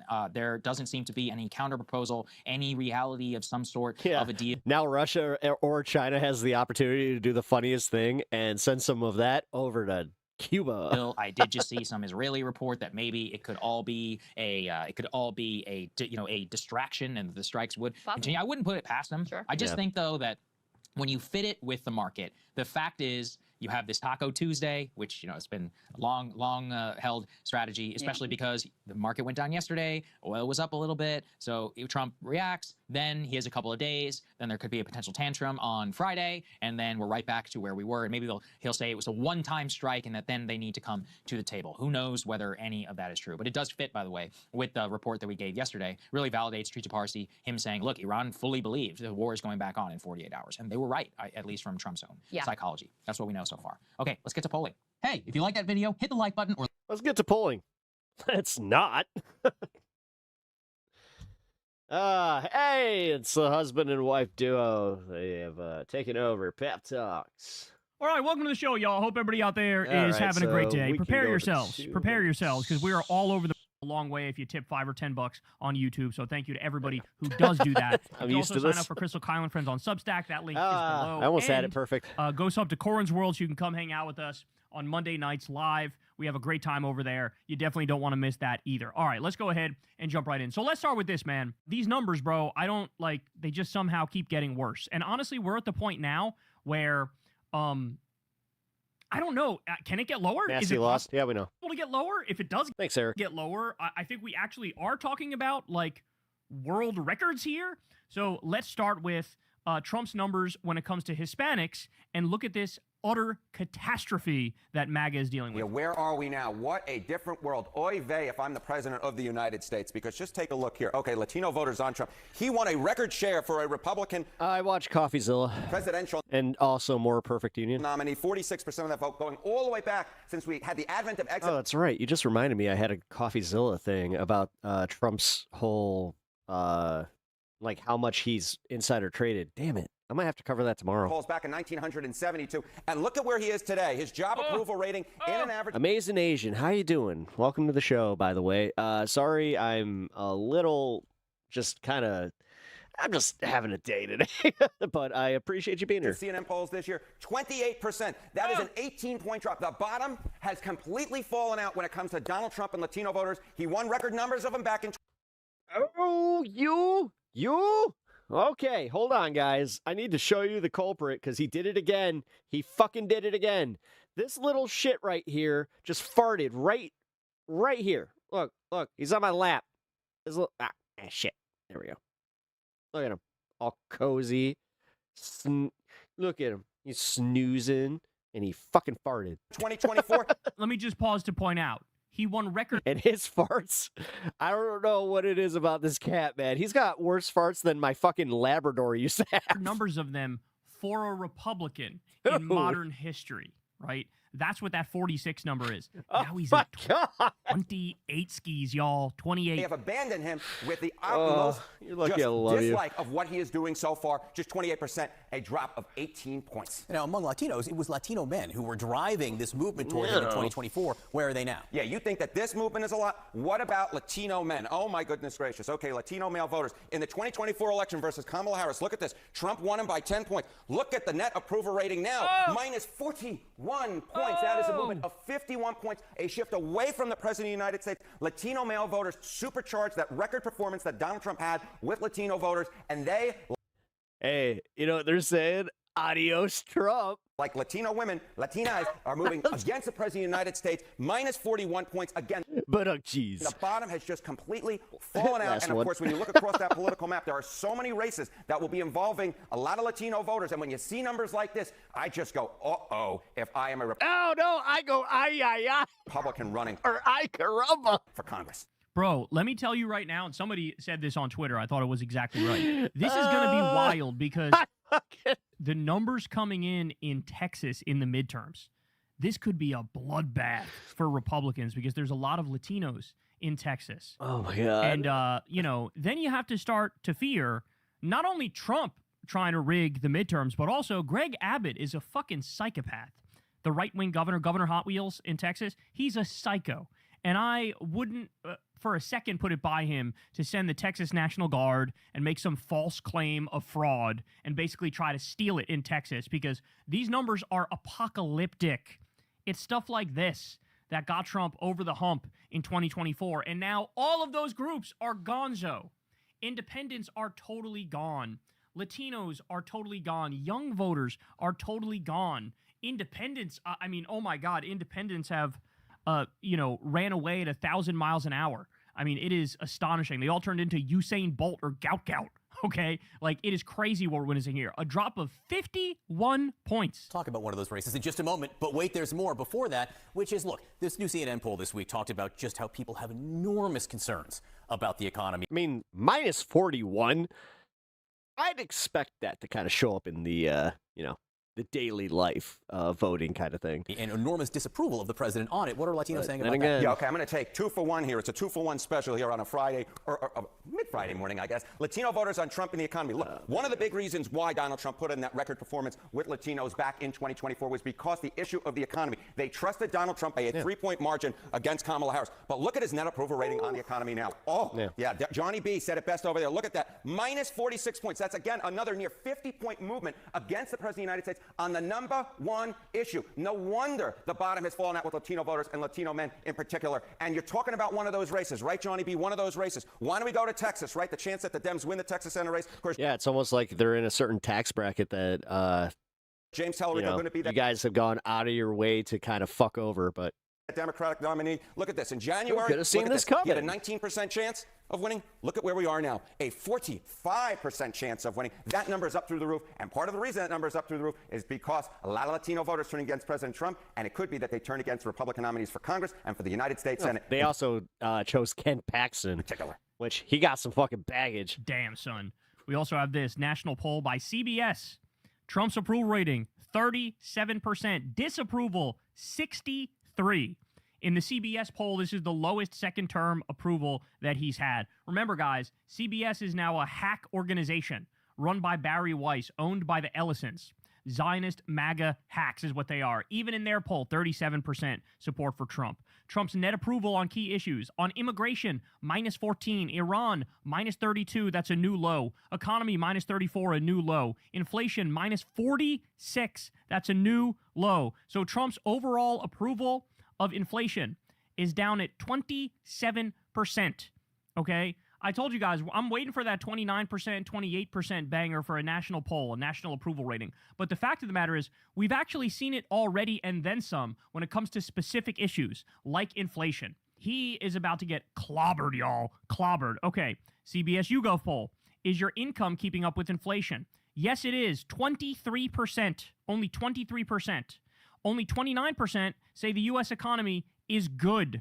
Only 29% say that. These are astonishingly low numbers, okay? Still not done, though. Trump approval trends among white non-college voters. For those of you who don't know, this is the Republican bread and butter. Yeah, this is like your day ones. Yeah. These are the ones that hold you down, man. Like, this is like, if you lose them, you lost everything. It's like losing white evangelicals as a Republican. Ready? So the approval was 68% in February. That's plus 36. The approval. Remember, people, these ex-Trumpers didn't stop supporting him because he's an awful person and unfit for the position. It's the gas and cost of the living. That's it. All superficial. Yep. Approval now, 46%. So he's a -8 with a group. That's why, like, okay, so in a perfect world, obviously Bernie would win, but let's just put this in context for Biden, just because it happened. Had he actually gotten rid of student loan debts successfully, had he actually raised minimum wages, had he extended the child tax credit, excuse me, and also had he moved to expand on Obamacare, I think that, the Democrats would have had a much stronger position. Which is, and it's obvious, like, there was obstruction there because of the way that he lost the midterms. Which, like, his most hard. It's almost like it's a fucking wave. Core demographic group that follows him and goes wherever the fuck he wants them to go. That is devastating. You got to make yourself so popular that it's fucking undeniable. That's what worked for FDR, Man, devastating. All right. He kind of gave people stuff. Net and reasons. Approval trends. Ready? Among independents, in February of 2025, Trump was -2. Then he goes to -26 in September, -38 in March, and now -46 in May. Well, because honestly, we can talk superficial, but realistically, maintaining the economy and, like, having people be happy, with their lives and, like, life-work balance and all that shit, fuck. Could you imagine if Republicans had caught on a little bit about that instead of using, like, their baser, like, instinct to greed and always fucking everybody? Had they just even figured out, like, oh, we should give a little bit, just a little bit, keep them happy. Holy shit. Among young people ages 18 to 29, in February of 2025, he was +10. As of now, in May of 2026, you are so he's goddamn -42. That's a 52-point swing, y'all. That's a 52-point swing among young people. That is, these are numbers you can't come back from numbers like this. Even if you were to reverse everything he's doing and inflation were to get under control. You want to see, this is why he gets away with everything. Immediately. Just the fact that people Right will here. put through what they've already been put through is enough for them to be like, So damn fuck cute. you, kick the bums to the curb. All right, Scott McFarlane says, rancid numbers and trajectory in an election year. Feelings about personal Yeah, I did research. finances. Had a whole personal thing where I got to maintain having health care until I was 26 because I lived through it, dumbass. What are you, 18? Concerned, 76%. You're either 18 or 67. Now. It was 72% in May of 2025. Stressed, 67%. It was 65% in May. Secure. Your ignorance is monumental. Trump approval is way up. Gaslighting off the scale. Seal the border. 44. That's hilarious. That's actually whoa. Percent. Back in That's a bot. Today in May of 2025, it was 53%. There's no way somebody's that stupid. A bot was programmed to kind of like come into like any leftist chat and be like, they're talking about polling. My time to shine. Beep boop, beep boop. Secure. Nearly a 10-point drop in people feeling secure in their finances. Content. Only 43% say content. 53% said that in May of 2025. Then we get to the real nuts and bolts of the conversation, y'all. I would argue responding to the worsening of their material conditions is the opposite of superficial. What superficial is their sudden ability to criticize him for what's been obvious to us the whole time. Yeah. Economy, bro. High five, Pinkerbell. Like, people are still underestimating just how bad this current moment is and just how ugly it's going to get. So let me walk you through some of that here. Quote, I wouldn't have had insurance if it wasn't for Obamacare. We're facing the largest supply shortage of lubricating fluids in the modern history of America. Realistic middle-of-the-road estimates are for our average available supply in this product category to drop by 40%. And like I said, I had a stomach condition that, like, without that insurance, I would have been fucked. It's an internal AutoZone memo, which is basically saying, like, hey, bro, we're kind of running. But, you know, these people like to discount actual human condition, anybody's experience. They'll always say it's anecdotal, it's anecdotal. Yeah, well, I'm an American. I'm an American that lived through the fucking healthcare system. I'm an American who also saw his mom have the inability to get healthcare because she had pre-existing conditions. So, fuck you. Out of this thing, no, you just want it to be all one-sided for the insurance companies. You just want everybody to pay more. And I don't know why. I don't know who pays you. Who pays you enough to where you hold that stance? What's your job? What do you do? And if you make that much money, $420 right now in my fucking donation box, either that or you're a poor-ass bitch that has nothing. Known as motor oil. Bunch of fucking bravado. Like, that's it. What? Yes. You don't Understand make money. something, guys. You're just a poor boy like the rest of us. He had an oil shock that wasn't as severe as this one that happened in the 1970s. That led to rationing. That led to, hey, if your license plate ends with an odd number, you can only get gas on these particular days of the week. If it ends in an even number, you can only get gas on these other particular days of the week.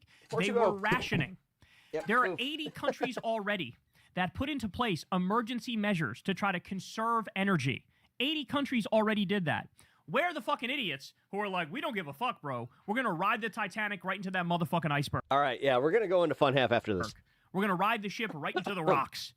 So they're acting like there is no problem here, but there's a massive problem. And you already see gas is already near $5 a gallon, which also is an input for every other element of the economy. So what are you going to look at? Are you going to look inflation is up. At grocery prices? He keeps missing that part too. That skyrocket even more. The thing is, the economy's so bad that you can literally hyperfixate on just the gas prices. Are you going to look at shortages in some place, for example, because the trucking to get the food to rural communities, it's not worth it for companies to do it, so nobody takes the contract? But this guy's just like, fuck you, Liv. Fuck you.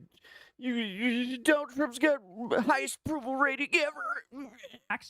Again, people are not truly factoring in how ugly this can get. Okay, and when AutoZone is telling you, by the way, we have a 40% drop in having fucking motor oil, that should be a little bit of a wake-up call to everybody, shouldn't it? ABC News says grocery prices in the U.S. soared faster in April than any month in nearly 4 years, driving up the cost of everything. It's the one that powers your average sedan. To tomatoes to cupcakes, according to government data. Holy cow. Then we also have this. Senator Peter Welch says, the Trump administration is essentially banning wind projects on private land. Energy prices are higher than ever right now. Why would President Trump actively work against lowering energy bills? I'll answer that question. It's either because he's a Manchurian candidate and he's trying to destroy this country, or he's the dumbest person to ever sit in the White House. There's your answer, Senator Peter Welch. But yes, Canary Media points out, it's a de facto moratorium on wind power in the U.S. More than 250 wind projects on private land are stalled now that the Defense Department has halted once routine reviews. So stop and think about that. Not only are there no more public wind projects, there are no private wind projects either. So at the same time, Trump is creating an oil crisis, a gas crisis, this massive energy shock. Yeah, he's making sure that we don't have alternative energy. It's almost like they're planning to fuck us even harder.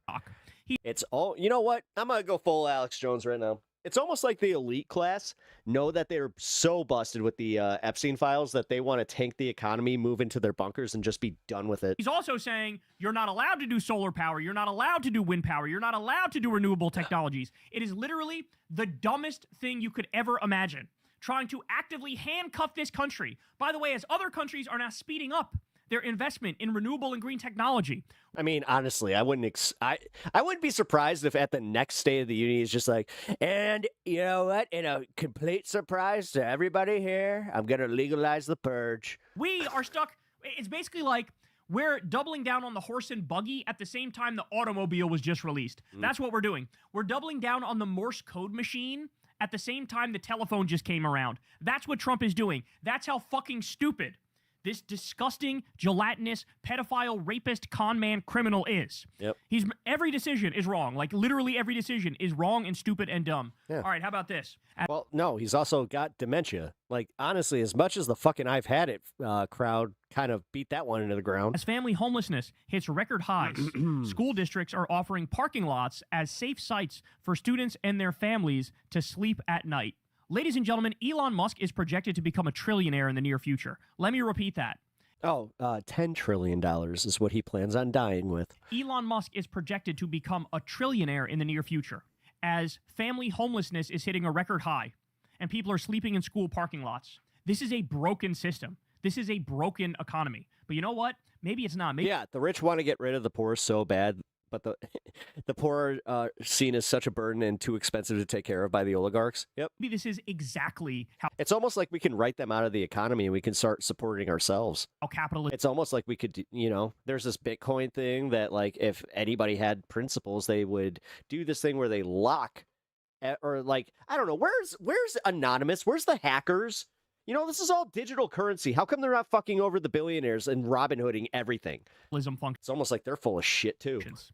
Maybe the answer is to tax the fuck out of the billionaires and soon-to-be trillionaires and take that money and you redistribute. And you give look, the Democrats.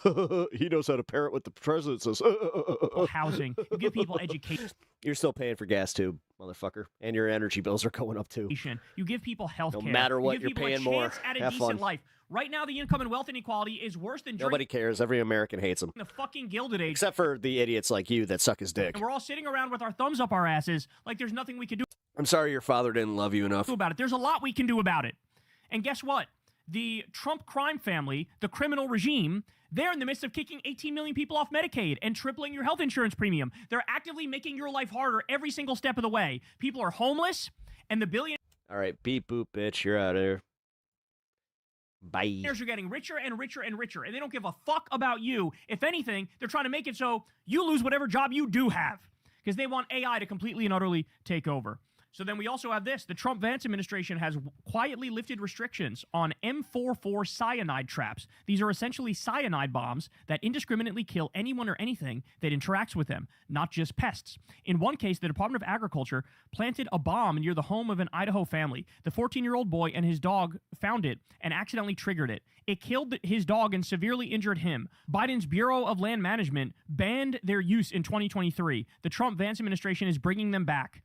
You could not dream up a more cartoonishly evil White House than this, and the icing on the cake is how it has integrated themes like protecting the homeland into its propaganda when it is quite literally poisoning the homeland in more ways than one. So there's an article on it right here. Trump administration lifts ban on cyanide bombs. Yeah, remember he did asbestos too. That kill animals. Okay, but that's not it though.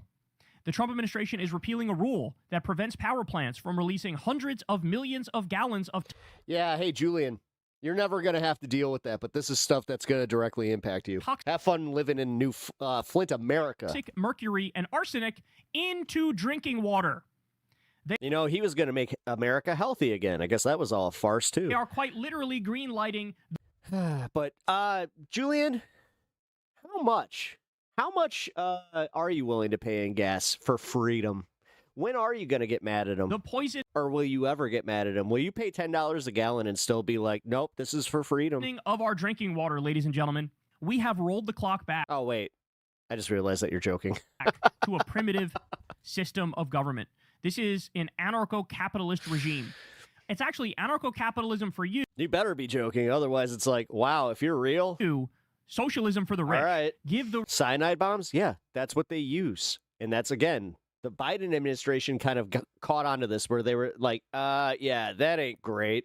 Rich, all the money. There's better ways of calling these fucking invasive species, if you will. Let them loot and pillage. Let them rob the taxpayers relentlessly, endlessly, give them tax cuts, give them Excuse me. subsidies. But when it comes to regular people, your water is going to get poisoned by these companies, and there's nothing you can do about it. That's what they're doing. So as all this is going on, Trump sat down for an interview with Fox News' Brett Baer, and he's asked, like, hey. Oh my God, I just realized I have something really funny I want to watch. Here's some MAGA voters that say they're struggling with this economy. What would you say to them, sir? And look at Trump's reaction. When you hear Trump voters, Alex says, I voted for you 3 times. He can't handle the costs. And he's not for this foreign conflict. I hate it, bro. He's not for the foreign conflict. But Roy in Pennsylvania, he's a retired farmer. He can't handle the fuel going up. And he says he's going to come down disappointed. very fast. And Well, so, no, look, I'm disappointed. I'm just telling you when what they say say. to him, Roy, look, I'm disappointed. Alex, we got a problem. We just hit the highest stock market price ever. By the way, then, when I went in. Now, again, it's higher. With the war, it's higher than it was when I went in. These people are like, hey, I can't afford gas. He's like, well, the stock market is very high. Yeah, but you fucking Right. Alex, listen, buddies, guys. asshole. Like, half the country owns no stocks, and like 90% of people don't have a significant amount of stocks that it makes much of a difference if the market goes up. The stock market is an indicator of how the rich are doing, how the investment class is doing, how like the 1% are doing. At most, top 10%. You can't be like, well, the stock market's doing well. Working people usually don't have Tim Dillon. I have Tim Dillon on Piers Morgan lined up. investments. Or certainly don't have many investments. The bottom 50% literally has no investments. This is so fucking out of touch. It's astonishing, bro. The highest stock market price ever. By the way, then, when I went in. Now, again, it's higher. With the war, it's higher than it was when I went in. Think of that. I agree. The 401ks at their all-time high. There are more people working right now in the United States of America than at any point ever in the history of our country. He's going to get so fucking clobbered, bro. It is so over. It's going to be too big to rig with shit like this. So they're saying, hey, we're struggling. Can you help out? And he's like, actually, things are amazing. Things are tremendous. And you're just sour grapes. Have you not realized the stock market? Did you look at the stock market? Yeah, but Kyle, have you ever thought that he wants that to happen? Market? Oh, my word. Plausible deniability for everything, and he can blame the Democrats? Oh, my word. And by the way, The Democrats. Actually, let's just use that one. Fuck it. The Democrats, they deserve it. they're only going to have that talking point for a little while longer because at some point, that shit's going to go belly up too, bro. At some point, that shit's going to collapse around us like nobody's business. Mike Johnson says Congress can't survive on $174,000. So as you struggle, this is what they're saying about their salary of $174,000. Well, look, the salary of babies. Congress has been frozen since 2009. When you adjust for inflation, a member of Congress today is making 31% less than they made in that year. Cry me a fucking river, bitch. It goes down every How about you guys don't ever get a raise until we get a raise? year. And over time, if you stay on this trajectory, you're going to have less qualified people who are willing to make the extreme sacrifice. Look how everybody behind him, they all know how unpopular this is. To run for Congress. I mean, it's just people just make... Yo, dude, this, if this isn't used to, like, get these people out of Congress, I don't know what to do. reasonable decision as a family on whether or not they can come and like, at that point, I think we all know. move to Washington, have a residence here, residence at home, and do all the things that are required. So the counter argument is, and I have some sympathy, look, at least let them engage in some stock trading so that they can continue to take care of their family. Oh, my word. Oh, no! Come on, son. He said that with a straight face. He said, look, they only make $174,000. They can't even fucking keep up with inflation. You got to let them do some stock trading so they can feed their fucking families, bro. They're making 174,000 DZACs.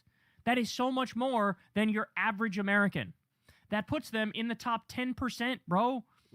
He's like, what are we supposed to do? They haven't had a raise since 2009. You motherfuckers haven't raised the minimum wage since 2009, and not a single Republican is lifting their finger to raise the fucking minimum wage. Not a single one. Do you guys want to give yourselves a raise? That's what I just said. Oh, no. Guillotines are about to roll out in this bitch, bro. I'm telling you, people cannot handle this shit. You are going to make people snap. You are going to happen. make people snap. It is going to happen. I've already, watching TikTok, which I've been finally, I found a subsect of TikTok that I'm interested in. At some point, everybody's going to wake up and realize that the Crash Republican Talk trick or whatever of the blaming fuck it's trans called, people for all your where they're all crashing out about the economy. It's fun to watch. problems and immigrants and black people and Muslims, that those are not actually the problem. The problem are the billionaires. The billionaires and the fascists and the warmongers are going to go down, and they're going to experience tremendous fury of working Americans who watch videos like this, and they fucking snap, son. They snap. All right, not done yet, though, because here's Lindsey Graham, the chief Trump ball coddler and semen slurper, and he goes out there, and he defends Trump. Remember when Trump said... I would call him Trump's nut rest. I don't think about Americans' finances at all. I don't think about that at all. Well, here comes Miss Lindsay to defend this and act like, actually, he's totally right, bro. Inflation has climbed to the highest annual rate in 3 years. Gas prices are at a 4-year high. Grocery prices are climbing. President Trump was pressed on how all of these factors impact how he views his negotiations with Iran. Take a look. I don't think about American financial situation. I don't think about anybody. I think about one thing. We cannot let Iran have a nuclear weapon. Ball coddler. That's all. Do you agree with the president that he shouldn't be taking... Coddles Trump's You can literally balls. see the fear in his eyes. Look at his eyes. Yep. You can literally see the fear in his eyes. Like, God damn it, Donnie, you really put me in a corner here. Now I got to use all my fucking bullshitting skills to try to tap dance my way around this. Here's Lindsey Graham thinking, I wish I was back in Disney World holding like a little magic wand. Tinkerbell's fucking magic wand, as he was caught doing, actually, by the way. That's what Lindsey Graham's like, oh no, even I'm going to have a hard time bullshitting my way out of this one. Taking Americans' financial situation into account when dealing with Iran? That's his Churchill moment. When Churchill came into power, he promised blood, sweat, toil, heartache until we deal with the Nazis, who are an existential threat to the British way of life. And if Hitler had taken charge of the planet, it would have been the darkest hour in humanity. I believe Iran wants a nuclear weapon. They would use it. So does President Trump. They would use it as part of their religious agenda. They would destroy the Jewish state. They would eventually hold us hostage. So his audience, the Iranian regime, do I worry about gas prices? Yes. But President Trump's right. The biggest threat to stability in the world is a nuclear armed Iran. And whatever price we have to pay, we will pay. What did Churchill say? Nobody signed up for this shit. And you motherfuckers weren't saying you're going to have to sacrifice. It's going to be hard. None of you motherfuckers said that. You were acting like you be in and out and fucking They said instantly. that we were going to fucking have it. By the way, what's the difference? Economy. What's the difference? Dude, he said he was going to change it day one. I don't know. Hitler was actually an existential threat and was trying to do global domination. And Hitler and Winston Churchill was right to say, hey, he's trying to do global domination. He's a real threat. Whereas with Iran, they were no threat whatsoever, you lying con man. In fact, Iran agreed to the strictest terms to limit their enrichment hours before they were attacked by Israel and the U.S., a.k.a. the axis of Epstein. So who do you think this works for? Who thinks you're telling the truth? Who thinks this makes sense? Absolutely fucking nobody. Every price we have to pay to beat Hitler, we will pay. Same with Iran. The good news, we're inside the 10-yard line. I think if we go back to military activity, weaken them further, then we can end this thing pretty soon. I got news for you. The better comparison, if you're going to compare anybody to Hitler, it's not the Iranians, bro. It's the Israelis, and it's us. Trump himself. What's he attacked? 8 countries already? And you're going to say, oh, Iran. Who have they attacked? Trump's already attacked like 8 or 10 countries. Who have the Iranians attacked offensively? Fucking. It's funny, he got that fake peace prize or just got he got it, somebody else's peace prize. He's like, good enough. Let's go to war, baby. Nobody. This man's a sick, disgusting joke. Okay. Now, also at the same time, ready for this? Trump's $2 billion taxpayer-subsidized slush fund comes with a legal disclaimer that basically says we are not responsible for any crimes committed with this money. So understand what happened here, y'all. Trump sued the IRS. I always forget the number. What was it, 10 billion, 100 billion? I think it was 100. He was asking for a shitload of money from the IRS, his own IRS, saying, you leaked my tax information. That's illegal. That's an invasion of privacy. I'm going to sue you and take you to court. Then Trump's own IRS goes, oh, no, sir, I don't want to go to court. I don't want to fight this with you. Maybe we shall settle out, okay? Let's settle out of court. And then Trump's own IRS goes, well, what if I give you $1.7 billion instead of the $100 million you're suing me for? And you can take this $1.7 billion and basically do whatever the fuck you want with it. And you could basically make it a slush fund that pays all of your family, all of your friends, all of the January 6th insurrectionists. And Trump goes, I wanted the $100 billion, but I guess I'll have to settle for the $1.7 billion. Okay, you twisted my arm. We'll make that deal. So now Donald Trump, the sitting president, is currently looting the treasury in a way we haven't seen ever in our history. Yep. This man is looting the treasury. He also stole Honestly, cool. Whatever, man. $10 billion illegally, by the way. This is where I'm at, where I'm like, fuck it. Fund his Let him. Board of Peace, which is supposed to be... Let's wait for the right people. Let's wait for people to fucking catch up. And if they don't, then All right. above the UN. Guess this experiment's done. What next? And only he controls that money. In the same way, he kidnapped Venezuela's president, stole their oil, sold I'm black-pilled, Kyle. You did it. You got me. it, made hundreds of millions of dollars, and Mark put it in bank accounts Kyle Kulinski did it. that only he controls. God. Okay, this is what we're witnessing. We're witnessing a crime spree, the likes of which we've never seen. All of this happening as you can't pay the bills. Yep. Isn't that fun? I really am at like that fucking point. Like, what the fuck? I don't give a shit, bro. Here we go. All right, so Joe Rogan continues to be worried about Theo Von's mental health and him spiraling out of control. Kyle does it again. He brought this up I'll be honest, this is the reason that I stopped watching Kyle in my private time. recently during a podcast, and the clip went viral. We get it, bro. We get it. And then Theo felt the need to address it. Like, Rogan brought up Theo bombing his Netflix taping last year because afterwards Theo said, "I'm just trying not to take my own life." So everybody started freaking out about it. But I think he said he was just joking and people took it too seriously, even though he admits he was going through it because he was trying to get off antidepressants. And he was caught up in some controversy. Like, DHS posted a video using a clip of him, which he got a ton of backlash for from the left. Then he told him to take it down. Then he got a ton of backlash from the right.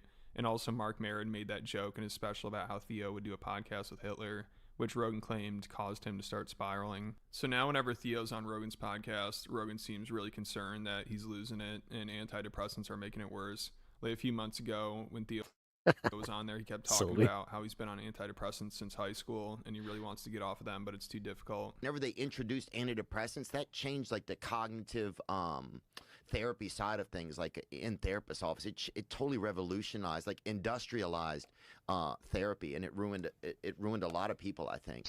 Like one of my goals is to get off of antidepressants completely, man. I want to feel how Thanks for the follow, man. I'm supposed to feel, so I can have thoughts and actions that like make me feel connected to the world. That shit makes you feel dead, man. So why did you take it in the first place? Because I was in a bad relationship 20 years ago and I was having a tough day at school, and they gave them to me, and then I never got off. Really? Because when you get off, it's that, I think we talked about this once. Yeah, it's hard. it's bad. Yeah, it makes you more depressed, more fucked up. Well, no, it makes you go through psychosis. You're all imbalanced, and you're like, I've gotten off antidepressants, man. Like I know how it goes. Yeah, probably you're addicted to them. Yeah. And so, like, that's one of I wouldn't call it addicted. my goals is, and I noticed like It's just because addicted, I would say, like, that means you have the urge to get back on them, or like you need them, like, kind of thing, instead of just like where it literally, like, it kind of releases all these endorphins and all this bullshit, like, because this SSRI is not there to kind of like suppress them, which I'll be honest, that's the worst part about SSRIs, are the fact that they do, like, they make you feel numb, because like the same chemical that makes you feel the sads, also, it kind of dilutes the happies. For me, I've been taking like methyl blue. I've been doing some things like, and I'm working with a doctor to help me, but I'm gonna Never mind, I guess. I don't know. Oh my God. Wait, what? What's up, DJ? get there.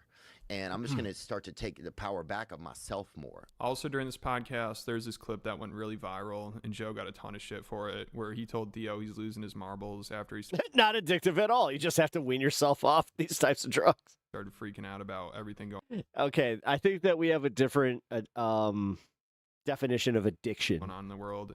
Like, there's a difference between dependency and addiction, okay? Like, this looked really bad on Joe's part, but afterwards, when the clips Actually, that's actually just correct. started making the rounds, Theo You can have a dependence on a drug and not be addicted to it. came out and defended Joe and said he's been really supportive and he's grateful for him. It's all just a cat and mouse game. People are like, we'll elect the Democrats next time. It's like, but it's all the same shit has been happening forever. They haven't been helping anybody forever. They're letting fucking politicians slurp on kids. All of our fucking money goes to Israel, and they're using it to fucking genocide people. It's like everybody is scared out of their wits right now. It's like He's so close. It's like Theo, you're like this close to being just like dead. Our religious Where are you leaders gonna are fuck afraid up? to speak out, and it's like it's a time where it's like Satan is amongst us, and our religious leaders are fucking talking about bullshit at the poll. It's just like, what is going?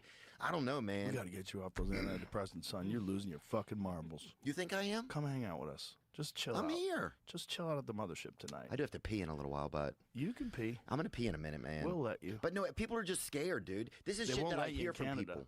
They won't let you pee until you give them your guns. So you'd think after all the backlash Joe got for this, he'd avoid talking about Theo's mental health, especially when Theo's not there.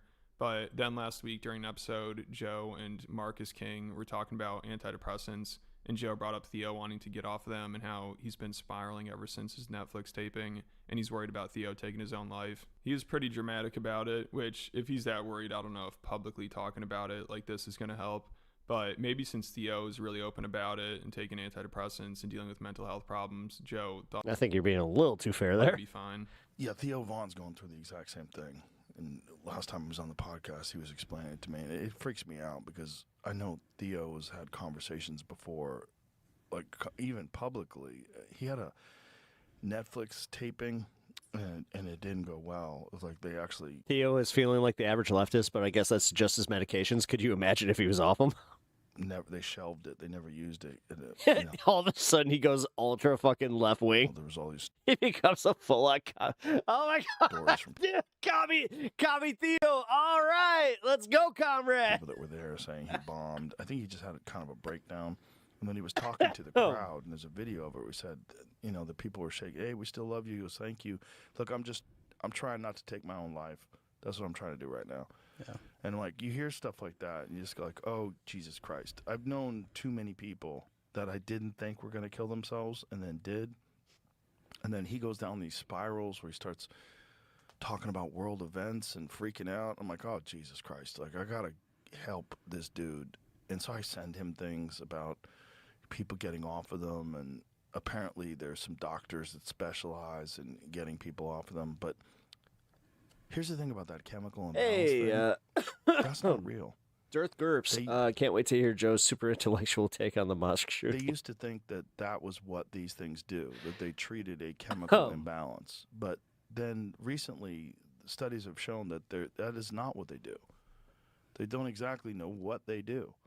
And they kind of numb you in some sort of way that helps some people. So I think Joe bringing up the Netflix thing and acting like Theo might be suicidal is probably what Theo didn't appreciate, because, I mean, that happened like 7 or 8 months ago, and he obviously just wants to move on from it and probably hopes people forget about it. You live across the street from the mosque? Oh, shit. He already addressed it a few times, too, and told people Nice they area. don't need to worry. Because after he said that, of course, everyone All right. freaked out. Sorry, I'm a little lifted right now. And messaged him to see if he's all right, which I'm sure he was kind of embarrassed about because, I mean, it was a pretty stupid thing to say. Nice say. And obviously the people around him are going to be concerned. So the fact that Joe brought this up like 8 months later, he gets really serious about it. Like, he actually thinks Theo's suicidal. That's probably why Theo felt the need to respond, because, this clip started making the rounds and everybody's probably worried about him all over again. So he decided There's a ton of people there now for the vigil. Oh, to shit. address this on Facebook and Twitter. And he said, "This is mostly made up. Sad to see this Sure, I kind can of actually stuff. find I'm a live feed of doing that. great. I'm a human being, which is a rocky ride, but I'm doing fine, thanks." And then he also said, "Some people are saying false stuff and posting things online to try to make it look like I'm struggling or something. That's just not entirely true. I'm doing fine." No, for real. Yeah, what Joe Rogan is saying to Theo is chill, bruh. I'm rich, you're rich, we're fine, okay? Like, why you sad? People want to say things, and I don't know why. I can't control that, but I can speak up for myself. So if Joe really is worried about Theo's mental health, talking about this publicly and making it seem like he's barely hanging on was obviously a terrible Do you think this... No. idea. And Joe should have learned this already. No, because Theo, when... I'm going to sound mean here, but Theo's not smart enough for that. After he told Theo he's losing his marbles. Especially now that Theo's criticizing Palantir in Israel. So when Joe acts like Theo's losing it, people of course think, oh, he's only saying that because Theo's speaking out too much. So the timing looks really bad here. People are saying Joe's trying to take him down because he talks about Peter Thiel, Israel, and Palantir too much. And people are seriously telling him that Rogan is 8.5? Nice. setting him up to be suicided. And he was already really paranoid. Like, he's talked about how he thought people are after him and following him around. And he's nervous about a Palantir drone taking him out. And he also hangs out with Candace Owens a lot, so I'm sure she's just making him even more paranoid. You know, That'll do it. she thinks Israeli assassin hired by the Oh my God, can you imagine? president of France is trying to take her out. So I'm sure she pushes these theories on Theo. No, Theo. And we'll probably tell him Rogan's trying to take him down. So I honestly wouldn't be surprised if he starts to believe it. But also, him and Rogan have known each other for a long time, so that'd be pretty wild. But I'm sure Theo has a lot of people in his ear telling him Rogan's trying to make him look crazy or take him down or even take him out because he's exposing Israel and Palantir too much. So that'd be Dude, I remember when hilarious if Theo was a fucking like B-list comedian that would come on Opie and Anthony.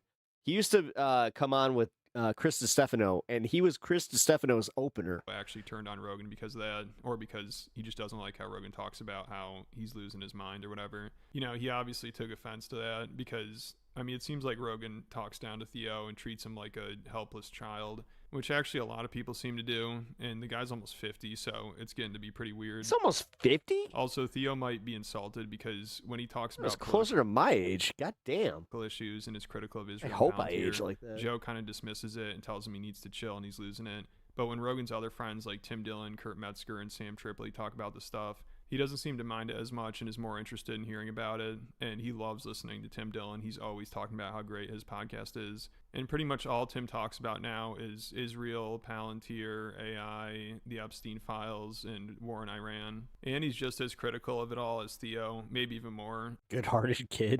He's almost 50. But Wait a minute. He's more articulate about it and Don't do that. I get called kid, dude. funnier about it. So Theo might be offended that when he tries to talk about this stuff, Rogan doesn't take him as seriously. But when that just hit. Tim does, Rogan loves it.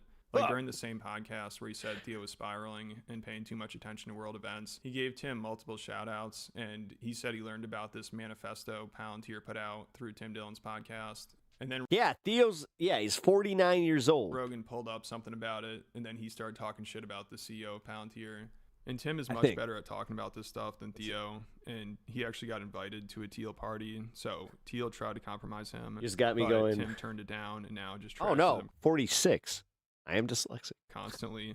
Like, this stuff is pretty much all I Tim didn't know. talks about now. But yeah, 46. Holy shit. You know, Israel, AI, the Iran war, the Epstein class. He even said he thinks Trump has probably had sex Oh my god. Oh my god. Oh my god. Oh my god. with underage girls. So Donald's just like, no, I did not mean that shit. if we're talking about a comedian that speaks out about this stuff, I think Tim is probably the best at it right now. And Rogan You seems to just had the same moment I did where I'm like, he's not a fucking kid. love it. Like, he always recommends Tim's podcast. And Tim even got him to start talking shit about the CEO of Palantir. Oh, shit. Which I know people would say Rogan's only criticizing him to gain back trust and get people back Yeah, on he's 7 years older than me. the Damn. side, which could be true. But the fact that Rogan always shouts out Tim's podcast Damn, he's older than CM Punk. and tells people to listen to it Holy contradicts shit. I gotta say, like, Theo, the people that Good say for Rogan him. tries to destroy his friends that criticize Palantir and Israel. Good for You know, that's all him. Tim does, and Age- Rogan constantly gives him shout outs. Super but well. Theo might look at this and be like, why does Rogan love when Tim's trashing Israel and Palantir, but when I do it, he thinks I'm out of my mind? Not listening to Tim Dillon's show, you're fucking up. It's the funniest fucking take on all the chaos that's going on in the world. I don't think there's anybody better right now. His podcast is fucking phenomenal. It's my must listen to podcast every week. Yep. It's so good.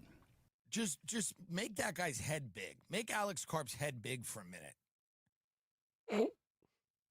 If you thought about like a pinky in the brain world domination fucking narf plan, he does. And you asked a sketch artist to come What a up good with fucking pull. who they thought would be carrying this out.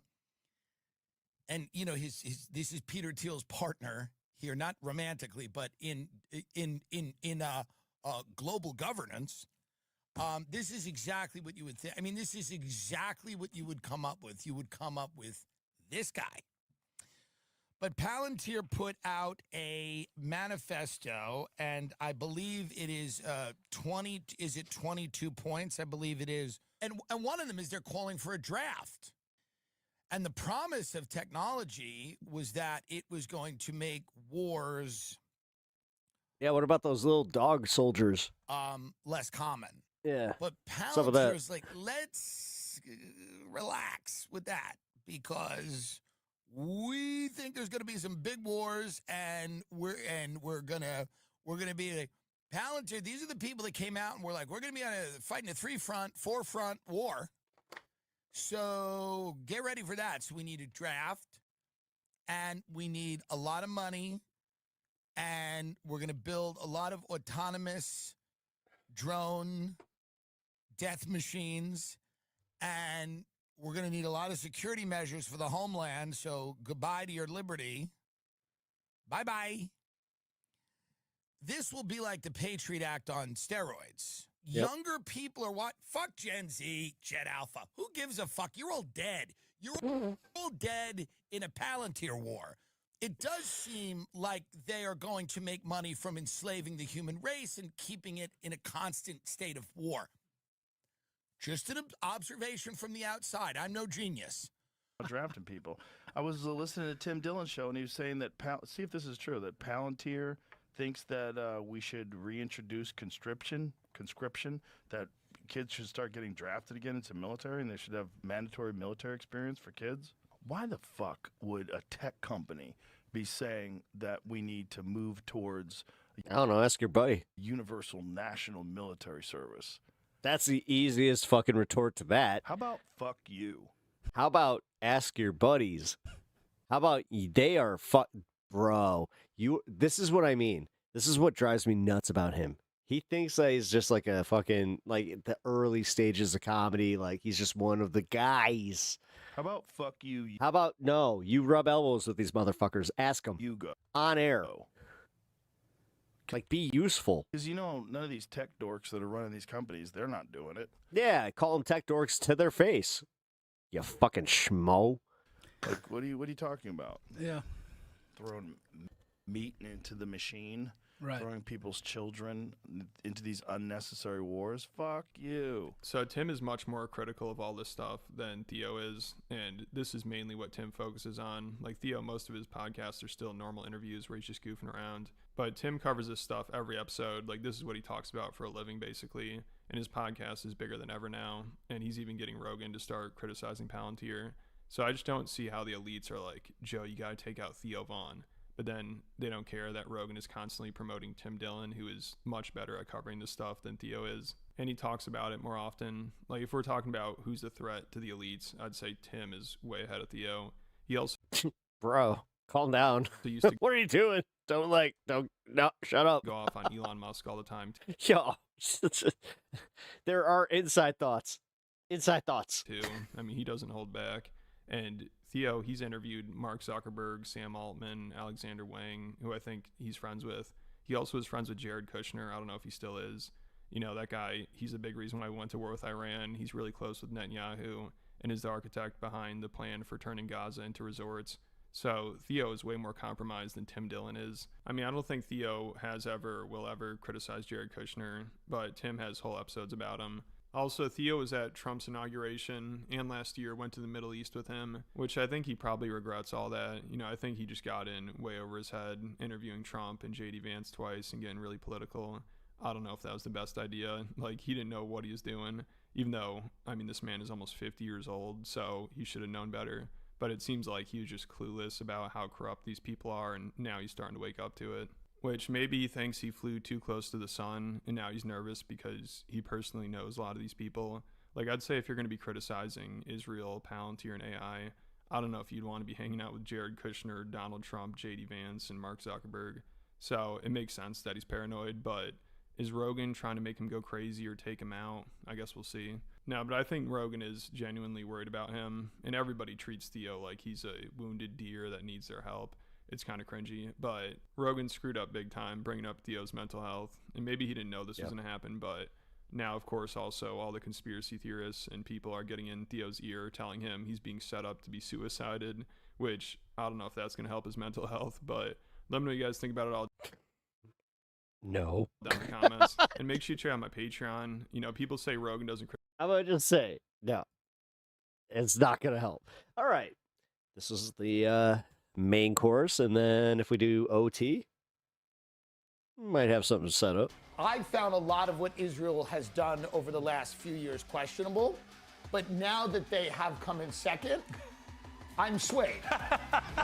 this turn to Iran, to interventionism, to me feels like the biggest betrayal of a political movement I've ever seen in my life. I think Trump's damaged the Republican brand in the near future for years to come. You said a great line. You said the Democrats will win the midterms if they stop being insufferable CUNTs.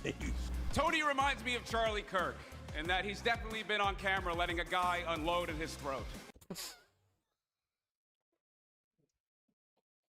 It's That's such a banger. It's a joke that will upset some people. That doesn't mean you don't That's tell a banger of a joke at a roast. Somebody called me a satanic pedophile, right? They've done the work. Comedian, podcaster, actor, writer. Holy shit. Tim Dude.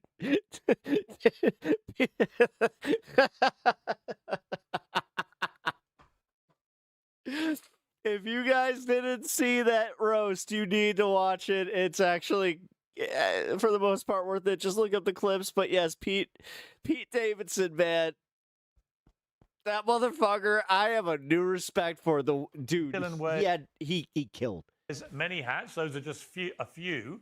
He's disappointingly not wearing a hat today, but many know him for his Netflix comedy specials, others for the acerbic commentary on his podcast. It was on that podcast just days before the presidential election that J.D. Vance explained how a war in Iran would be in Israel's interest, but not America's.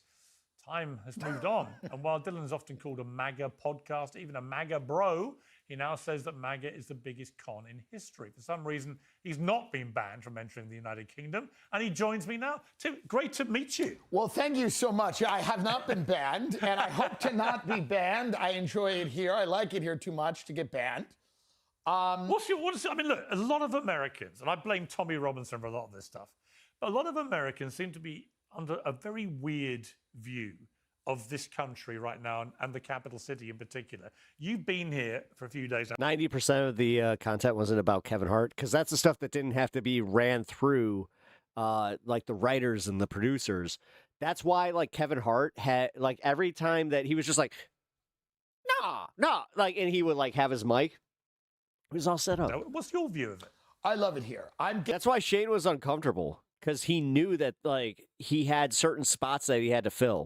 But also, dude, he crushed that shit. And on top of it, it was hilarious when he would just be like when what's her face, the girl from that the Oscar movie, she comes out, reads her list, and he was just like, well, that was awkward. A little bit of, and she's not good at comedy. Like just. Skewed point of view. I'm staying in a beautiful area, in a beautiful hotel. There are protests, which I like coming when things are... One to the right, one to the left, yesterday. One to the right, one to the left. It was amazing. There were dueling protests... At the same time. ...outside of my hotel window, and I was drinking tea and watching, and that was great. I enjoyed it. I thought it was great. Tea and I like watching? going to a place when it's... He talks like my mother-in-law. ...chaotic. But no, there's an idea that oh my God, I'm never gonna unhear that. Oh my God, it's a crime-ridden hellscape. Right. I have not found that. No, I have not found that. It's bullshit. Yeah, I think you have areas that are a problem. Right. We did see two young guys chasing each other. One kid was chasing another kid, and that other kid ran into a grocery store. I don't know what that was. It seemed violent. But it's whatever. But also, I mean, no offense. I mean, look, I love America, and I love Americans, and I've lived and worked there since 20 years now. And we both have a place in LA, and we both spend a lot of time in New York. Yes. The idea that somehow London is more crime-ridden than great American cities like LA, like New York. No, you don't it's have crime the way birds. that we have crime. Right. I think what happens is when somebody gets a watch stolen. Yes. Or something happens, it's in the paper immediately. And people react to that. Obviously, it's wrong. Nobody should have their watch stolen. But, like, I think you're not dealing with... Is he asking questions? No. He's a millennial that either did like and ums, or he did upspeak. The crime the way I've driven through your quote-unquote... This is how I do my Australian accent. It's a little bit of a British accent with a little bit of upspeak. Bad areas? Yeah. They're lovely. They're actually They're like your good That's not my best one. It's not a problem at all. Like, people tell me to go to these areas. You go, you got to go here, you got to go there. And then you go there, you go, yeah, I think it's okay. I think it's okay. He's from Rhode Island? Oh. Not compared to what we have. That's not how you spell Rhode Island. There was some big events going on at the same time as the rallies, one of which was Eurovision. Are you aware of Eurovision? I do. I'm very aware of it. I'll watch clips of it. As an American, I haven't done a spelling correction on this show, I don't think, ever. No, you're not. It's the European countries We're not only. in it. I will tell you that I found a lot of what Israel has done over the last few years questionable. Sorry, Don. But now that they have come in second, I'm swayed. Personally, What do you think about the whole debate about, people get very exercised about whether you should ban Israel from double whammy. Right, Eurovision, or ban them from competing, like Iran might be banned from the Soccer World Cup, and so on. What do you feel about punishing countries? Mouses, spelling bee? You may be engaged in military conflicts. People would argue back, well, hang on, America's engaged in an action in Iran, which many people view as illegal, for example. Should they be banned 2002, fucking second place runner-up. from hosting a World Cup? To me, it's all about money. And if people are really, upset about something going on, you have to cut off funding. So I think at this point, until we can rein Israel in, we can't fund them anymore militarily. I think that's becoming a mainstream view in my country. I don't think we care about a song contest. I think people have to stop with the song and dance contest and banning people from the pie eating contest. Who really cares? It's about the money and it's about the funding. So to me, it's like it feels good. Woo! Damn! To say, well, they can't compete in Eurovision. Damn! I'm genuinely kind of shocked that he had that take. To me, it's a completely pointless exercise. Why is it that Israel is becoming increasingly unpopular as a country in the United States, to the extent that 60% of Americans now have a negative view of Israel? That would have been unthinkable 20 years ago. I think people feel very uncomfortable about the nature of the relationship. I think Netanyahu clearly has a political agenda that we don't feel benefits America. He's constantly in the White House convincing Trump that agenda is part of whatever movement Trump has created, this populist movement. Nobody agrees with that. There's a very small group of people. And one of Trump's best ideas, because I grew up during the Iraq War and Afghanistan, was that we should stay out of unwinnable foreign conflicts and focus on the economic well-being of the American people. And that's been completely thrown out the window. Which is why I don't understand this whole Iran thing from a political, never mind anything else, from the political economic aspect of this decision by Trump. And I said it from day one. There seemed to be no clear end game here. Mine was restaurant, 5th grade. Yeah. Was it regime change? I hate to admit that it was that late, but in fifth grade, I had that weird thing. I got nervous and I forgot how to spell restaurant. Was it preventing nuclear weapon? Was it this other? But here we are, several months into this thing. Hey, restaurant spotlight. No sign of it ending. No sign of any regime change. No sign of the people rising up. Iran suddenly discovering if they can just control the Strait of Hormuz, they can hold everyone to economic ransom. And if they pop a few rockets up at their neighbors, they can damage their business models potentially for a very long time. And here's Trump, never more unpopular in the polls personally. The economy is really... I think that I was good at spelling bees because of my dyslexia, because it made me pay that much more attention. So, I had to retain that. Really struggling from this. Cost of living is going up again. I've been reevaluating a lot of that because I got diagnosed late in life. Right way. And he's got midterms in November. And you think, none of this makes sense to me. None of it makes sense. I feel as if he thought he had to do it. And for whatever reason, people can make up their own mind. Do you think that was pressure from Netanyahu? I think it was pressure from Netanyahu. Yeah, I do. I would say that that's a pretty rational way to think about it. I don't believe that Trump thought this was in America's best interest. I think he was kind of convinced one way or another to enter the war without a plan. I mean, the article in the New York Times with Jonathan Swan and Maggie Haberman, they're great reporters. You have the chairman of the Joint Chiefs of Staff, you have CIA, you have people going, this is not going to be easy. And we probably cannot affect regime change. But you have, and basically saying the Israelis oversell Mr. President. That's what they're doing. And they're talking to Trump like a real estate developer from New York. Yeah. They're saying to him, they're overselling. They're using us. All of the words that should have popped in his mind and went, right.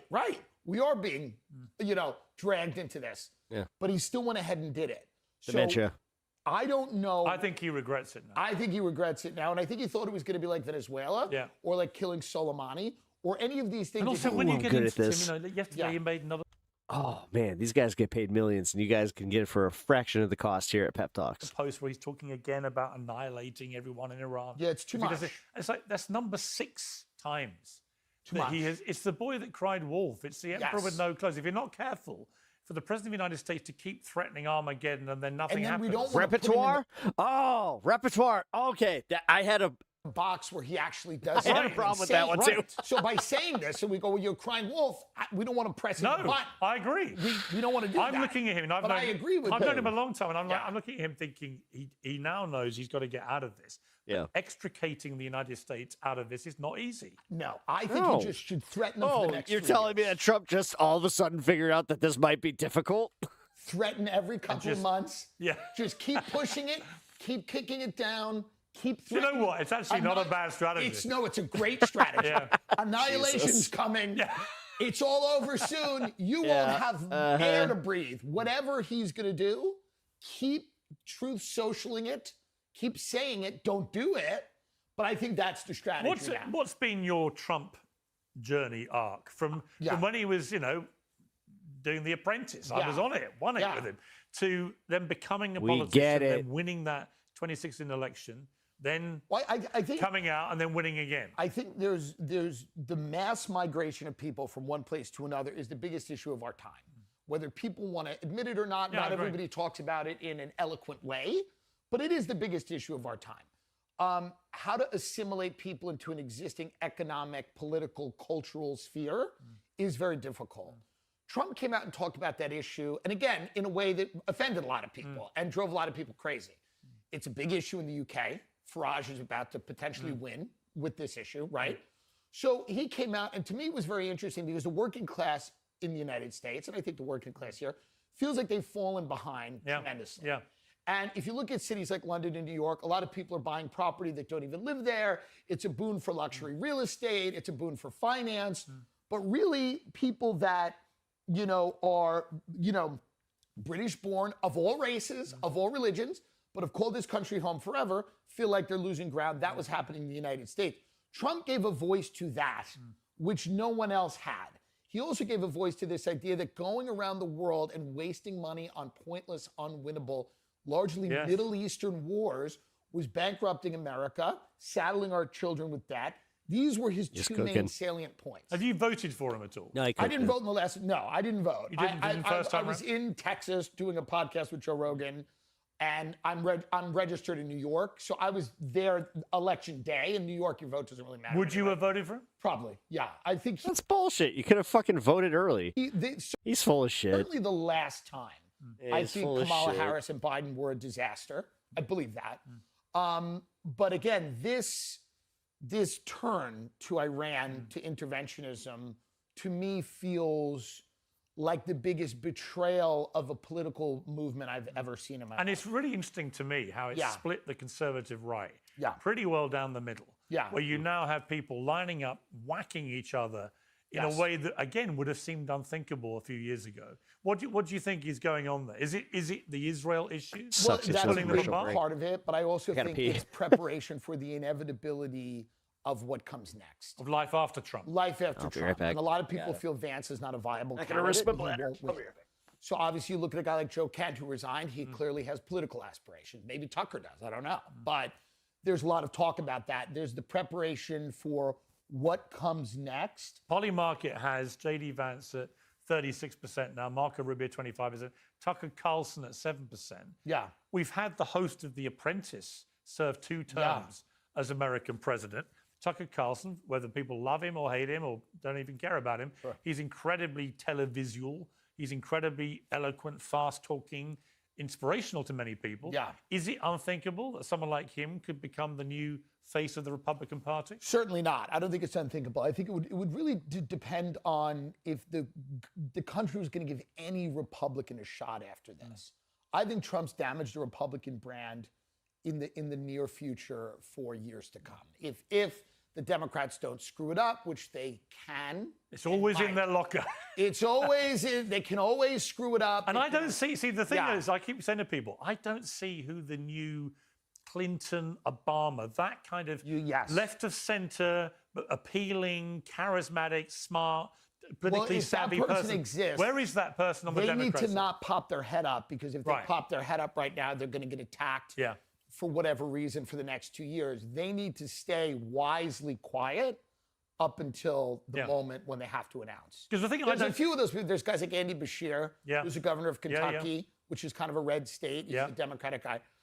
There are a few people like that. I think strategically they're probably keeping their heads down. I don't see why they'd pop their head up right now. I agree. I mean, right now, just let the Republicans do what they're doing, because it is kind of a dismantling of a coalition in real time. Well, I honestly think if the Strait of Hormuz continues to be shut for another, say, 2-3 months, the knock-on effect on not just the U.S. cost of living, but particularly things like food prices because of a lack of fertilizer coming through, that's all backed up, and they haven't really factored that in, but it's going to have a huge impact. The economic impact from people that I talk to who are much smarter than me, no one is prepared for, and it will be global in nature, and it will be catastrophic. So I don't think Americans are prepared for that. I agree. We talked about that this week. Could you imagine voting Democrat if the right candidate came out? Absolutely. Really? Absolutely. Have you done before? Yeah, I voted for Bush once and Obama once. I've been similar in this country. It seems to be, with Trump going into Iran, no matter who you vote for, you do seem to get a lot of the same foreign and economic policy in my country. You do seem to get military intervention abroad, and then kind of the tech and the financial sector dominating the domestic political agenda, no matter who's in there. And that's why all these tech CEOs are clustered around him in China. These are the same people that were with Biden and Harris, and censoring their websites to limit conservative speech when they were in. So they obviously view themselves as the actual government, and whoever the president is like a guy giving them a tour. That's bullshit, because by that logic, they wouldn't get their tax breaks that they're gearing up for here. Like, shut up. They work them both. We remember that Sam Bankman-Fried guy. He got caught donating just as much money to the Republicans and the Democrats. So shut the fuck up, Tim. They might be half right. No, half. I think they're more than half right. You said a great line. You said the Democrats will win the midterms if they stop being insufferable CUNTs. Yes, they just have to. It's in their nature. It's very hard for them, and I understand that. It's difficult. I liken it to a fight with your parents. My parents are divorced, but they would fight. And I don't want to make it a gender thing, but the fight would over, and then my mother would come in and go, "And your family's a bunch of drunks." That's what they do. They come in after they've won, and they somehow wrestle defeat from the drunk. But also, I think they've got to somehow completely unattach themselves to the woke ideology. 100%. Because there are so many people like me, but I'm Tim, you benefit from that. Shut up. thinking about Bill You're a gay comedian. Maher and Like, what are you talking about? Joe Rogan. I think probably you and many, many others who could easily be persuaded to. Some are Democrats, but some could be. I can sit on the fence either way. I've voted for both sides, but I could never vote for any party that signed up, for example, Tim's a fencer the other way. Ew! to the farce of trans athletes in women's sport. Simple things where you're just Now that's highbrow. denying basic science or biology. When you tribalize a society to the point where it's the opposite of civilization. Right. Civilization is a process by which people build coalitions based on shared values. The opposite of that is retreating into tribes and then eventually killing each other. Yes. So we're kind of regressing in that. We're going back to, I read a book about this, and we're going back 2,000 years. Yeah. To when actual tribes would venture out, see people who looked or sounded different to them, and thought the only way to deal with it was to kill them. That's right. I mean, that's tribalism. So I think if the Democrats came out and said, listen, we are not concerned with your race, God damn, I gotta be honest here. That was like the most felt bomb I've had here. I've seen zero reaction. This is what sucks about streaming. Your gender, your sexuality. We're concerned with whether you have health care, whether you can send your kids to Crickets. college, whether you can retire. They win. Funny Very enough, simple. if somebody came through with a genuine agenda that Trump was promoting as a candidate in 2024, Totally. but actually delivered on, Actually delivered on it. because that's what I find inexplicable about the way he suddenly pivoted with this whole Iran thing. Because in one fell swoop, because he got off to a cracking start, shutting the border down pretty well completely to illegal immigrants coming in was a masterstroke, which should have been done years before by Biden, but never was. You can take the wins and build off that, and slowly you're becoming more and more popular. And he's got people around him. I did a half smile and shake my head.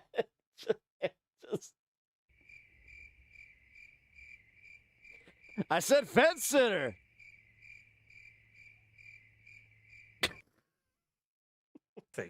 Who've sucked him into this. Well, there's Iran the thing. donor class. So the Democrats have a donor class, just like the Republicans do, and their donors are, on the trans issue, they're incredibly extreme. For example, you're getting a lot of people who are not in the mainstream of American thought on that issue.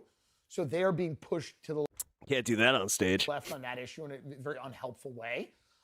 You also have like a lot of the Republican donor club. Wah, wah, wah, wah. People like Mary Nadelson. Be more funny. That have given Trump a lot of money, who are very fervently pro-Iran war and believe that regime needs to be taken out. And they started lobbying for that, I think, many years before it happened. So I think it was kind of understood that if we give you this money and you win again, we're whacking Iran. That's. I mean, now he's in a position where he goes to China, and no one's quite sure what's come out. Okay, I did laugh. I thought you were reading a Twitch chat. Of that, other than he was effusive in his praise constantly for President Xi, a man No. that, he was campaigning on. I'm gonna rattle China. I'm gonna do this. Hit him with my tariffs. And again, I'm looking at that, going, well, which one is it? Well, we couldn't rattle Iran. So here's the real question. I mean, this does show the limits of America. Can the U.S. still rattle countries with pure military might? I don't know. I mean, I'm not sure they can. No. I think the economic war. I think the economic war makes. I think as Iran has kind of proven with this Strait of Hormuz issue, if you can just control a small strait of water, you can have more power economically than perhaps you. And people are not built for war the way they were. Yeah. Social media has made the horrors of war a lot more accessible to people. Yeah. I think one of the reasons that Israel has become so unpopular is because younger people are growing up seeing the realities of what's going on in Gaza on their phone every day. Yes, I agree. And I think that, when you look at the limits of hard power in this century, the Iran war might be the tipping point where you see this is the beginning of the end of America's ability to enforce a global order militarily. Yeah. I think that's extremely likely. And I think the next shoe to fall is our ability to do it economically. Right. Yep. And that's the real problem. I mean, we're giving it to China. It's interesting because the Mitchell, what up? U.S. economy is still in Good to see incredibly you, brother. strong shape comparative to most other countries. Yeah. The U.S. dollar Were you in the other chat? is still a very, very powerful currency, but everything feels a little bit fragile. But it wouldn't take a lot. It wouldn't take a lot. There's a lot of anxiety with AI. It's a huge bubble, and people are speculating that number one, it's either overblown, and a large share of our GDP is based on this very overhyped technology that's not coming to fruition. Yeah. And then maybe even worse is the idea that it's not overblown. I think if anything, and then it's going to take everyone's job. Right. So I saw a video the other day of one of the robots, and it was just packaging stuff, right? Coming through a sort of conveyor belt and just choosing things and putting them in packages. It does it 18 hours a day. It never needs a tea break. Right. Never needs a lunch break. That's right. It is far more economic than having a human being do it. Totally. It's never going to have a sick day. Right. It's happening. Except. Hold on. I got to pause. Cat and dog going at it. Let's see. Is this going to be peaceful? Do we have a peaceful transition of power? Or does he bully him out? Oh. cetera, et cetera, et cetera. And I watched it. Stan fucked off. This video sort of hypnotically It's like, for a couple you know of what? minutes thinking, Let him have it. well, that is the future, isn't it? I mean, you're not the idea that in 20 years' time, AI Transition. won't be basically doing I hate the words. vast majority of manufacturing. Yeah. I think it's for the birds. And so if it is, Right. what then happens to all the people also, who I are mean, currently engaged in manufacturing? Ken Griffin just came out and said, Oh shit! He comes in with the fucking left hook. Nope. Fucking Stan coming in out of nowhere, does the pump fake, goes outside the room and comes back and gets the cat off his bed. And we got the winner, Stan, the man, taking his bed back. I'm watching Claude, AI model, do the work. Look at him victorious. PhDs I hired Yes. to analyze Come financial. here, buddy. Yes. So Ken It's Griffin, I okay. believe, runs Citadel. He's a multi-billion-dollar. He's literally sitting right down by my legs, staring at the dog, just pouting, just like. We used to call them masters of the universe, right? He's saying, I'm hiring know, you're people upset. at Come on. 7-figure salaries who graduated Princeton and Harvard. And I'm watching this AI model do their work. So yes, obviously, it's going to disrupt manufacturing. Globalization has disrupted manufacturing. This will finish it off.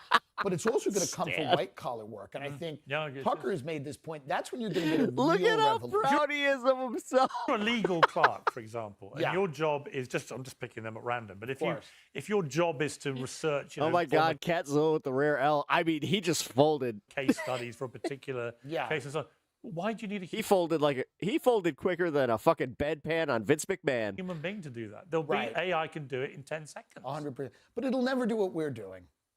What Right? are we doing?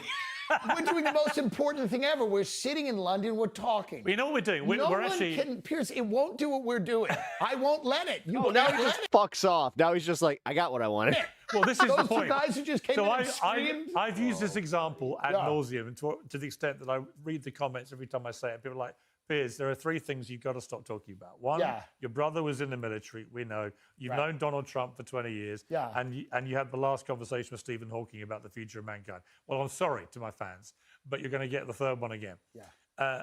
Stephen Hawking, Yeah. in literally one of his last ever interviews before he died, said to me the biggest Oh, threat thank to you mankind for the is when floating heart. AI learns to self-design.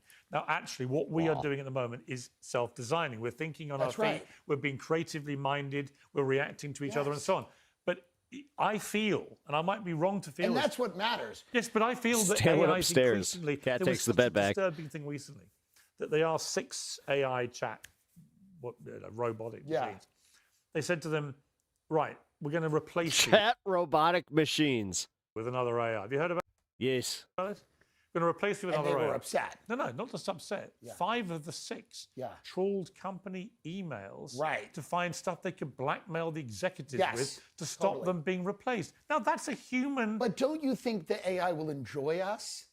Possibly. They're going to enjoy it. But what if they the don't? AI wants to hear people scream and yell about Gaza. Don't you think the AI at the end of the day is going to kick back and watch this show? See, someone offered me the other day a chance to Yeah. have an AI twin. It would be another Piers. Yeah. And it would be, for all intents and purposes, me at this desk. And it would go, what they wanted was access to everything I've written and said, right, publicly. Yes. And then you could basically pay money to have an argument with me, a heated debate about anything, right? Right. And I thought, well, great, but what if... And is this going to be you would take it around to like festivals? Right. Like different Yes, fairs? but I wouldn't have to be there. Yeah, you This could thing- argue with Pierce Morgan. Yes. It's totally. It's a great idea. It's a phenomenal idea. Right, have I a don't tear know- up with I don't- Pierce. Yeah, and we just put like a bust of you. Right. Oh, I hope he's kidding. But it's not me. Well, of course not. So then what happens to me? You become irrelevant. Well, I mean, The AI literally rewrites your personality too whenever it wants to. Now that'd be funny. that's But the robot that's becomes, anyone's but guess. my twin becomes ever more powerful, successful, and rich and Yes. famous. It's a nice part about having just a tinge of mental illness, and I'm unpredictable. Yes. What Eh, happens Good luck. Good luck translating me into to AI. little old human me who Well, gets a then bad cold every now and someone's again, gonna or breaks say- a hip like I did recently and needs to be, Yeah. off work for a week? Someone's going to say, I know the real Piers Morgan, and you're going to be like a novelty that gypsies will bring around the country. They'll bring you to carnivals and fairs and then open a tent, and you'll be sitting there, and they'll go, is that the real one? Let's turn to comedy Yes. because you're being very funny. The roast of Kevin Hart has been extremely controversial. It so surprises me that that's the case. Exactly. I don't even understand anymore what is going on because it's a roast. Yes, it's a roast. The jokes are roast jokes. Are there any limits? No, it's not that. The controversy is literally coming from the reactions, like from some of the people. Like, I hate to say it, that were the Charlie Kirk joke. That's the one that got the most reaction. To a roast joke. I don't know. I mean, not everyone has to think everything's funny, obviously. I mean, let's play the really contentious one, which is Pete Davidson about Charlie Kirk. Oh, this was funny as fuck. I'm going to speed this up to 1.2 or 1.5, so I'm sorry, guys. I have to. Otherwise, copyright. Tony reminds me of Charlie Kirk, and that he's definitely been on camera letting a guy unload in his throat. No. When you heard that joke, what is your reaction as a funny guy yourself? I thought it was funny. I thought, obviously, it's a joke that people are not going to be thrilled about, but it's a funny joke. Oh, my God. Oh, my God. He's playing this serious? Oh, this is the biggest surprise. No. Oh, my God, Tim. Should there be any limits with humor? It's up to the comedian. I mean, the whole... Even he's just like, oh, my God. Tim. All woke left trying to basically cancel comedians. And the audience, right? Yeah, so the audience tells you what the limit is. And some jokes... The audience were pretty muted about that. Yeah. As if they kind of didn't want to be seen laughing. Right. So that tells you that joke was, it's a joke that will upset some people. If we don't do something about AI in 10 to 15 years, your job is completely gone. I mean, this version of it. Remember, I do live performance. That doesn't mean you don't tell. Oh no, you're going to force me to go back and perform on stage like I've been toying with doing anyway because I miss comedy? Because you don't know what the reaction's going to be until you... Listen, my goal is to become big enough at this so then I could do that as my backup. Nah, that's bullshit. I love this more. It really, oh my God, I never actually had to really face that, but I do love this more. Fuck, you're right. God damn it. Do it. That's the thing about comedy.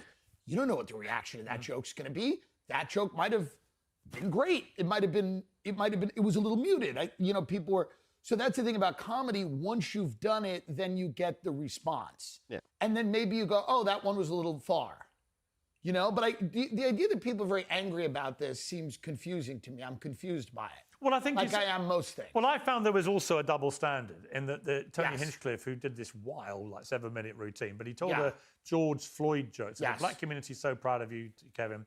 Right now, George Floyd is looking up at us all laughing so Is this audience capture? hard he can't breathe. And George Floyd's family came out and were very angry about it and very upset about it. But it seemed to me that all the people that were criticizing that joke were much more relaxed about the Charlie Kirk joke, in the same way that when Charlie Kirk was murdered, a lot of people on the woke left celebrated his assassination. Two different realities. So the political dimension of this comes into play, and the double standard of that. I mean, I always think, as long as you're intellectually honest, I can deal with you. In other words, if your position about both of those jokes is, I think they're unacceptable and cross the line, fine. But if you think one is and the other one isn't because of your political bias, you lose me. I long for the 90s because, to me, I didn't grow up in a time where, even the early 2000s, even the mid-2000s, I didn't grow up in a time where every single thing went through a political lens. I really, Because the late night guys, right? So the other day I saw the 5 late night guys, and I made a joke on X, which blew up a bit, which was great to see them all doing their bit for the DEI they promote. And it was 5 middle-aged white guys, right? Of course, yeah. But they all basically, I mean, I exclude Jimmy Fallon, who I think is a sort of warmer, more old-fashioned in the type of Johnny Carson kind of role. But if you look at the others, they're all basically, they're all in on Trump bashing. They never... They literally bashed Biden, too, by the way. Have...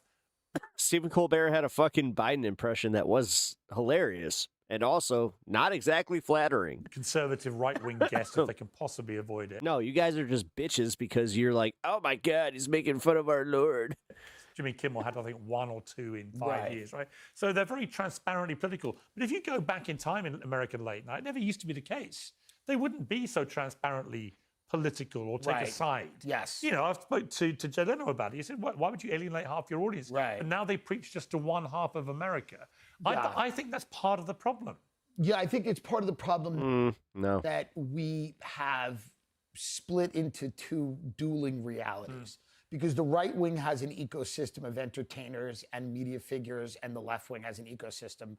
We don't have a monoculture. We don't have I used to watch SNL, and it skewered both sides. It was very funny, and I grew up with much preferred watching Letterman and guys like that. And I do think that culture, the erosion of that. No, the thing is, put through that lens, Letterman, fucking Leno, they would be considered right wing. The thing is, the right wing has become so fucking, just they're such bitches that they're just like, they're making fun of us. We're not popular. Oh no. Oh God. Wait. You mean that like it's woke? Oh no. And then being anti-woke is cringe. Oh no. Culture has sprung up, and that's literally what it is, man. Come on, Tim. Be a little fucking honest about this. Like, for all the fucking, like, cancel culture bullshit, just remember who started that. To this kind of, like, world in which people are kind of, processing everything. And politics is not the most interesting thing about life.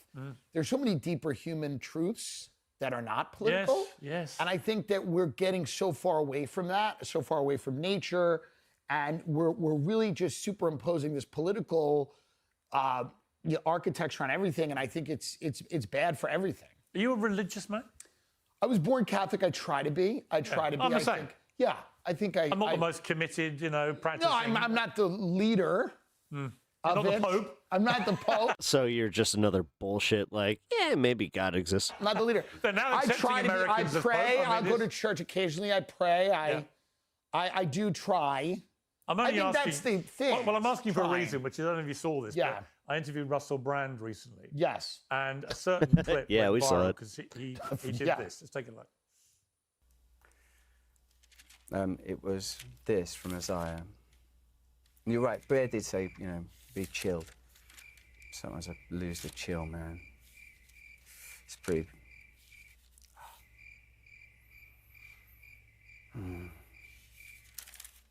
It's this.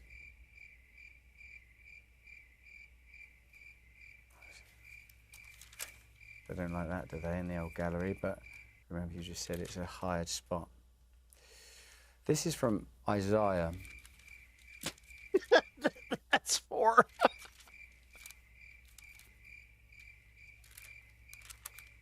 Excuse me. That went on for 2 very painful minutes and went viral and created more memes than I've ever had probably for any interview ever. And it came because he's promoting a book called 7 Days to Be a Christian. I'm not sure he's given it the full 7 days. That became its own bit. That was a 10-second clip each time, and I was just like, I gotta loop this again. Well, everyone has a personal relationship with God and faith, and it's hard to know what's going on in anyone's head, but just have the quote ready. That's what I would do. I would just mark where the quote have it is. in your head. Just have it in your head. If it's that meaningful. But AI is going to help with that. Yes. I mean, at least AI is going to come in there and help us. Well, AI might be part of our brains. Yeah. It could literally be like a little director. Well, Joe in your head. Rogan's a good friend of mine. He's very excited about AI. He thinks quantum computing and AI is going to be God. And then Jesus will come out of a computer because a computer is a virgin. And it sounds great. I mean, this is, and we hope it works out. Joe's a fascinating guy, isn't he? His rising sort of stardom and appeal in a world of hyper-partisan stuff, I find really refreshing. I love the fact that I can never quite be sure which way he'll come down on things. He's not afraid to change his mind, and he'll have really interesting conversations with people. I mean, Joe Rogan is a closeted homosexual. I mean, based on some of his humor, you'd think so. Yeah. To me, he's a force for good in a world of a lot of tribal, partisan bullshit. I think he started by talking about things he was interested in, which is a very rare way to start a very successful media operation. He started talking to people he found interesting, and then that became very successful. And, now it's so big and so huge that, like, every single thing he says is news. Well, he said yesterday that I've mastered the art of the Jerry Springerization of political debate by getting people on the shout at each other. And he said, but he personally prefers the one-on-one. So I just hope he looks at this interview and realizes it's all, Well, I cater to all types. I have a one-on-one Yes. here with your mate. No, first of all, I think you need people in a room screaming at each other. Yeah. I do. I do too. Because that's what happens in life. Yes. And I think that AI will never replace that. I think you are safe. I think I am safe. Do I think we'll have to build big houses with walls to keep out the hordes? Yes. Yes. We're going to have some security because it's going to get bad for a lot of people out there, but not us. Yeah. Not us.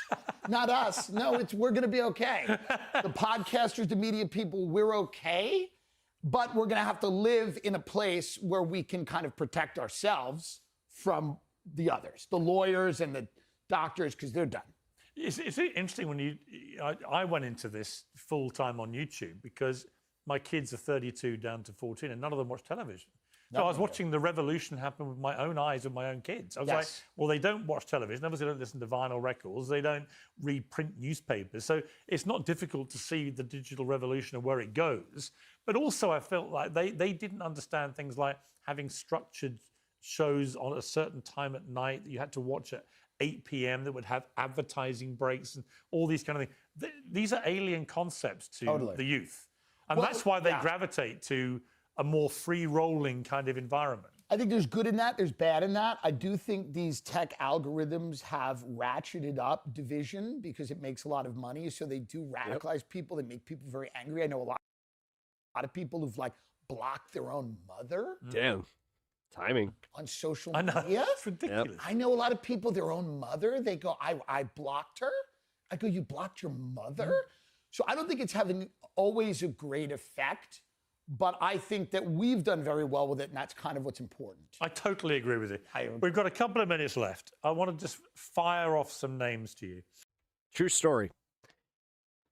When I worked at Radio Shack, one of the funniest things I ever had to deal with, and also it was satisfying because this woman came in at 8:58. I was standing by the door waiting to lock it because there's no customer that's going to come at the last 2 minutes. There's no way. Cue this woman that looks like a fucking ghost. Like she literally comes like she is in her nightgown and she's holding her phone. I had to do this company policy.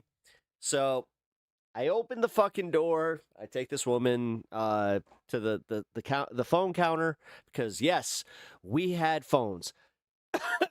Get this.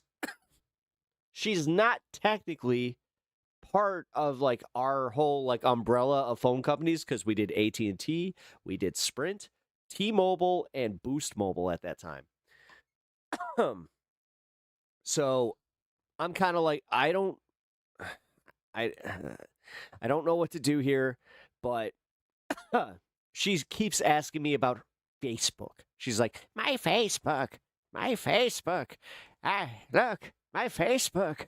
I can't read my Facebook the way that I could before. And I was just like, what do you mean? Like, is the program not working? Have you updated your phone? And she's like, I updated my phone. I've already done that. I went to Walmart earlier and they told me that everything was up to date. And I'm like, okay, so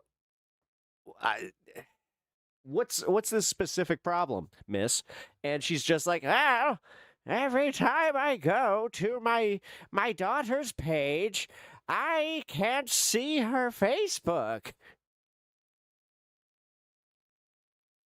So I have that moment where I'm like, oh, fuck.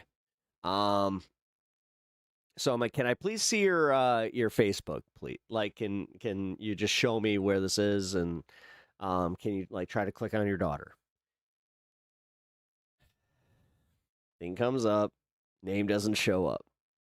And I'm just like, miss, I don't know how to tell you this, but I think that your daughter blocked you. What? Why would she do that? I only liked every one of her children's pictures and commented on every photo the way I'm supposed to. I swear to God. and stories and see what you. I had to spend a half an hour in OT to tell a woman that she got blocked by her fucking kid. Your gut reaction. The Michael Jackson bio. And watching her fucking shuffle back to her car was both satisfying and heartbreaking at the exact same time. But god damn it, that bitch made me late to my dinner. Is heading towards $1 billion globally. What does that tell us about society? That people want that type of cultural monolith.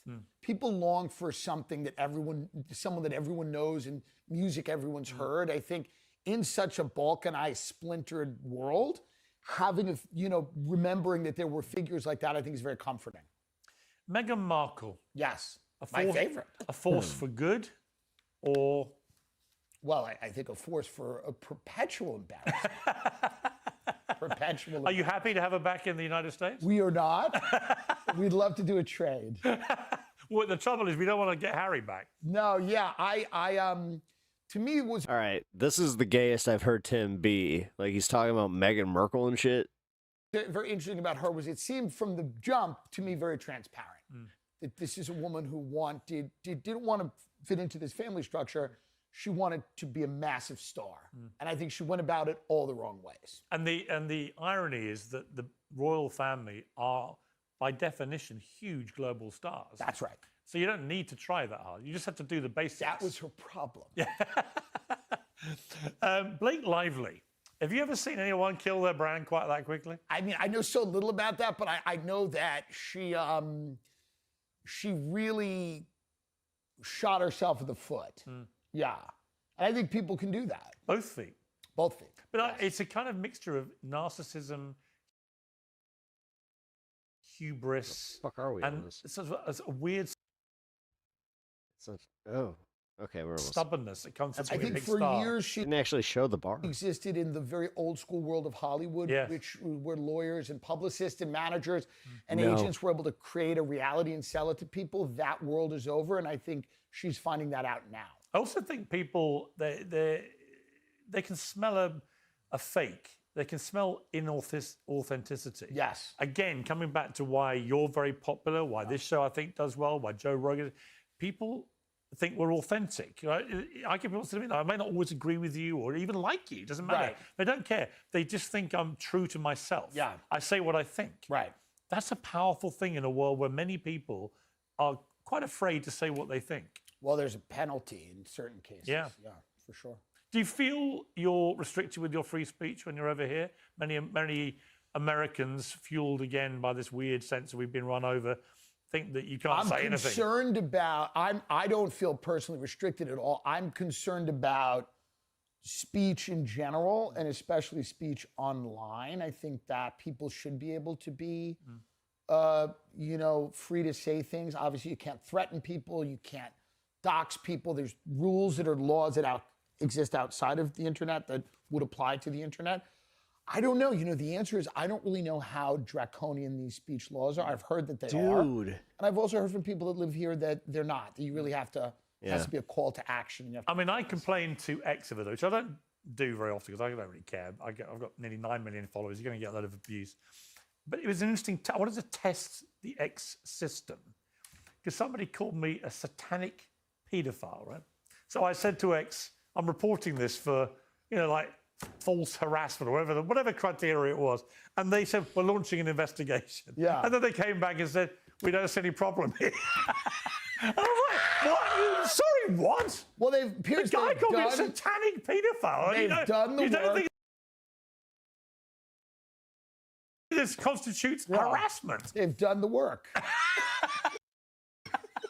They'd be very concerned about the investigation. Yeah, they've done the work, and they found a picture of me in Devil Horn. They found that everything is okay. You know what it is? He just told on himself so bad.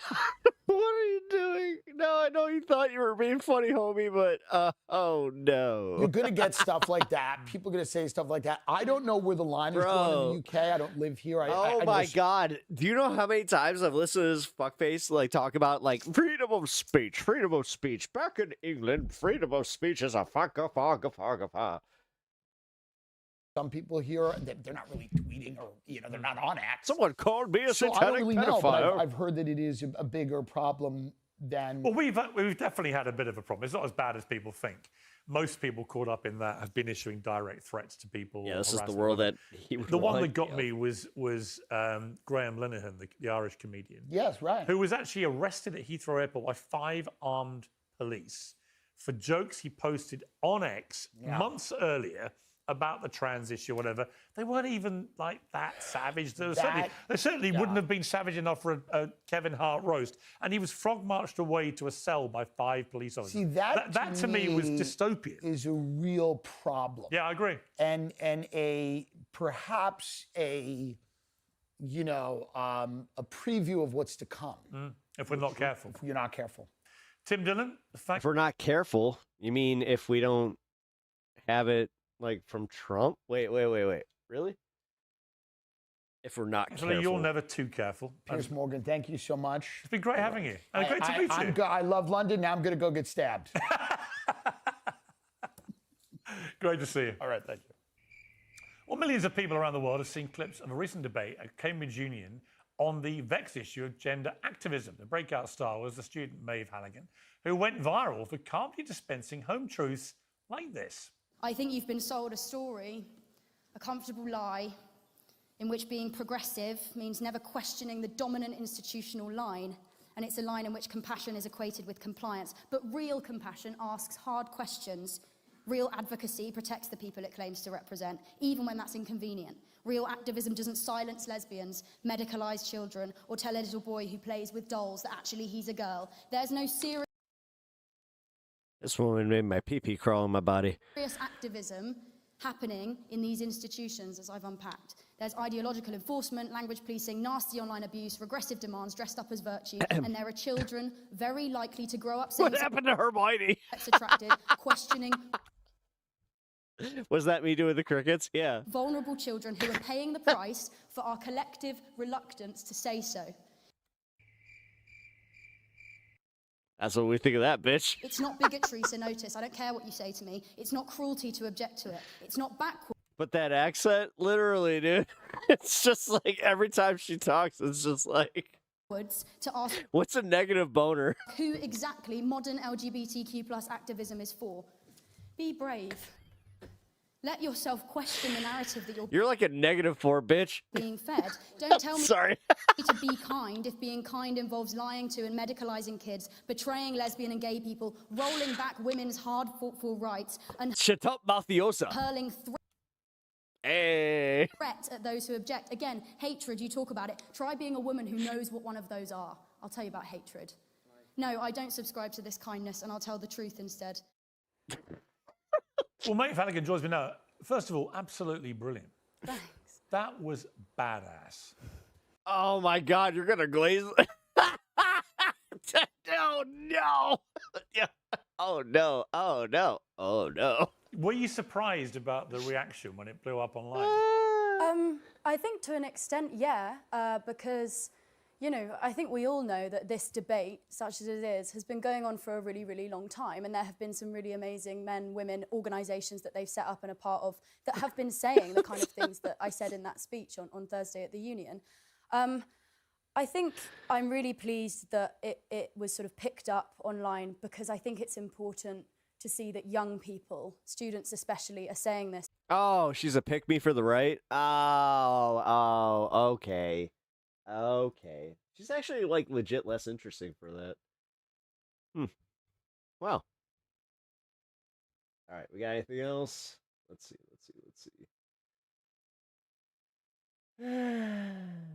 A former MAGA influencer and an Elon Musk baby mama just seem to imply that Elon used satellites to interfere with and sway the 2024 presidential election. That is just blown up. Ooh. Guys, you know what to do. At this point, we have to do it. online. And obviously, there are tons of questions and skepticism surrounding it. So let's kind of break everything down. So her name is Ashley St. Clair, and she used to be a major voice of the MAGA movement. She did work for Turning Point USA, and she got over 1 million Twitter followers posting about right-wing politics. Now, she says she's moved away from that. She considers herself ex-MAGA and has spent the last several months exposing the behind the scenes of the movement. We're posting videos discussing her relationship with Elon, the I was not ready for Tank Top Phil. of Mar-a-Lago, looking rip, my man. saying that there were paid agitators on the right coordinating what to post, and a lot more. And yesterday, she posted a Get Ready With Me. Yo, I don't know why. I want to hate her, but she has like the old school fucking like screensaver on her TV.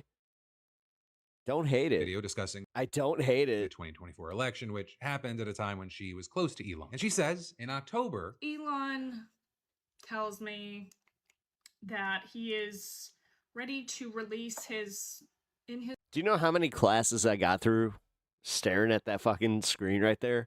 his words, anomaly in the matrix. And I am like, oh, like, who's that? And he says that he has 10,000 lasers in space, referring to his satellites. Too much blush. I say, because I am like rather uncomfortable and I know the gravity of what he's Has she blended yet? trying to tell me right now, I say, wow, finally a focus on the Jewish vote. This is something me and my wife like to do. We like to make fun of bad makeup. He keeps going and he says, you know, this is not a piece that they'll She got me good at it, man. see on the chessboard. She convinced me one time. She was just like, yeah, you know how you paint your models and like you can like make the like right complexion, and she's like, it's the exact same thing. I was just like, oh. So like immediately I started recognizing bad makeup on people. I was just like, oh, this is fun. And I straight up tell him. And that's something that like, yeah, we hate as a couple. That's how you have a successful marriage, my friends. I say I would ask more, but I really don't want to be deposed. To which he says, very Yeah, she hasn't blended yet. Because after this, Elon gets involved with America PAC and starts sending her real-time Delta vote metrics. And I am just like, how the do you have this sort of data? You don't get this from door knocking. Now, she doesn't share any further details about the data, how it was acquired, anything like that, but she did know that she started to sort of have a crisis of faith, especially since she's always hated big tech. So then to have arguably the most powerful man in the world who is sending me Shit. things about, Now I can hate less. Now it looks good. you know, using his space technology in the election. This was something that I was internally wrestling with while publicly not really showing that I was I feel like I having need to any get of on these the get ready with me. internal All right. ethical All conflict. right. All right. So we have hydrosphere. All right. With myself regarding this information. Then comes election night. She says she was at Mar-a-Lago, Elon leaves early, and He told me over text, he's like, yeah, I knew hours ago that Trump won. My team has the best real-time data anywhere. First of all, how the fuck do you have real-time data on elections? I saw some shit and I'm fighting really hard to keep my voice because I saw shit that impacts everyone. Talking about this just sounds crazy. Like, I feel like I sound like a crazy person when I'm like, yeah, he told me about his space lasers and the election. Like, this is Space lasers. but with all this, she I have literally kind of another stops the apology for allegation there. She MTG. never fully says the Oh, sentence, shit. Elon rigged the election. She also never says that his satellites would have been used to interfere with votes, but the heavy implication to many in her video is that somehow he did, or in less direct words, that she's suggesting that Elon did something to sway the results in Trump's favor, or with her saying things like, I am increasingly concerned about our lack of regulations and investigations into how This is how Pep looks 21. technology is being used bit. to thwart democracy. Not a little bit. Yeah, a lot of it. Ashley also claims that she has backups with many people with instructions Moisturize, in the folks. event anything happens to her, right? Kind Is of it bad that his neck inspired me to? I was like, yeah, I'm gonna do that. implying that she could be in danger for revealing this. And she also fears maybe being sued for defamation or other retaliation, that she was offered deals to stay quiet, and noting now that she's gone public, the people responsible could try to clean everything up before they get into A any rigorous skin routine. real trouble. But with all this, she said she opted to speak out because she just couldn't live with the burden of keeping this to herself anymore. My wife is in the beauty industry, so that was one of the benefits of that. I've been a very scared and broken individual Like, I haven't chosen a shampoo in 15 years. for basically my entire adult life. And having kids makes you ask the question, like, am I gonna Yeah, it makes me ask the question, why aren't you raising said kid? fight for something bigger? Doesn't she have like a baby? Like, what example am I gonna be to my kids? And as you'd expect, there have been a lot of different responses to all this. Obviously, left-leaning groups especially latched onto this claim, Occupy Democrats sharing it and saying there should be a full investigation. Others have also pointed to remarks that Trump and Elon have made in the past that they feel back up Ashley's points. Or like back in June when Elon was sparring with Trump and wrote, "Without me, Trump would have lost the election. Dems would control the House and the Republicans would be 51-49 in the Senate." Well, obviously, that could refer to what he was doing on Twitter and the rallies and all the other strings that he was pulling. For a long time, people have kind of wondered if he meant something else there. Also, others have noted that throughout 2024, both before and after the election, Elon frequently referred to so-called anomalies in the matrix, which is a phrase that Ashley claimed that he used when discussing satellites in the election. And that includes one post that said, until about a month ago, Why does it take having kids to realize that there are things bigger than yourself? early voting Because, in 2024 favored the I don't know. Dems even more. I don't have kids. More than 2020. Leading Dems told me with extreme confidence that they would win Pennsylvania. They were certain. Then there were some anomalies in the matrix, and now Republican early votes vastly exceed 2020. Some have also shared this video of Elon on Tucker Carlson's election night stream, where they feel that his son's revealing potential secrets that he overheard. Should we help President Trump? Yeah. Well, you have. Foreign space acts and quietly just do whatever we want. But never know. As well as pointing to this clip of Trump talking about Elon. He knows those computers better than anybody, all those computers, those vote counting computers. And we ended up winning Pennsylvania like in a landslide. So it was pretty good. It was pretty good. So thank you to Elon. Right, and at the time, all these clips, they made some people wonder and speculate a little, but of course it was very conspiratorial to talk about that. So it really never... Guys, you know, I was kind of doing it as a joke before, but I'm pretty sure the 2024 election might have been stolen. Nothing ever really came of it. But now... Oh, shit. Oh, shit. But actually... Oh, shit. St. Clair making... Shit. Dude, because I was asking, like, why he didn't have a problem with, like, the 2024 election. It's like, wait, you weren't running that. These videos, people kind of circling back. But of course, with all this, like... What the fuck? I think it's important to... How transparent can you be? He really is the most transparent president ever. Remember, we are still in conspiratorial territory. Right now, the public does not have hard evidence here, and this is an enormous allegation. You mean like the fucking 90+ court cases and all that, but he's still saying 2020 was stolen? Or at least implied allegations. Well, some, they've said that she is very brave for speaking out. Others saying we need an investigation. Others, of course, are incredibly skeptical of her claims, with some thinking that she's just making things up. Others sincerely questioning how satellites could even be used to interfere with voting. Some just doubting her credibility for a number of reasons. For people noting she was a MAGA grifter before, but is now on the outs with them. So did she just decide to kind of switch? Oh my God. Oh my God. Oh my God. I think it actually might be true the way that they're going after her. Oh no. Oh no. Teams and grift for the left. People noting that because... Oh my God! What the fuck? We were doing the fun half. This was supposed to be the fun half, and we might have just come like across like one of the biggest fucking like exposés or whatever the fuck this is called. Holy shit! And it's Ashley fucking Sinclair. What? Because these election claims aside, she's got a kind of...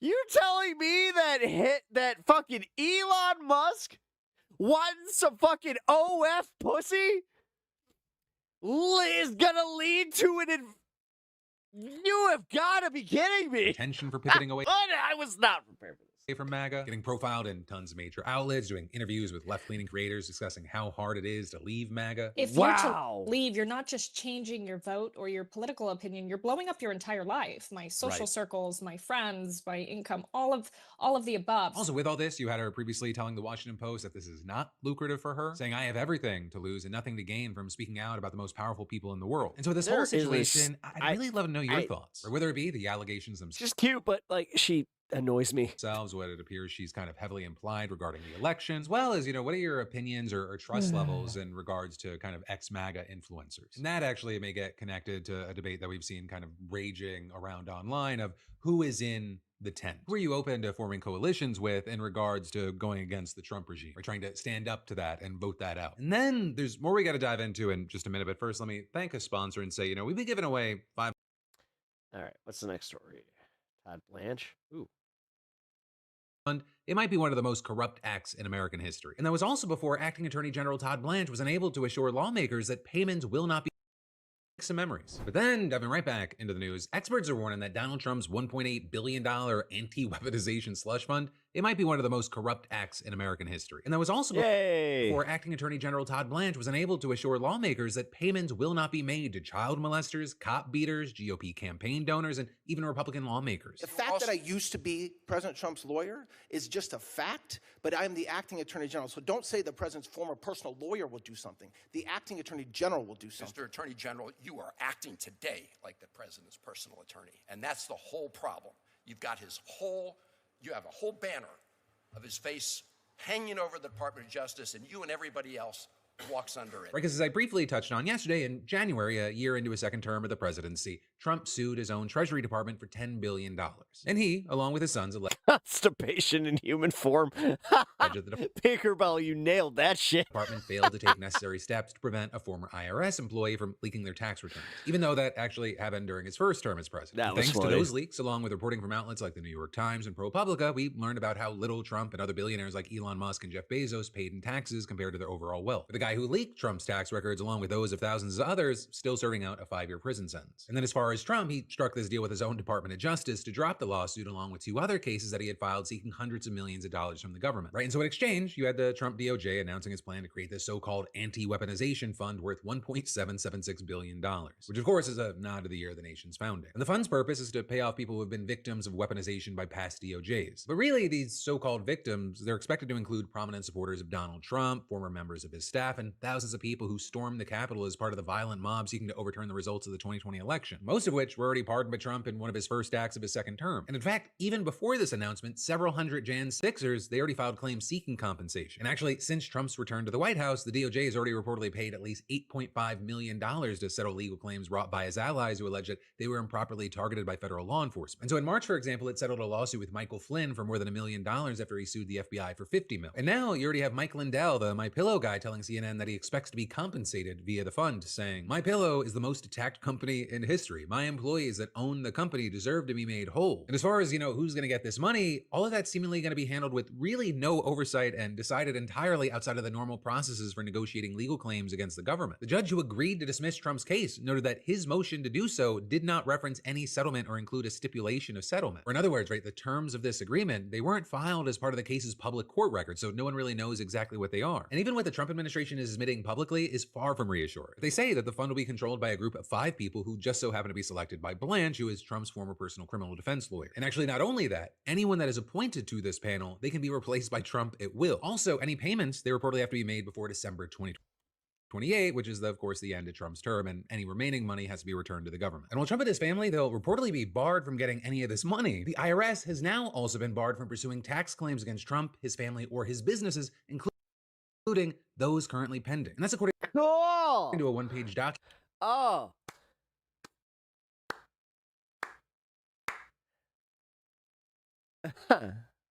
Yeah, I'm gonna keep that one as a screenshot just to use against anyway. It's ever like the Biden crime family or any of that bullshit. Even signed holy shit by Blanche and quietly posted on the DOJ. Holy shit, this is just so fucking corrupt. Whatever, man. These websites. This is why all I could do is laugh. Fuck it. Right, separate from the 9-page document. It sucks. I'm mad, but document posted yesterday that the department claimed explained the settlement. And altogether, this seems to be one of Trump's most brazen efforts to reward himself, his supporters, and his allies. Bottoms We have up. the head of the nonprofit Citizens for Responsibility and Ethics in Washington saying, "This is one of the single most corrupt acts in American history." And with that, the announcement of this fund has notably coincided with the resignation of a top government lawyer by the name of Brian Morrissey. Right, he's stepping down from his role as the Treasury Department's general counsel only 7 months after his confirmation in the Senate. Now, he hasn't publicly commented on his reasons for quitting, and in his resignation letter, he reportedly said that he had been grateful to work for Trump and Treasury Treasury Secretary Scott Bessent. You also had a Treasury spokesperson saying in a statement that Morrissey had served the department with both honor and integrity, and adding, "We wish him all the best in his next endeavors." But still, despite all that, the timing of Morrissey's resignation, it does stand out. And that's because the Treasury Department is the one responsible for depositing the $1.776 billion into the anti-weaponization fund. Right, it first has to approve what's known as the Judgment Fund, which is an uncapped pot of money that's available for the federal government to pay settlement claims without needing congressional approval. And actually, with all this, in testimony before the Senate subcommittee today, you had Blanche claiming that he didn't know why Morrissey resigned. He also acknowledged that the so-called anti-weaponization fund is unusual, but claimed that it wasn't unprecedented. Or with the DOJ likening the fund to a holy shit $760 million fund that was set up during the Obama administration. This is so fucking blatant. To deal with claims of discrimination. Maybe. No, and that's like significantly less. What are you talking about? No. By Native American farmers. No. We are paying for violent insurrectionists. What? No. Ranchers. Blanche also claimed that the settlements paid by the fund would not be limited to Trump supporters or based solely on actions of the Biden administration. And what the fuck? At what point do we all like just kind of say like, no, we're gonna sue who do we sue? What do we do? There's nothing we can do. They control everything. Pledged to make public quarterly reports detailing any settlements that are paid, saying the claims that are awarded and the amount will surely be made public along the way. Though notably, the agreement establishing the fund reportedly says that records will remain confidential, leaving it all up to the Trump-controlled panel overseeing the fund to decide what, if anything, to disclose about their processes for granting or denying claims. That said, though, Blanche openly admitted that Trump campaign donors wouldn't be excluded from seeking compensation. And he also... Oh, get the fuck out of here! What the actual fuck? We can't have health care, but we're gonna pay these motherfuckers? Yo! suggested that Republican lawmakers whose telephone records were seized in 2023. Like I said, what's it gonna take? What's it gonna take? What's it gonna take? By special What's it counsel gonna Jack Smith take? might receive money. And also, What? in some cases, he kept on insisting. What? Saying that he couldn't say for sure whether certain people would be disqualified since it'd be up to the holy shit panel. You know, the one whose members he gets to decide. And actually with that, besides what we showed earlier, he had this exchange with Senator Chris Van Hollen over the question of whether Jan 6 riders could have claims paid. This is an outrageous. This is insane. Unprecedented. This is genuinely fucking insane. When gas prices are robbing us, when inflation is at its highest, we're staring a depression in the face, and they're talking about giving the insurrectionists billions of our fucking tax dollars? Like I said, what the fuck? Slush fund that you set up. Simple question. Will individuals who assaulted Capitol Hill The blatancy is the point? Yeah. police officers be eligible for this fund? Well, as it makes Yeah, we're just pay out these insurrectionists while fucking locking up the other ones. plain, Will anybody they is be just let me know if they're eligible for the fund. as was made plain yesterday, anybody in this country is eligible to apply if they believe they were a victim of weaponization. Mr. Attorney General, let me ask you this. Are there going to be rules that say that if you've assaulted a Capitol Hill police officer or committed a violent crime, you will not be eligible? Why not make that a rule? I expect that because I'm not one of the commissioners setting up the rules, I expect You're that there appointing will be 4 of the rules 5 set up. members, aren't you, Mr. Attorney General? Pardon me? You're appointing 4 of the 5 You guys ever seen Fight Club? members. I am appointing You can all 5 certainly members. set up. At Van Hollen, he also took it further, asking about a specific rioter who's since been convicted on multiple child sex abuse charges. There's also an individual who, after being pardoned by the president, went on to molest 2 children. And that person actually tried to buy the silence of these children by saying that he would pay them some of the funds that he was hoping to get from your What up, Carl? slush fund. Can you commit to making the rules so that that person is not eligible for a payout under this fund? Well, you're obviously lying in your question because there's no way that this person committed to that. But the slush fund, as you call it, which is not didn't exist. I'm sure, but I can commit. Mr. Attorney General, don't ever do that again. I am reporting what again? what he said. He said on the expectation that he hoped to get some of the funds from a payout. He's been From hearing the, what you we've said all from been the hearing. slush fund, Senator, and that didn't exist when he said that. And Blanche is technically correct there, because while this guy did reportedly try to bribe one of his victims with money that he claimed he'd receive as part of the restitution for January 6 defendants, this did happen several months ago. So yes, it seems unlikely that this creep was specifically referring to money from a fund that didn't exist yet. But also, like seriously, Todd? So I guess also his reaction shouldn't be all that surprising considering his handling of the Epstein files, which of course is an issue that also came up repeatedly today. With Van Hollen, for example, Blanche claimed that he had met with survivors and their lawyers, but several had reportedly denied that. And then he had this interaction with Senator Jeff Merkley of Oregon. I want to go on to the Epstein investigation. Is it closed or open? When you say the Epstein investigation, what are you referring to, Senator? Well, the FBI said in last year in July that it had closed the Epstein investigation. So I'm just using their words. Is it open or closed? I don't believe the FBI said that. That's, well, I mean, if you're referring you're head of the Department of Justice. Is I the am. Epstein investigation open or closed? But I guess I don't understand what Epstein investigation means. The investigation Well, let me put it into Jeffrey differently. Epstein himself, yes, he's dead. Any investigation into potential other bad guys will always be open if we have evidence that supports in any way, shape, or form that we can make a case. But of course, there are many who feel like there's already enough evidence to continue investigating. And ultimately, all of this is sort of connected, at least in terms of what it says about the current Department of Justice, which is actually something you had Rhode Island Senator Jack Reed hitting on with his time on the clock. You know, this whole hearing, I think, is exposing Nice strategic not going underneath, them's all natties. something, which is, to me, very frightening. You're a very gifted lawyer. But from my perspective, you have very little faith to the Constitution and the people of America, and you're the president's consigliere. Your perspective is completely wrong, Senator, Well, respectfully. I think the facts will prove me right. But also, while you have Trump and Blanche seemingly manipulating the levers of government to enrich friends and supporters, we then have to talk about how Google and Blackstone are seemingly gunning for control of the puppet strings behind the AI industry. Though also, it might not work as well as they're hoping. So they just announced plans to create an artificial intelligence cloud company that'll compete with the likes of NVIDIA for control of the infrastructure behind AI. And Google, they're reportedly providing the hardware with their new specialized chips, and Blackstone, they're providing the initial $5 billion in equity capital, making them the majority owner. And according to the announcement, the plans to have Ain't that a bitch? 500 megawatts worth of computing capacity by 2027. Oh, yay, Google Daddy. Which I guess just for scale, it's about the same electric power required to serve a mid-sized city. And that's apparently just the beginning, with the announcement promising to substantially increase capacity over time. And so this deal, it is Google tossing down the gauntlet at NVIDIA over the chips required to make AI function. Because even as demand for the computing power necessary to train and run advanced AI models has exploded, most major companies, they're just relying on computing infrastructure from CoreWeave, which uses NVIDIA's chips. But this new, unnamed company, they're going to use Google's specialized chips known as tensor processing units, or TPUs, in their data centers. And that part, on top of the initial capital, is where Blackstone comes in, right? Because Blackstone's billed itself as the largest global provider of data centers. In fact, Of course they did. Of fucking course they they've been did. buying up data center operators for years. And you had their chairman and chief executive, Stephen Oh my god. It's insane how corrupt this fucking government is. Schwartz. It's insane. And this isn't just both sides bullshit. No. saying No.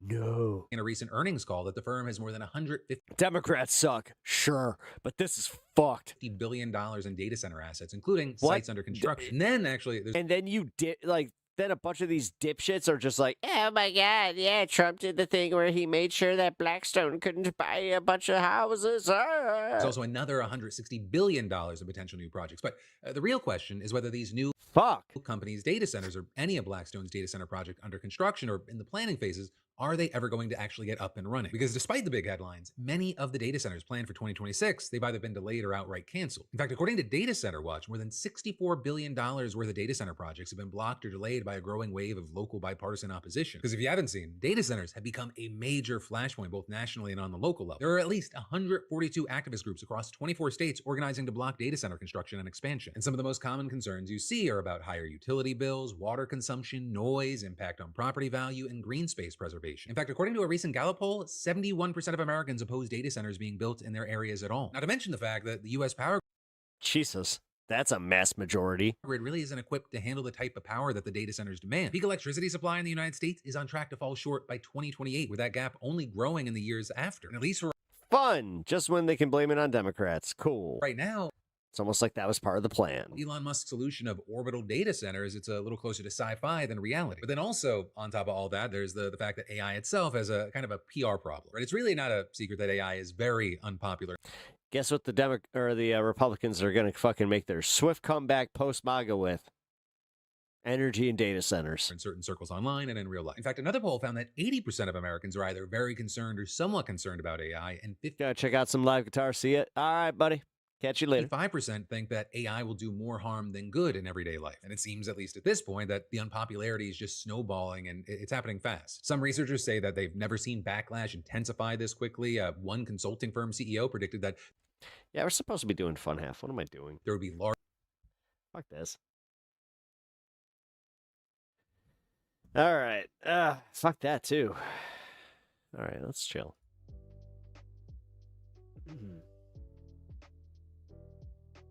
You know, the ones that take up more energy than the states currently make? Yep. Oh, damn. I've already done 6 hours. Okay, so... Yeah, tonight's one of those nights. I actually do have to go eat.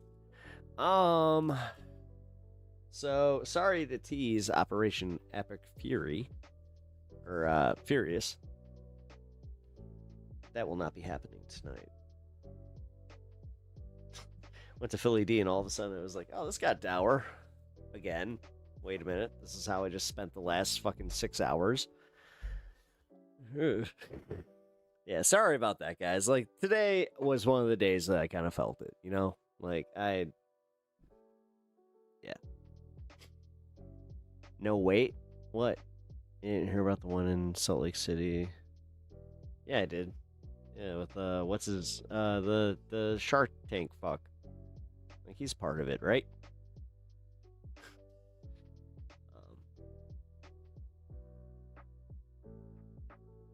Yeah, I'm not really, as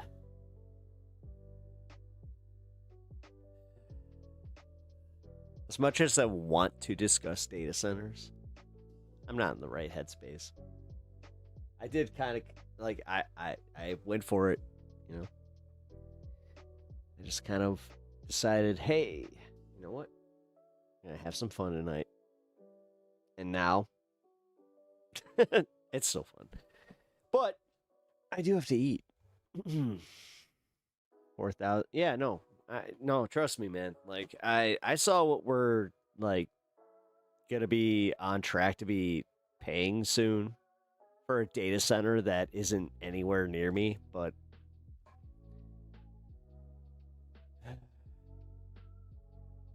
fun fucking times. Wait, beefing with the 220 somethings. What are you talking about? Oh, you guys are having your own little thing. Okay, never mind. I thought I was still involved in that. My bad. Oh, God. I'm at that point of just kind of, yeah, trying to decide if I want to play a game or not.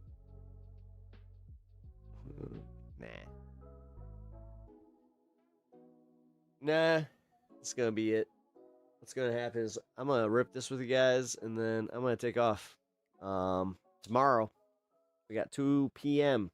Then we got primetime propaganda on this space, and yeah, that's what's up. That's what I got. You know what? I do just want to say, like, thank you for hanging tonight. I get it. Like, tonight was, it was rough. But yes, I've done 8 hours of content today, or over. Almost went early. Get some rest? Yeah. Kind of what I just figured out. I'm like, oh shit, I've been on for 8 hours. No wonder I'm kind of like beat. I mean, yes, I did. I cheated a little, but I do also have to eat. Like I said. Mr. Wonderful. Yeah, he's not so wonderful. All right, cheers.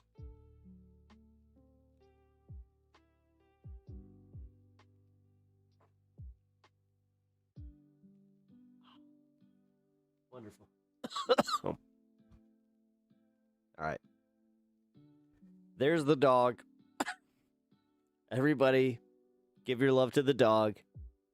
Stan needs it. Why is he called that? I don't know. He called himself that. He's one of those losers. He's like, I'm on Shark Tank. Give me a funny nickname. Whatever. Fucking dipshit. But I do appreciate you all hanging out. If you guys have not already, please sub to the channel if you enjoyed the content. If you have not, and then also hit the like button, double tap the screen. I hate doing. This is like the part where I do kind of feel like I'm puppet for YouTube, but it does help my channel, and that's how I get out there. So, hey, if you guys can help me with that, really appreciate it. Hope you guys had fun. Believe it or not, I did have a blast with you guys. I know, like I said, we were going through some pretty serious topics, and just, yeah. Pep, your Chicago-ness has been drifting into my life. I appreciate that. Yeah, that just makes him more of a badass. Middle America, baby, let's go. But no, for real, guys, I do appreciate y'all. I'll be on 2 p.m. tomorrow, Central Time. Start 2 hours earlier than usual, and then I got primetime propaganda. Whether I'm live or not, that's a whole nother story. I'm going to hopefully be on tomorrow. But that being said, do appreciate y'all. I will catch you all later. Good night.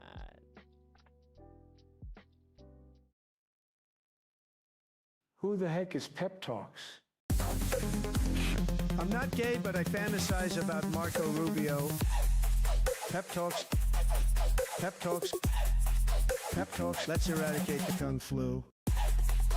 I'm literally coming. Pep Talks. Pep Talks. Who the heck is Pep Talk? They want our women.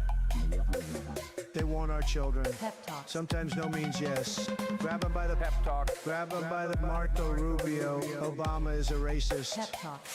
I'm literally coming. I'm Pep literally coming. Pep Talks. We found weapons of mass destruction. My fellow Americans, it has been confirmed today from Pep Talks that we are indeed all high on politics.